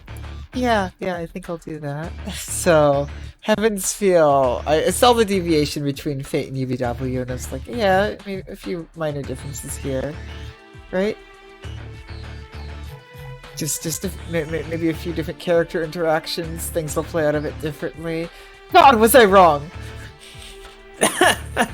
They introduced so many new characters, and it blew my fucking mind. And RTX voice a few times. I was expecting to cry a lot since it was called Heaven's Feels, but Nasu really knows how to hurt me, and he didn't hold back at all. Oh my god. Even still, though, I did expect Kirei to be Shiro's final fight, and I was completely right on that part. Like, Shiro and Kirei have always been two sides of the same coin, two fakers looking for something real. It literally could not end any other way.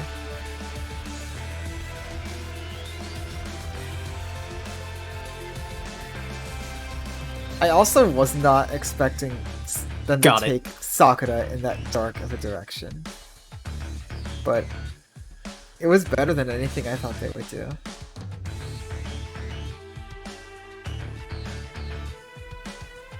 And, like, Heaven's Feel, I was already just shocked with Heaven's Feel's, or just Fate and Nasu's ability in general to write metaphors, but Heaven's Feel took that to the next level. Before my take, I just sent you an image that was your first exposure to anything Fate. Yep, there it is. Oh, we still have that blanket. Heaven's Feels route. This is the, or Heaven's Feel route. This is the Feels route. Play last. Yup. On the definitely 100% legitimate copy that was bought. So for me, Fate route. I was expecting a slog.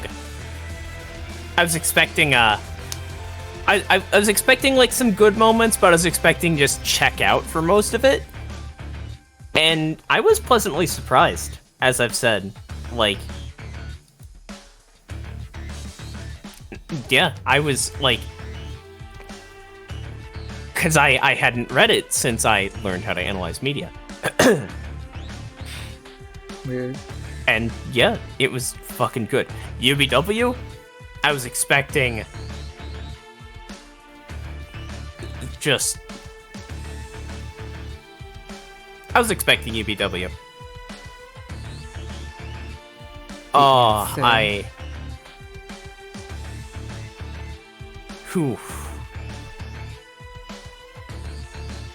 UBW is good. Heaven's Feel was interesting, because I had read some of the scenes from later, like 9 Bullet Revolver and Sisters 7. Sisters 7 was such a good scene. Honestly, that probably should have made it into my top 5. The last fight. I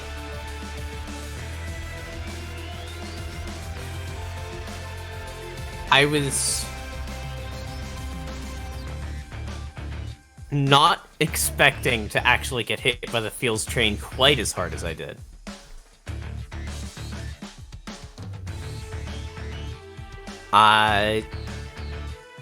Fuck, yeah. Like, I guess I wasn't... I guess to ping back on earlier, like, I was expecting, like, less of Sakura, and I actually think that, like, Sakura's character and arc was one of the best fucking done of the visual novel, so... Absolutely. Yeah, I think that's... My answer's a fair bit lighter, but, yeah. So, before moving on to that, we did get a question in chat if we want to do that quick, because we don't have, like, prepared things to, like, drag on the answer for. Yeah, sure. What was the question? Any thoughts on the differences between Rialto Nua and the original release? Oh boy. Specifically, Okay. is this Rialto Nua, and any thoughts on those two versions? This So- is Rialto Nua, as was stated in chat. Yep, this is absolutely Altanua, and I have heard some things about the original release. I personally think some of the things in the original release are a bit much, from what I've heard. Speaking as someone who has read through the porn scenes, they're a good laugh, so that's missing, unfortunately. The porn scene But, like, specifically, yeah, I'm leaving that out though, because yeah, I know. I think that 99% of the changes between Rialto Nua and the OG were made for the better. Personally speaking,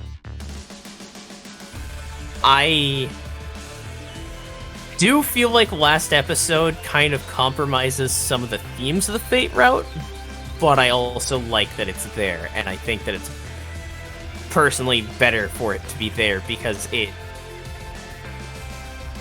represents Shiro's just unshakable will that just nothing can stop it. Not even the way things should be. And it shows also Arturia also had that will. And like just it doesn't show that, but it also like is the display of their two wills, the miracle that shouldn't be able to happen that happens.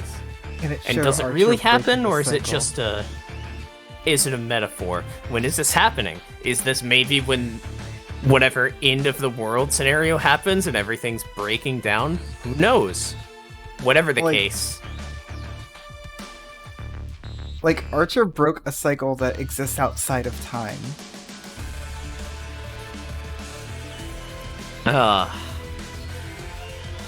And yeah, like all of the additional like music and stuff that I didn't even think about that. Like Rialto Nua just adds so many CGs, so much music, so many great replacement scenes. Nope, fuck.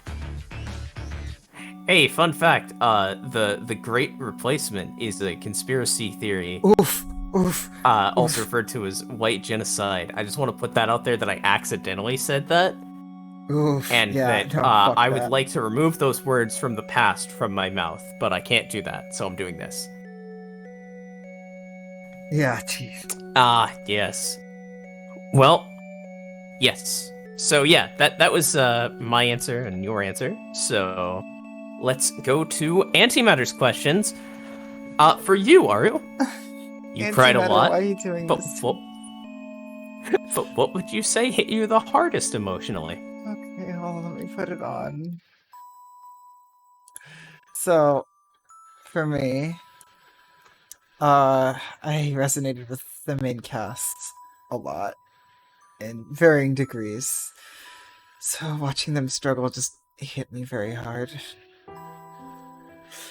So, a few scenes specifically. The basement scene as the first one. That was my first, like, full-on cry, where tears were actually leaving my eyes. Just watching Shiro come to terms with his survivor's guilt and realize that he didn't regret hey, living that Antimatter. day. Hey, Antimatter, we're on your question right now. Yeah. What a time to get here. You're gonna make me cry again. We've already cried 13 times during this stream.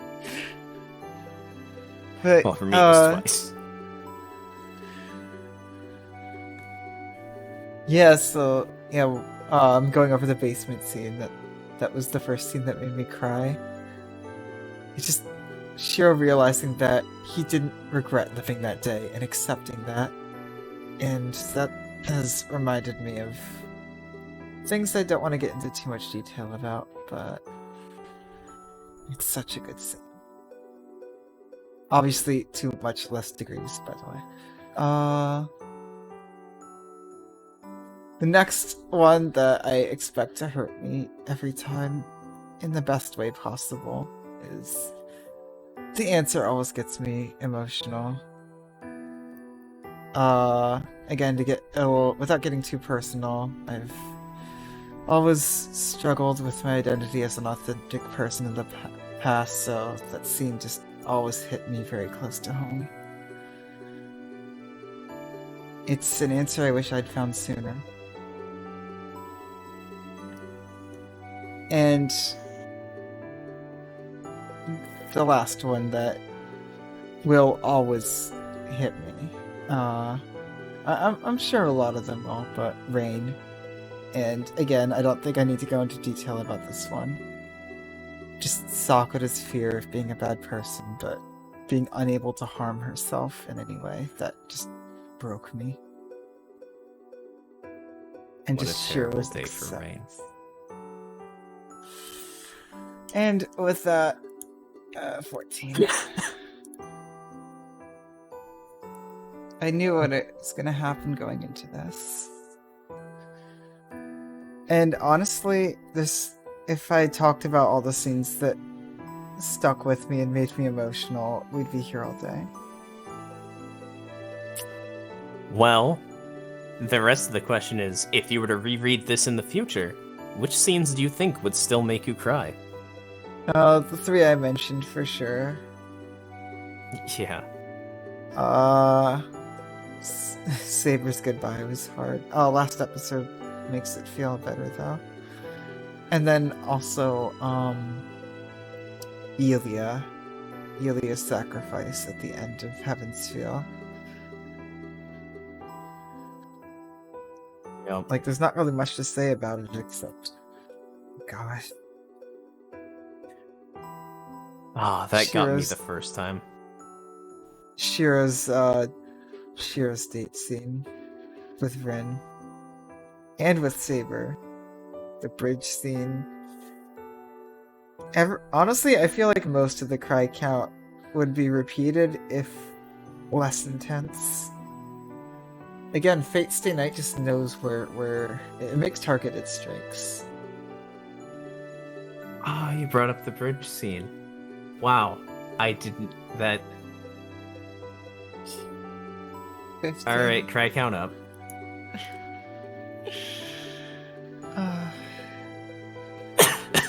Fate Stay Night Like- hits my weak point for massive damage.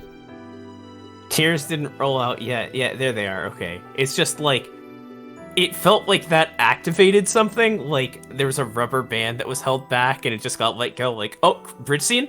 Let go. Thump. Oh, there's the tears. Here we go. Uh, I don't know how I didn't predict you were gonna cry today. I really don't know how you didn't predict that either. I mean, I kind of did.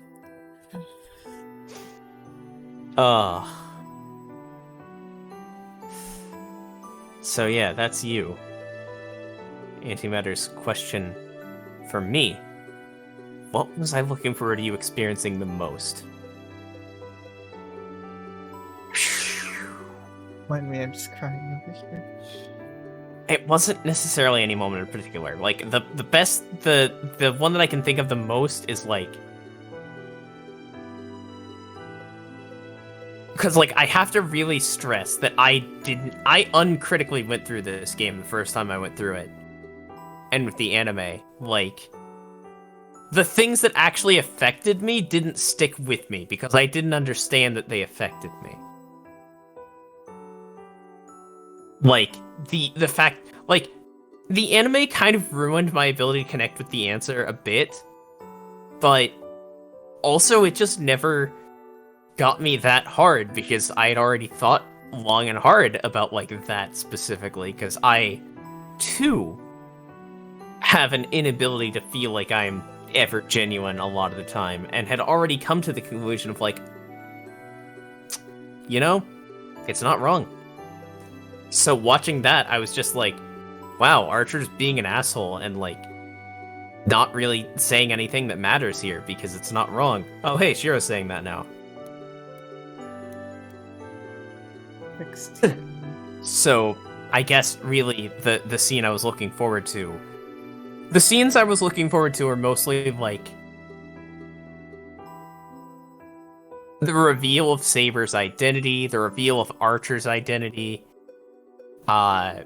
Shiro versus Gilgamesh, 9-bullet revolver, killing Saber Alter. Great. Those are great scenes. Yeah. And, like, I can't stress enough that going into this, without having remembered things that affected me, I absolutely was not looking forward to them for the right reasons. But, yeah. And as for the second half of the question, did they ever have a reaction that really surprised you? All of them and none of them. Well, so I knew every moment with an impact. Yeah. I knew every moment that would have an impact would have an impact. But I'd always underestimated how much of an impact they would have.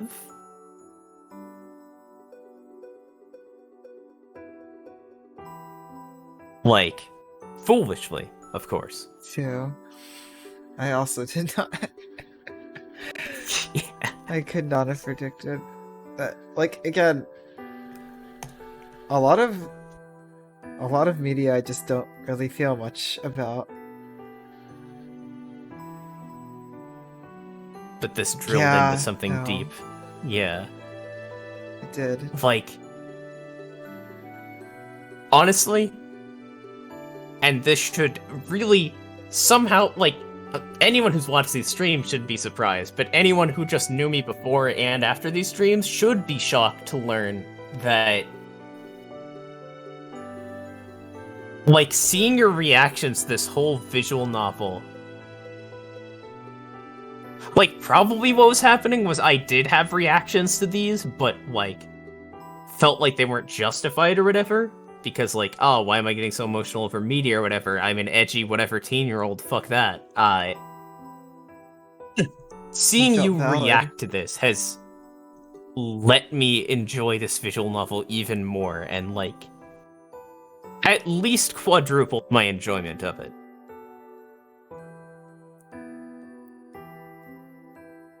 I'm so glad that I could do that. Thank you for showing it to me. And as I just said, thank you for enjoying it.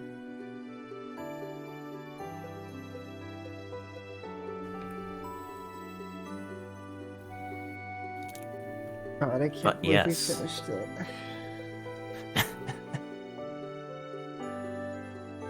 Also, probably count 17.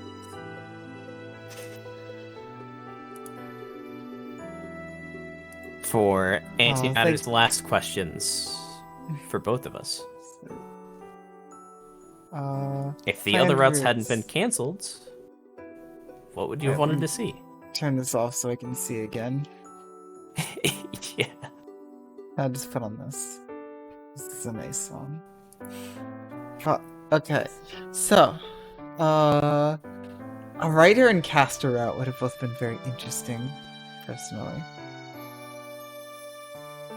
Oh, definitely antimatter. Yeah, yeah. Like doing it in front Okay, of all well of you that's an guys, interesting. Hmm? That's an interesting thing to say because for me, I usually have lessened reactions when I watch things with other people, but I think that's definitely just the, like, well, I'm around other people. This probably wouldn't be justified to cry at this scene, so I'm just gonna, like, just kind of shove down anything and everything I'm feeling. Yeah, for me, like, Yeah. I'd kind of let go of a lot of that shortly before we started these streams.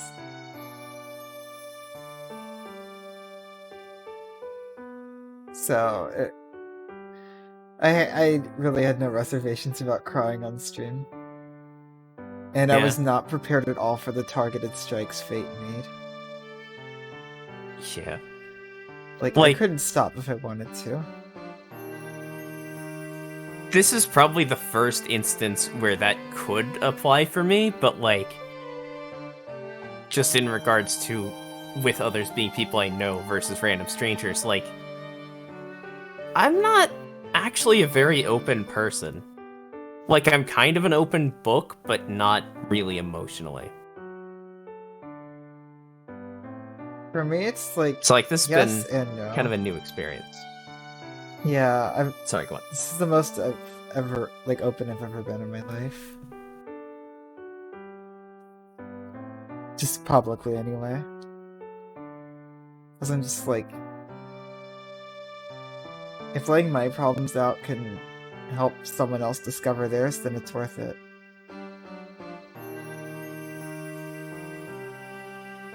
Yeah. It's all about validity. I can't talk today. Validity, there. Validity? Yes. Yeah. But yes, other routes. No, definitely. Definitely was. It's that, yeah. other things going on in my life, and just... honestly, just the experience of streaming it like this.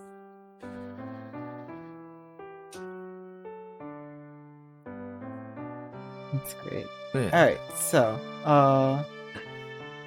back to the question that we got distracted from by getting on the Fields train for a second.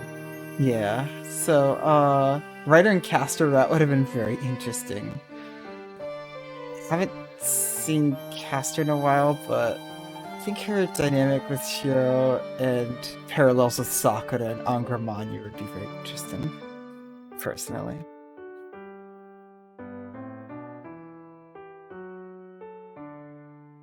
Caster would probably be non-romantic. It'd be very interesting how that would work with Kuzuki. Yeah, if Kuzuki wasn't there, then I think it could work with Shiro, and it'd be interesting again to see him like step into a similar role as he did with Sakura. Although it wouldn't make quite as much sense because Shiro's known Sakura for so long, whereas Caster is just some random servant. You know, I could see them going down an interesting, like, sort of an interesting, like, love triangle path of, like, Shiro representing self-betterment with Kuzuki being more of an enabler. Yeah, I could definitely see that. It would be a very interesting dynamic. And yeah, I feel like Shiro and Ryder could have been kind of interesting too. Like, yep. Because they both be united by their will to protect Sakura and care for Sakura. And that kind of, like, circles back to the whole Snake didn't really get to affect much, like, on an emotional level. She was just kind of there. And so her own route would have actually explored her. Definitely. Yeah, that would have been really interesting. And I think we could have gotten more about Ryder from that. And then this wasn't planned. I thought it was. I was told it was. It wasn't. But I need an Ayako Because I route. thought it was. Having an actual mundane human route. And, like, I think it's been pointed out a few times, but, like, she noticed things about Shiro that others didn't really pick up on. Like, I distinctly remember she noticed he didn't smile. He didn't laugh. That he'd never laughed.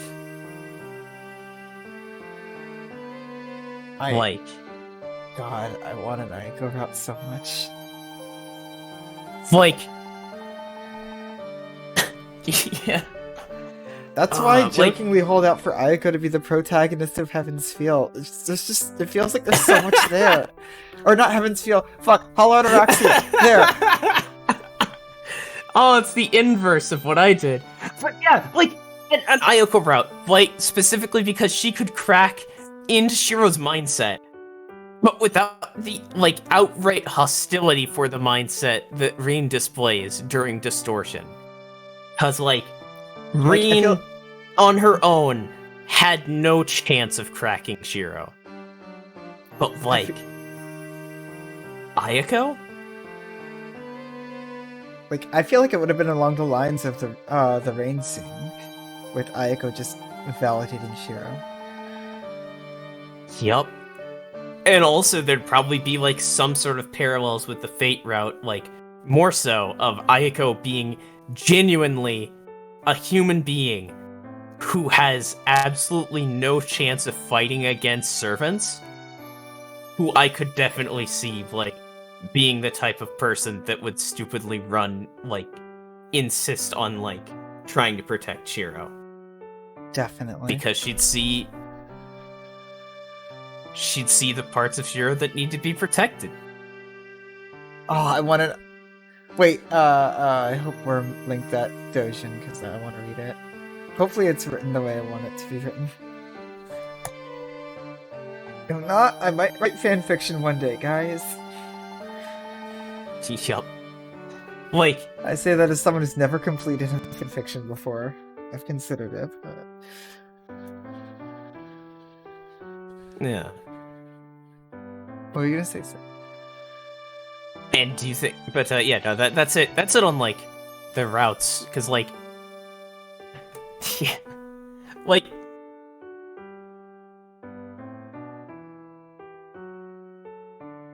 Like, an Issei route, like... is an interesting idea, and definitely, like, built off of seeing the fact that Issei is definitively 1000% crushing on Shiro. Oh, it's so fucking obvious. Issei route. But there's a lot more room to, like, I'm not sure what that route would look like. Whereas, like, with the Ayako route, I can literally see that. I can just see all of that. Yeah, absolutely. Like, the themes present there, it fucking writes itself. It does. I might just. I want to see I've it. never even attempted to write fanfiction before, but I might just. The Ayako route. Yeah, that's all I can think of, like, routes that were supposed to exist and could have, but didn't even get planned to exist. Mm-hmm. Like, I know there's a couple more planned ones, but...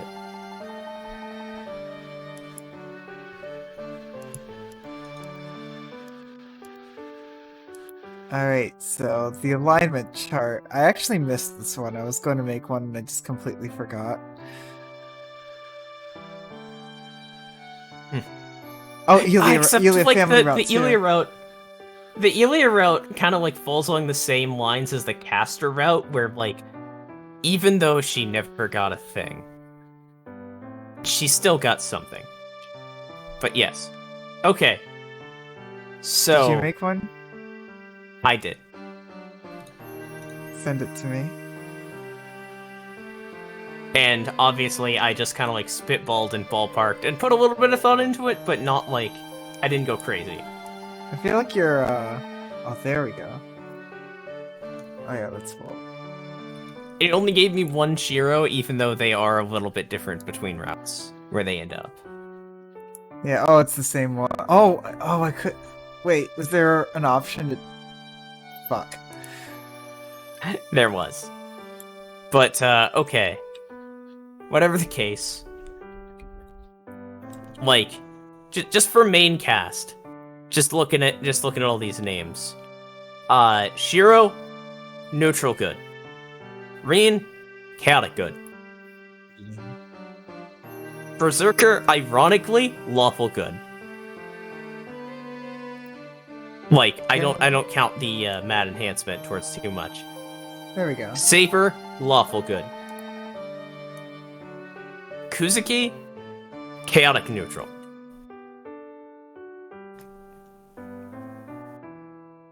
He went about his life doing what he felt he wanted to. And that was it. And, like, this is obviously ignoring the alignments put on these characters already. Yeah, like Gilgamesh, lawful good.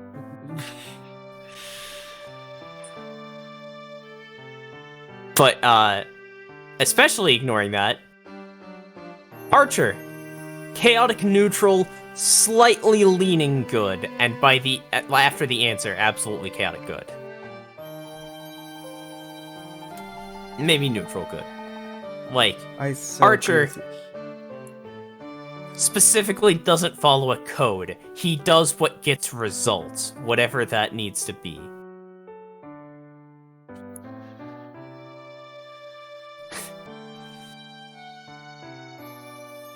Snek, leaning chaotic neutral, slightly leaning towards evil because I always view evil as willingness to commit evil acts for your goals. Yep. And she'd fucking murder. I like that She'd view kill. of alignment. Ilia's in roughly the same spot. Assassin's a little bit more evil because he specifically likes to want to fight, you know? And, like, will kill people for it.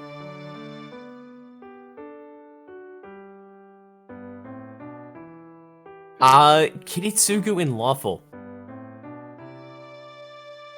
Because he ripped himself apart to follow a code.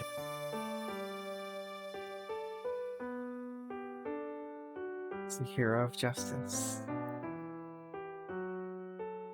When a hero of justice becomes the villain,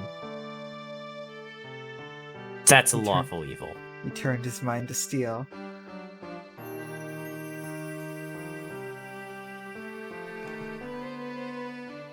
There's Lancer, leaning vaguely good. The maids and the student body, like, there's not much to go on there. Like, wait, I stuck Ayako to the right of Issei, but she should really be, like, to the left of him. I just started running out of room. Sakura leans slightly chaotic, leans slightly evil. After the route, working on herself. You know, she gets better, but she still has that bit in her that she has to, like, pull out. And yes, Kirei Kotomine does what he wants and enjoys other people's pain. It's like, Kira is the best interpretation of chaotic evil I've ever seen. Yup. And that is how I'm always going to describe that alignment in the future. Whereas Shinji, there, closest to him, is the other kind of chaotic evil, where he's just an asshole that will do whatever he wants to get what he wants. He doesn't necessarily want evil, he wants good things. But he has no compunctions about doing anything, basically. Whereas Kira, he literally, like, he is chaotic evil. That's who he is as a person. Yeah. That's Caster. all the way. Yeah. Caster, she's evil, but, like, not particularly lawful or chaotic, because she, like, kinda has a code. Like, she didn't kill anyone for the longest period of time, but she still, like, irreparably harmed them, and, like, fucked up a lot of people's lives, risked killing a lot of people, and definitely would have killed people if she needed to get what she wanted. And Gilgamesh does what he wants. He has a code. He'll break it if he wants to. I see Gilgamesh as at least in this visual novel, as pure, distilled, neutral evil. Can't argue with that one. Zokin's almost there, except that, like, his past vaguely applies some lawfulness to him. Like, he's not fully lawful because he will throw all of that away in an instant if he needs to survive. That's why he's so evil. But he's still trying for something, and he's still trying to be... You know what I mean. Oh, of course. And then there's True Assassin. Just doing his job.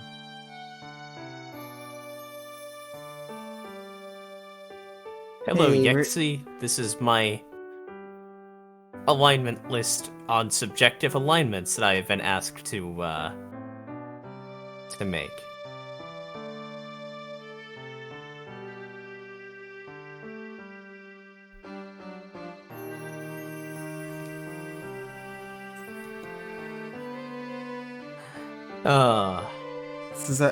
This is our retrospective after finishing the whole visual novel.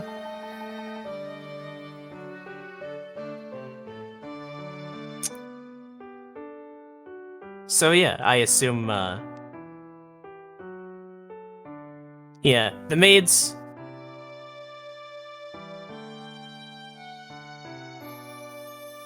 they lean evil. But they also just follow orders. Yeah. Like, they're Einsburns. Exactly. They're magi. To a degree, at least.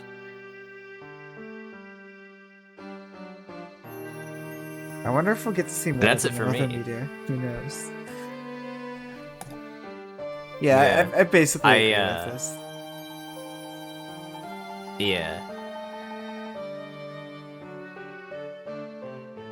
So, yeah, in that case, moving on to the next question. The ending. Oh, wait. Favorite fake memes. So, my favorite fate memes are the fate memes we made along the way. Fuck that guy. That? Oh, let me bring it back for just a bit. That fucker! No, But, in all honesty though, like, yeah.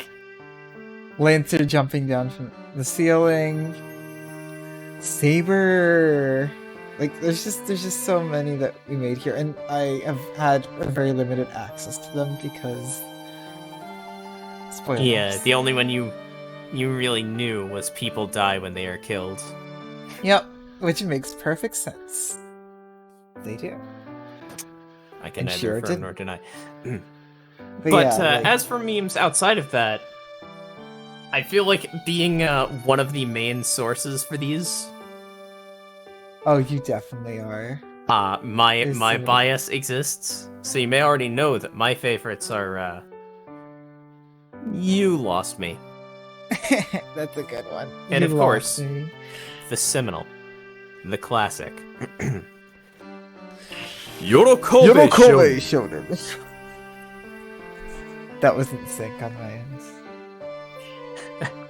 My Kirei voice is gone. It's not that bad. It's good. It's good, even. I've just gotten so much practice in. You have. Oh right, it was on sync for you, but off sync for everyone else. Because OBS. Because RTX voice. Oh yeah, fucking RTX voice. But yeah, Yorokove Shonen is probably my favorite of like the big fate memes. Oh. Defenseless. Oh, that's a pretty good one too. God. I want to see Aaron Headbutt's channel so much, but there's Hollow Ataraxia spoilers and I'm crying. Oh yes, everything Aaron Headbutt's made. That too. That's my favorite memes. I've seen a few, and it's great. Aaron Headbutt is a god. Aaron Headbutt. Yeah, how dare is a you god. mention defenseless?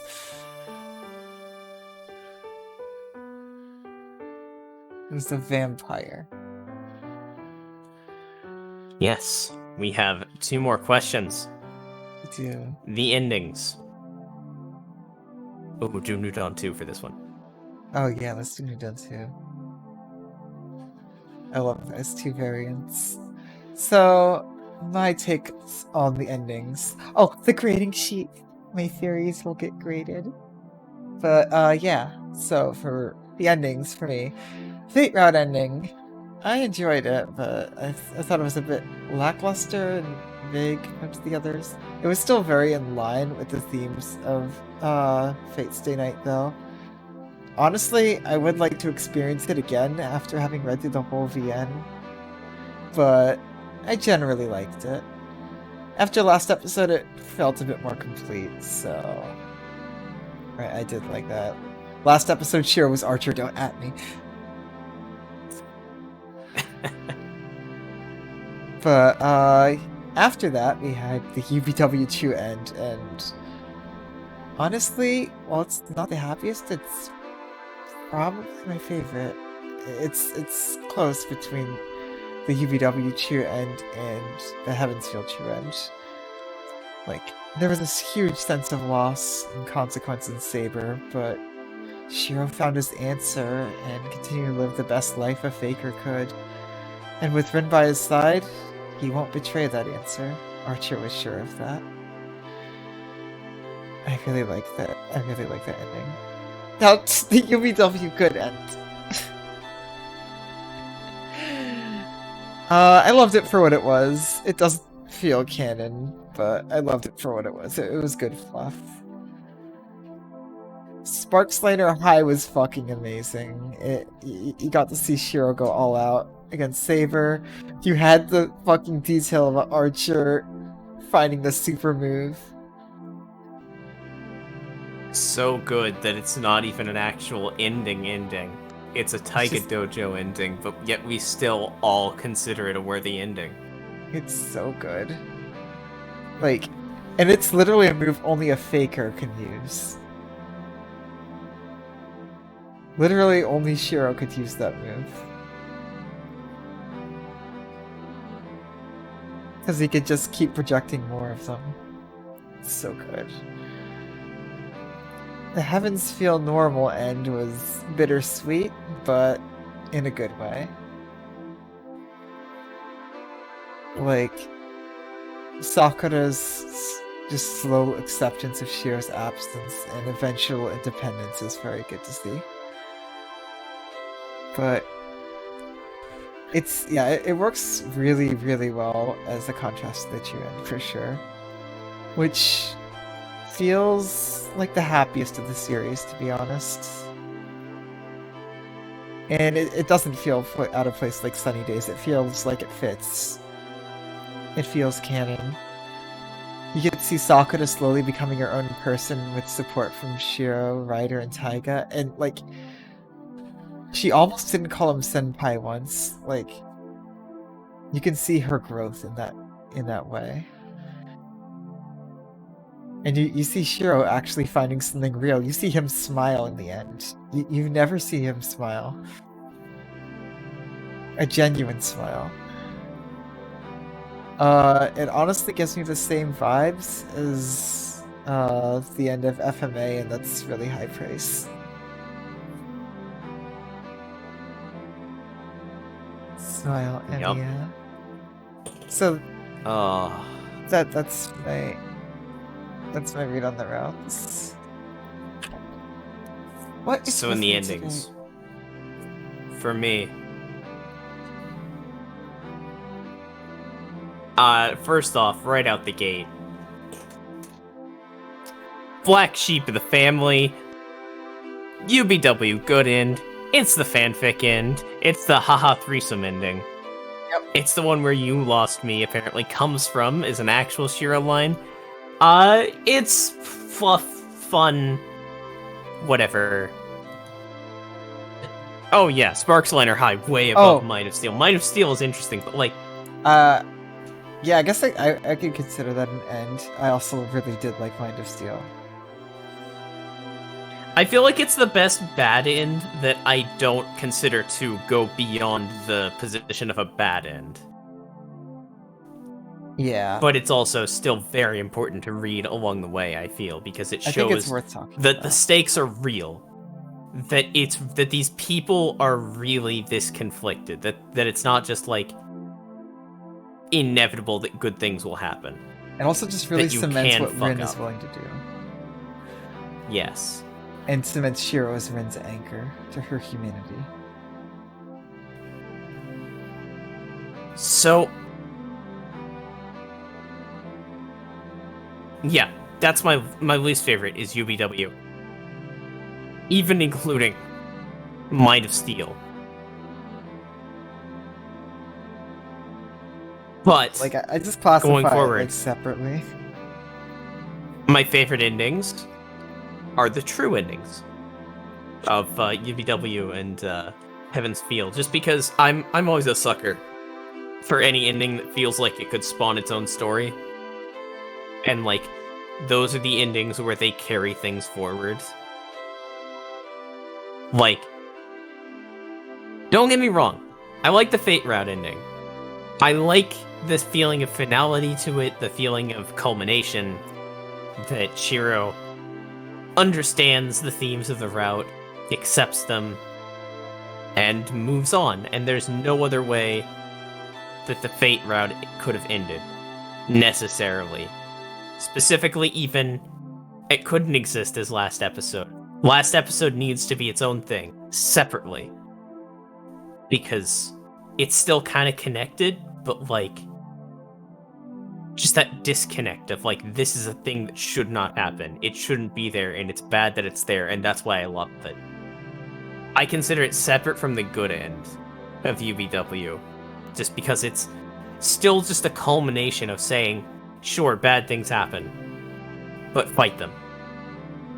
Sure, sometimes people have to leave your life, but sometimes, if you fight like hell to ensure you can see them again at some point, even if it's impossible, it still might not be impossible.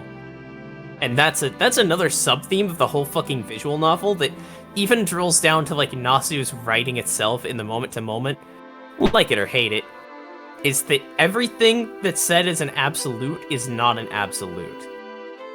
There are exceptions to every rule, because rules are just our best understanding of the world. So yes, we are always moving forward, twisting, spiraling, like a drill. But yeah, like, and that's like, but yeah, the Fate route ending is how it should have ended. It's how it should have ended. And last episode is what happens when you fight and you beat the impossible. UBW, the true end is real. Like, if the good end were written better, like with more anything, I don't know, it was just like not as it was joke. fucking nothing. The UBW true end is yes, like Shiro, hey, welcome back. Fucking UBW true end. Yeah, Shiro gets his answer. Archer gets his answer and moves on. And it's Archer and Reen are going forward together, moving forward into life, building up, going on. Heaven's Feel normal end is also fantastic. It's the culmination, it's Shiro sacrificing himself to ensure that Sakura has a chance at her own happiness, and she does, and she gets it. And yeah, eventually, they reunite in the afterlife. Don't at me. Don't at me. Inu.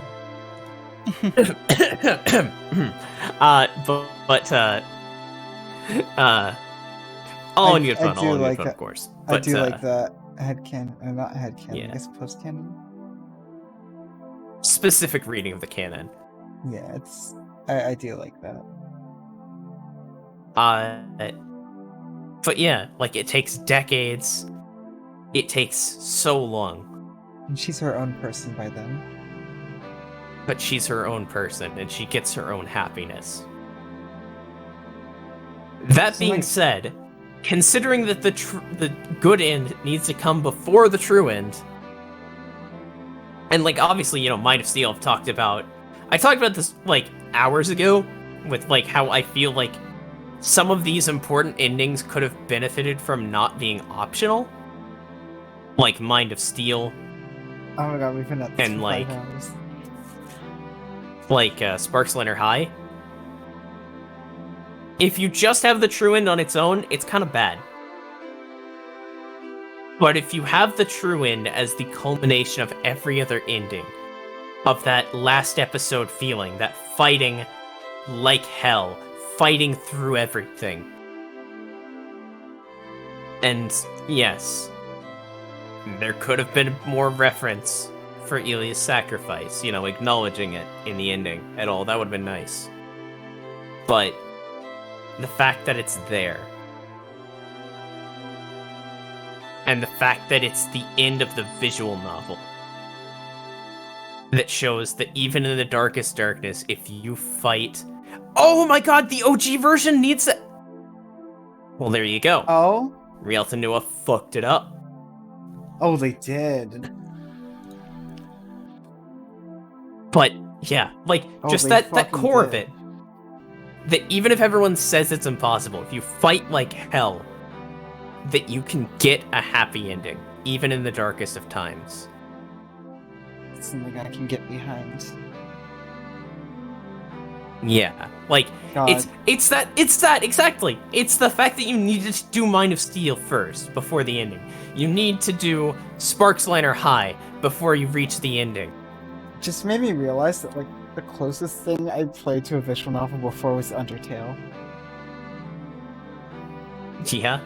Just, like, you can't get true pacifist until you complete a neutral ending. Yeah. And there's a reason for that. And it's the culmination. It's what everything builds up to. When you look at it as an ending to Heaven's Feel alone, like without the normal ending, it's kind of weak. But overall, everything all combining together, I feel like it's almost the best end it could have been. It's the perfect final end for Fate's teammate. In my opinion. And with that, we have one more question before we move on to the grading. Oh my god, one more question. We're almost done. Yeah, that is another problem with the true without normal. Like, with normal, it shows that's there, that's acknowledged. Yeah, no, it's... But true ending shows that even if she can be happy without Shiro, it's always better to have the people in your life that you care about. And she'd become her own person regardless. Wow, I said that out loud and then count 18. Okay. What are you talking about? It's cry count 21. I'm an emotional wreck today, it's fine. Today's been a day. We're talking about Fate, too. Like... And New Dawn is playing. And yes. The last question from Kide himself. I suppose you should read it in his voice.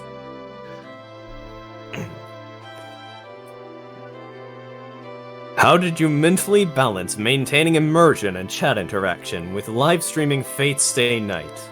Question for both. And really, I think it's fitting that, like, we end off, Like, we've talked about the endings, and now we talk about our experiences. Yeah, definitely. So, Because I think we've come to the same answer on this one. like, first I just want to talk about some background here. Like, when I first started, I never expected to even have a chat, especially an active one like you guys. Like, I assumed a lot of things, like my voice, way of talking and such, would drive everyone away, but I was wrong. I was an idiot about that. And yeah, it just caught me off guard how many people were here. And I will admit, it was a little hard at times to pay attention to both, especially when it's having like an emotional reaction to the scene. I just like get completely absorbed in the VN and just miss so much from chat. I'd have to scroll up and try and catch up. But yeah, like scenes like Rain and Answer, I missed basically everything. I've gotten better at it with time now. I just have to say, like, thank you everyone for being here. Yeah. Thank you everyone so much. Thank you too. And I have my answer, which is, keeping in mind that I just said thank you for everyone into how I balanced the chat and the game. I didn't. Yep, that's basically yeah, like fucking sorry everybody, I got fucking absorbed into the game. Yep, that's like the short version of what I said basically, yeah. I say that. I did actually, I'm pretty sure that I haven't absorbed everything, but I think I've read every single chat message that's come across here. I've missed a few. More than like whenever I've missed them, I've like specifically I've scrolled back up to look at them. I haven't always absorbed them, as I said, but like I ignored a lot of messages that I wanted to respond to just because the game. Like once I get into a scene, I just keep going, and like I'm sorry if I ever ignored anyone's chat message. Yeah, like I just get completely absorbed. I do feel bad about the slight lack of interest. See, here we can interact all we want. Oh, that's what I want to do more of these streams. I want to do another Fate chat stream. Maybe after we finish each anime. Maybe, yeah. But yeah, like I did always try to give some interaction as much as I could, but I also feel like prioritizing the reactions is never a bad idea. So I'd sometimes try to like hold off on a message until like after a scene and then bring it up. Or at least always like give a little bit of a laugh. Just to let you know I saw it. Sometimes when that would even just kill the flow of a scene, I've like posted something about it or DM'd. Yeah, like pacing or tone is very important with me. Yeah.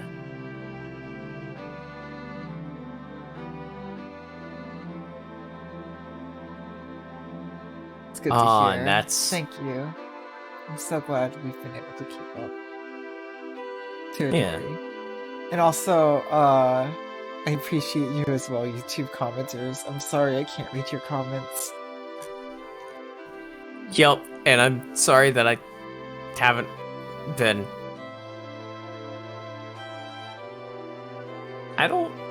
I'll read through them. I don't react to human beings much. Unless I have to. Then apparently I do it pretty well, but, I get that. I can apply myself here, but when I have all the time in the world to do it, that's when I'm like, oh, well, I'll just think about what to say, and I'll send a message in like an hour. Oh, it's been a year? Ah! Oh, what's that called again? Oh, right, ADHD? Oh, Yeah. and And now oh we yeah, final grading sheet. finally made it. And like, Oh my god. I've put Spent mine 400 into pounds. a, Yeah, I'll put this on stream. Oh, big I put ADHD mood mine for in. sure, yeah. Yeah. Okay, I'm just Oh going god, what's to the word pop called? up a new browser source. I'll share mine on Google Sheets, but yeah, like, there's detailed notes on all of it there. Like, oh, well, a lot of it. But yeah. Let's get to the final grade. Alright.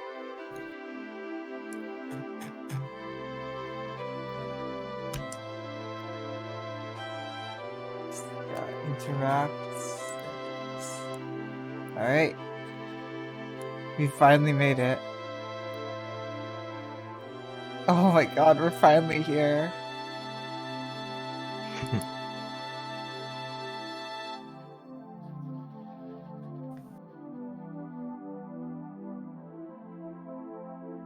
Gilgamesh knows Sakura somehow. 8 out of 10, yep. Because she was the Holy Grail. Gilgamesh. Let me just... Okay, how do I scroll down on interact mode on Twitch? Will it not let me? On Twitch. Scroll wheel? No, what the OBS, you're letting me down again. Well, we can always just grab the we can always just grab the last images. Yeah. Like the one with Taika and onward. Yeah, you know what? I'll just screen cap.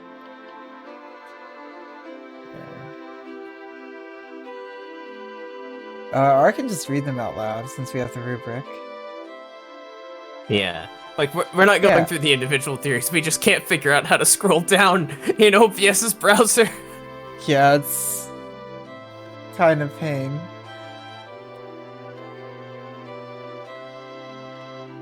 But oh yeah, rip Auntie. We did that almost instantly. Oh yeah, we watched it. Yeah. Today it was the start of the stream. So if you wanna, yeah, it was the very beginning. Yeah. Oh, it's the first fucking button is the share button. Change to anyone with link. Copy link. That's right. Interact again. How does it? What about page down? No. Here's my grading sheet.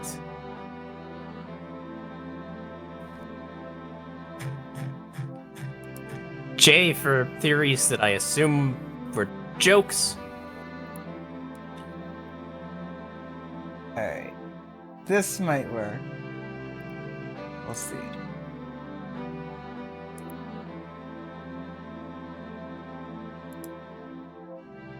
Alright. This should probably work actually. Let's see. Interact. Yes! Yes! Okay. Okay. Cool. Alright, I just need to...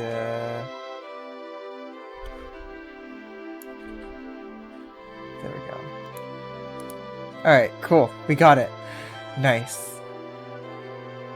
Gilgamesh knows Sakura somehow. Shinji is a master.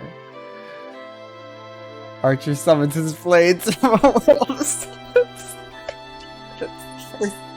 That was the first one. Yup. That was the first. We're gonna die if we one. try and go through. If we try and go through every one of these, though. Oh no, I'm just gonna pick out the big ones. Gilgamesh didn't use the Holy Grail to keep Gilgamesh in the sword. Oh, Kire. Mine's like fake. No, true. Rip the Kilgamish theory. Archer's a literal boomer explosions. Archer's better here. Archer is here. There it is. Yeah, no, Archer is Kiritsugu not actually being all that wrong. UVW's Archer's thing.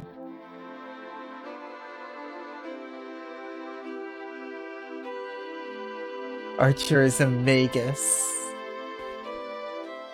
Archer is Kirei. Again, being more right than I thought. Sakura is a Magus. There's so many joke theories. Servants can have servants. Oh god, can they? Archer is the real Knuckles. He doesn't chuckle, he'd rather flex his knuckles.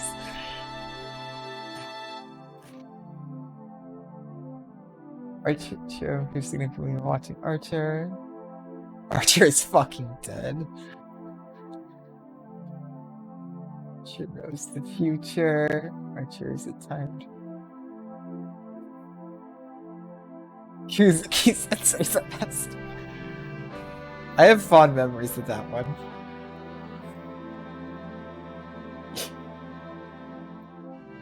What is he, Caster's master?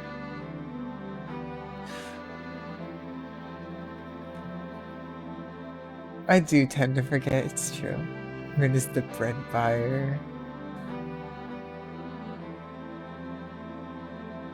The fire is a time traveler. Yep.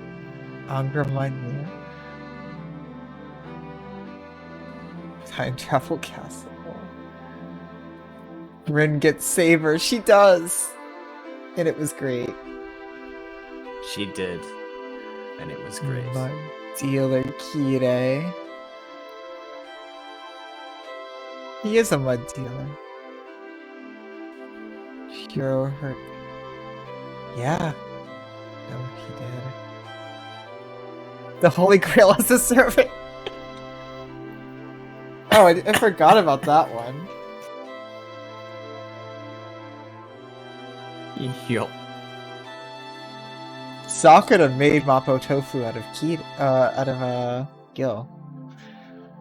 She crushed Kirei's. Kirei is literally Satan. Only in his heart. Kirei has a gun.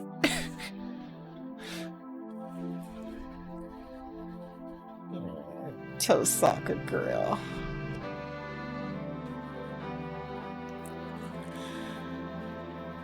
Sakura's a vampire.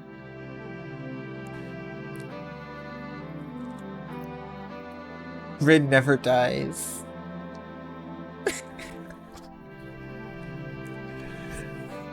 Oh, all these fucking Sella theories. All because I decided to throw in a random extra choice into the UBW Gooden stream.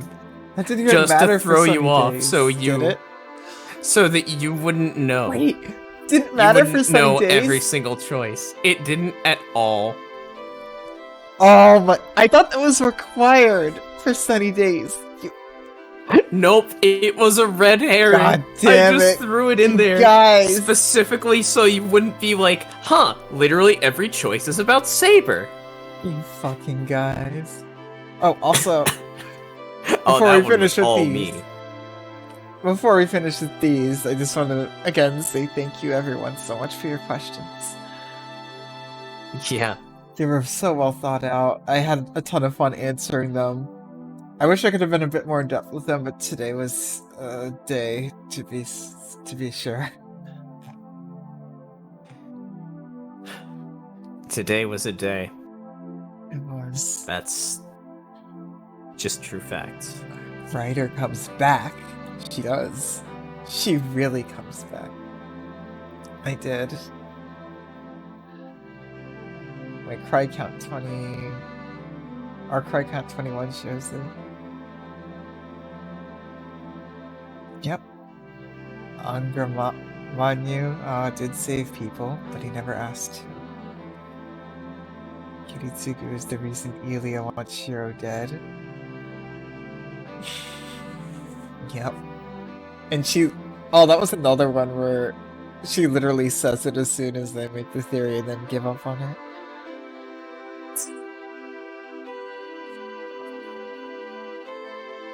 Oh, so many of these are on vampires. The caster is forced to kill Kusuki by true assassin.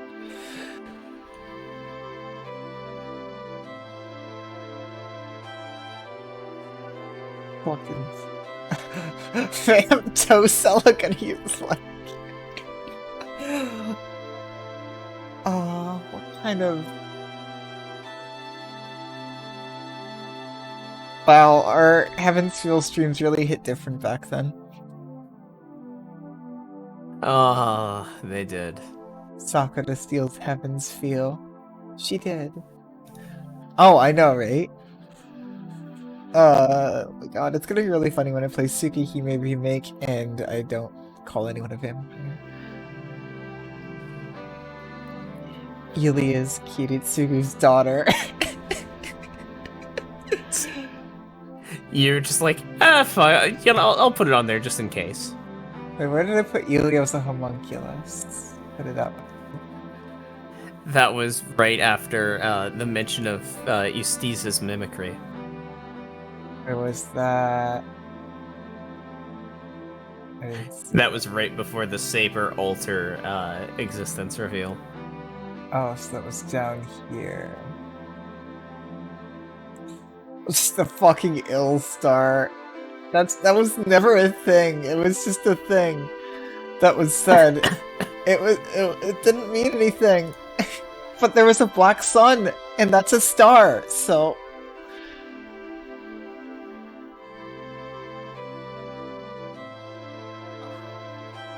The Mephistophel. No, it's literally a statement. It's true. In the most fucked up way possible. Sakura knows about the shadow. Kire is the shadow. Shadow is Angry Matthew, yes. Channeling it was never a thing. Through Sakura. It was just a thing.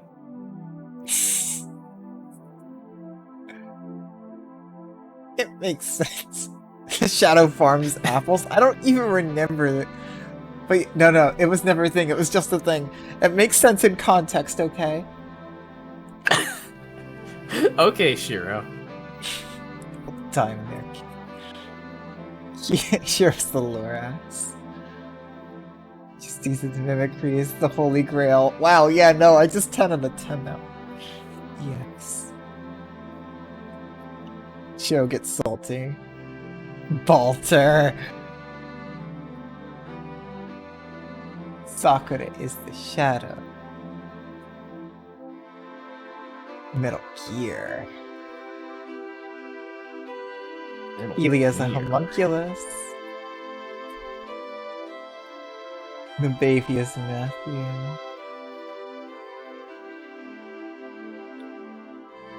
Oh my god, there's so many of these. Kire's in the cave. Kire's not in the cave. True. Kire's in the cave. It's a repeat theory. Rin will live. She can't die. Skeleton Kire? Nah, buff Kire.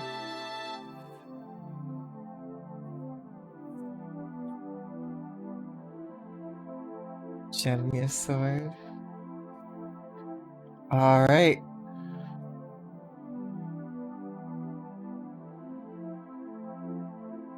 Hana. Oh my god, this Taiga Dojo. No. Oh? Honestly, given on the amount of theories, I'm quite happy with that. We got a D. I think you gotta voice Taiga here.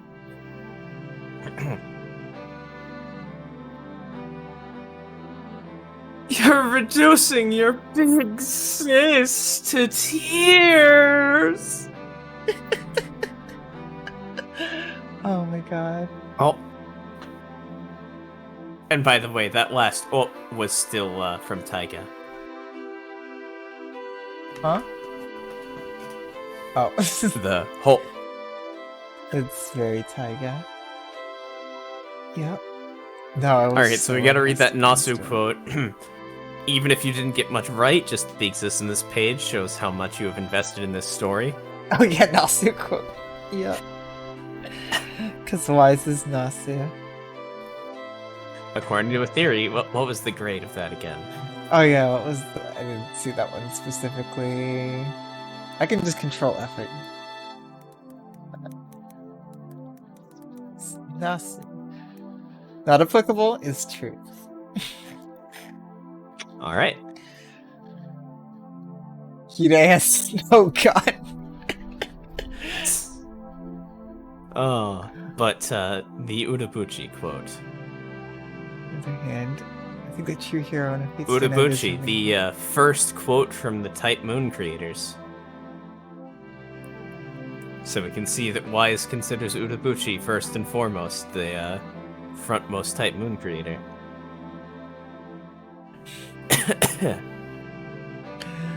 But I thought, fuck. I thought Nasu's quote was first, since Wise is Nasu. But no, it's a great relationship. On the other hand, I think the true heroine of Fate's Stay Night is Rin. Rin and Shiro mend each other's weaknesses with their own unique strengths. And I think it makes for a very nice relationship. Absolutely. And look at that Nasu quote. You want to read it? Of course. Romance is something where a couple blindly pursue each other's ideals. Love, on the other hand, is something where two people accept each other, including the painful reality that comes with it. The main theme is conquering oneself. There are 3 storylines in Fate. Each has different themes. The first one is the oneself as an ideal. The second one is struggling with oneself as an ideal. And the third one is the friction with the real and the ideal. This game is describing the growth of the main character Emiya Shiro. The first storyline shows his slanted mind. The next storyline shows his resolve. And the last storyline gives another resolution for him as a human. All 3 storylines are essentially equal, but they have different forms. Well said, Nasu. Well said.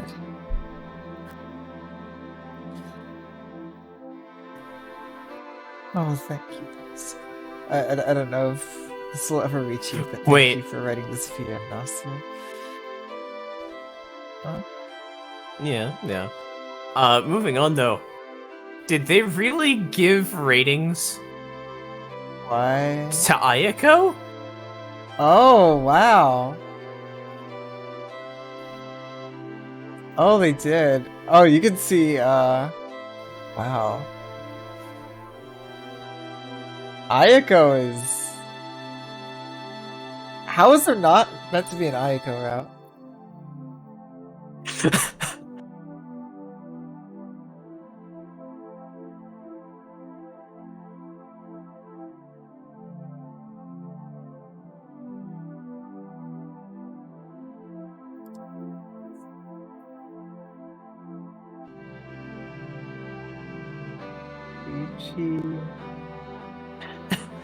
Wow, they're pretty nice. similar.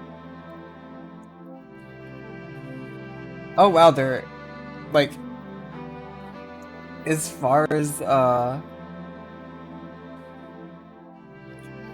rankings go, they're basically the same. Oh yeah, Takuchi is definitely obsessed with Saber. Yep. And that's a 4.6. Wise. Final words. I'll keep this short. Fate stay night. not the most well-crafted media I've ever seen. Has the cast that touched closest to my heart.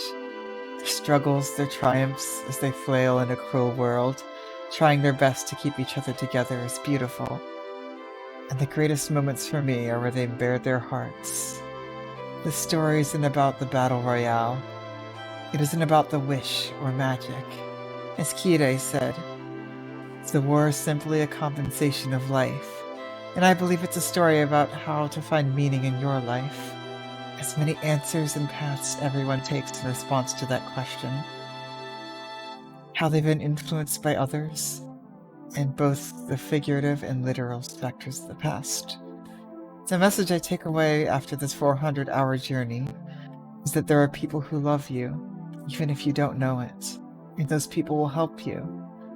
And sometimes, shit happens, but as long as you recognize your own ability and influence over those events, you can keep moving forward with those loved ones without fully falling apart. And I think that's a life well lived.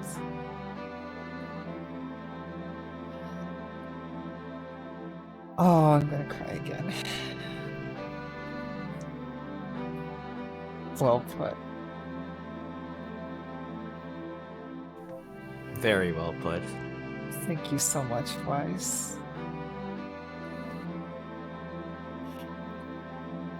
Uh, 23.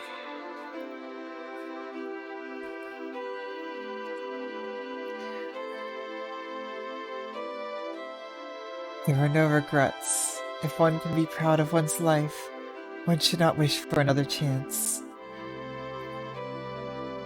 Those who aim further for others' sake. Those who think of others before themselves, and those who hate themselves more than anyone. These are the qualities of a magus. This is a contradiction you can only have if you are born broken. Would you be able to forgive me if I became a bad person? The weakness that has accepted death now became the strength of wanting to live. Emiyashiro. I believe that's your quote to read, actually. I think that was from the first-person thought perspective, really, so... Oh yeah, I guess it was mine. And hey, Oh my what's God. a better bookend than you voicing Shiro? Indeed. Oh my god. Thank you all so much. This has definitely been the most personal I've gotten on stream.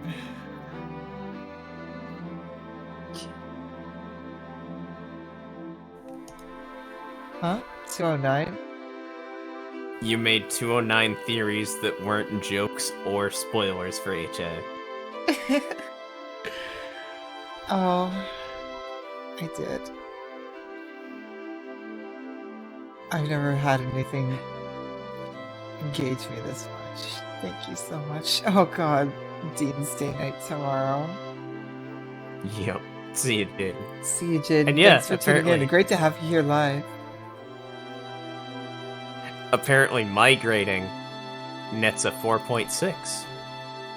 Who? Oh, can I see your grading? Antimatter Oh, where is posted. I put my list in the current spoilers channel. Oh, okay, cool. I'll Yep. grab it there. I'm just gonna And yeah, scroll through it a bit I mean, more quickly, you can but... see that, but we absolutely shouldn't spend too much time on it because yes, Yeah, I'm just gonna scroll that's through it quickly. a way better end for the stream. You should switch to New Dawn while you're searching for a raid. Alright. Is there anyone streaming now? There's Taka and Octopimp.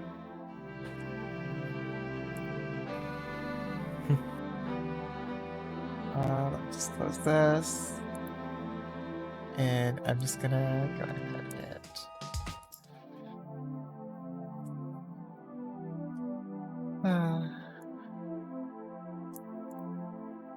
As I said last time, happy Fate's Day to all, and to all a good night. Even if it was a small stream. Thanks I was everyone who came close-knitted. along. Yeah. This means more to me than you could ever know. Thank you so much. I love all of you. This has been one of the best journeys of my life.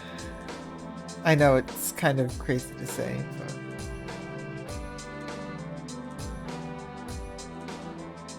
And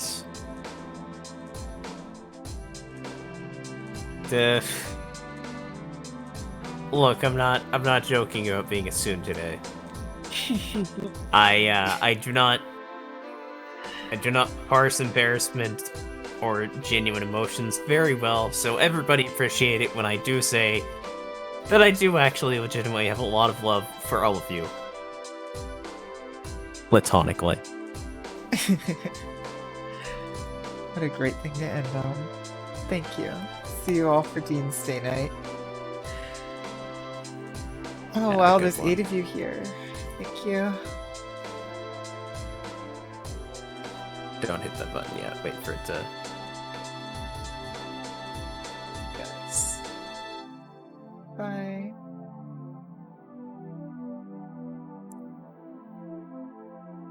Or hit the button. I don't know where it's... Oh, okay. Oh, and you as well, you two people.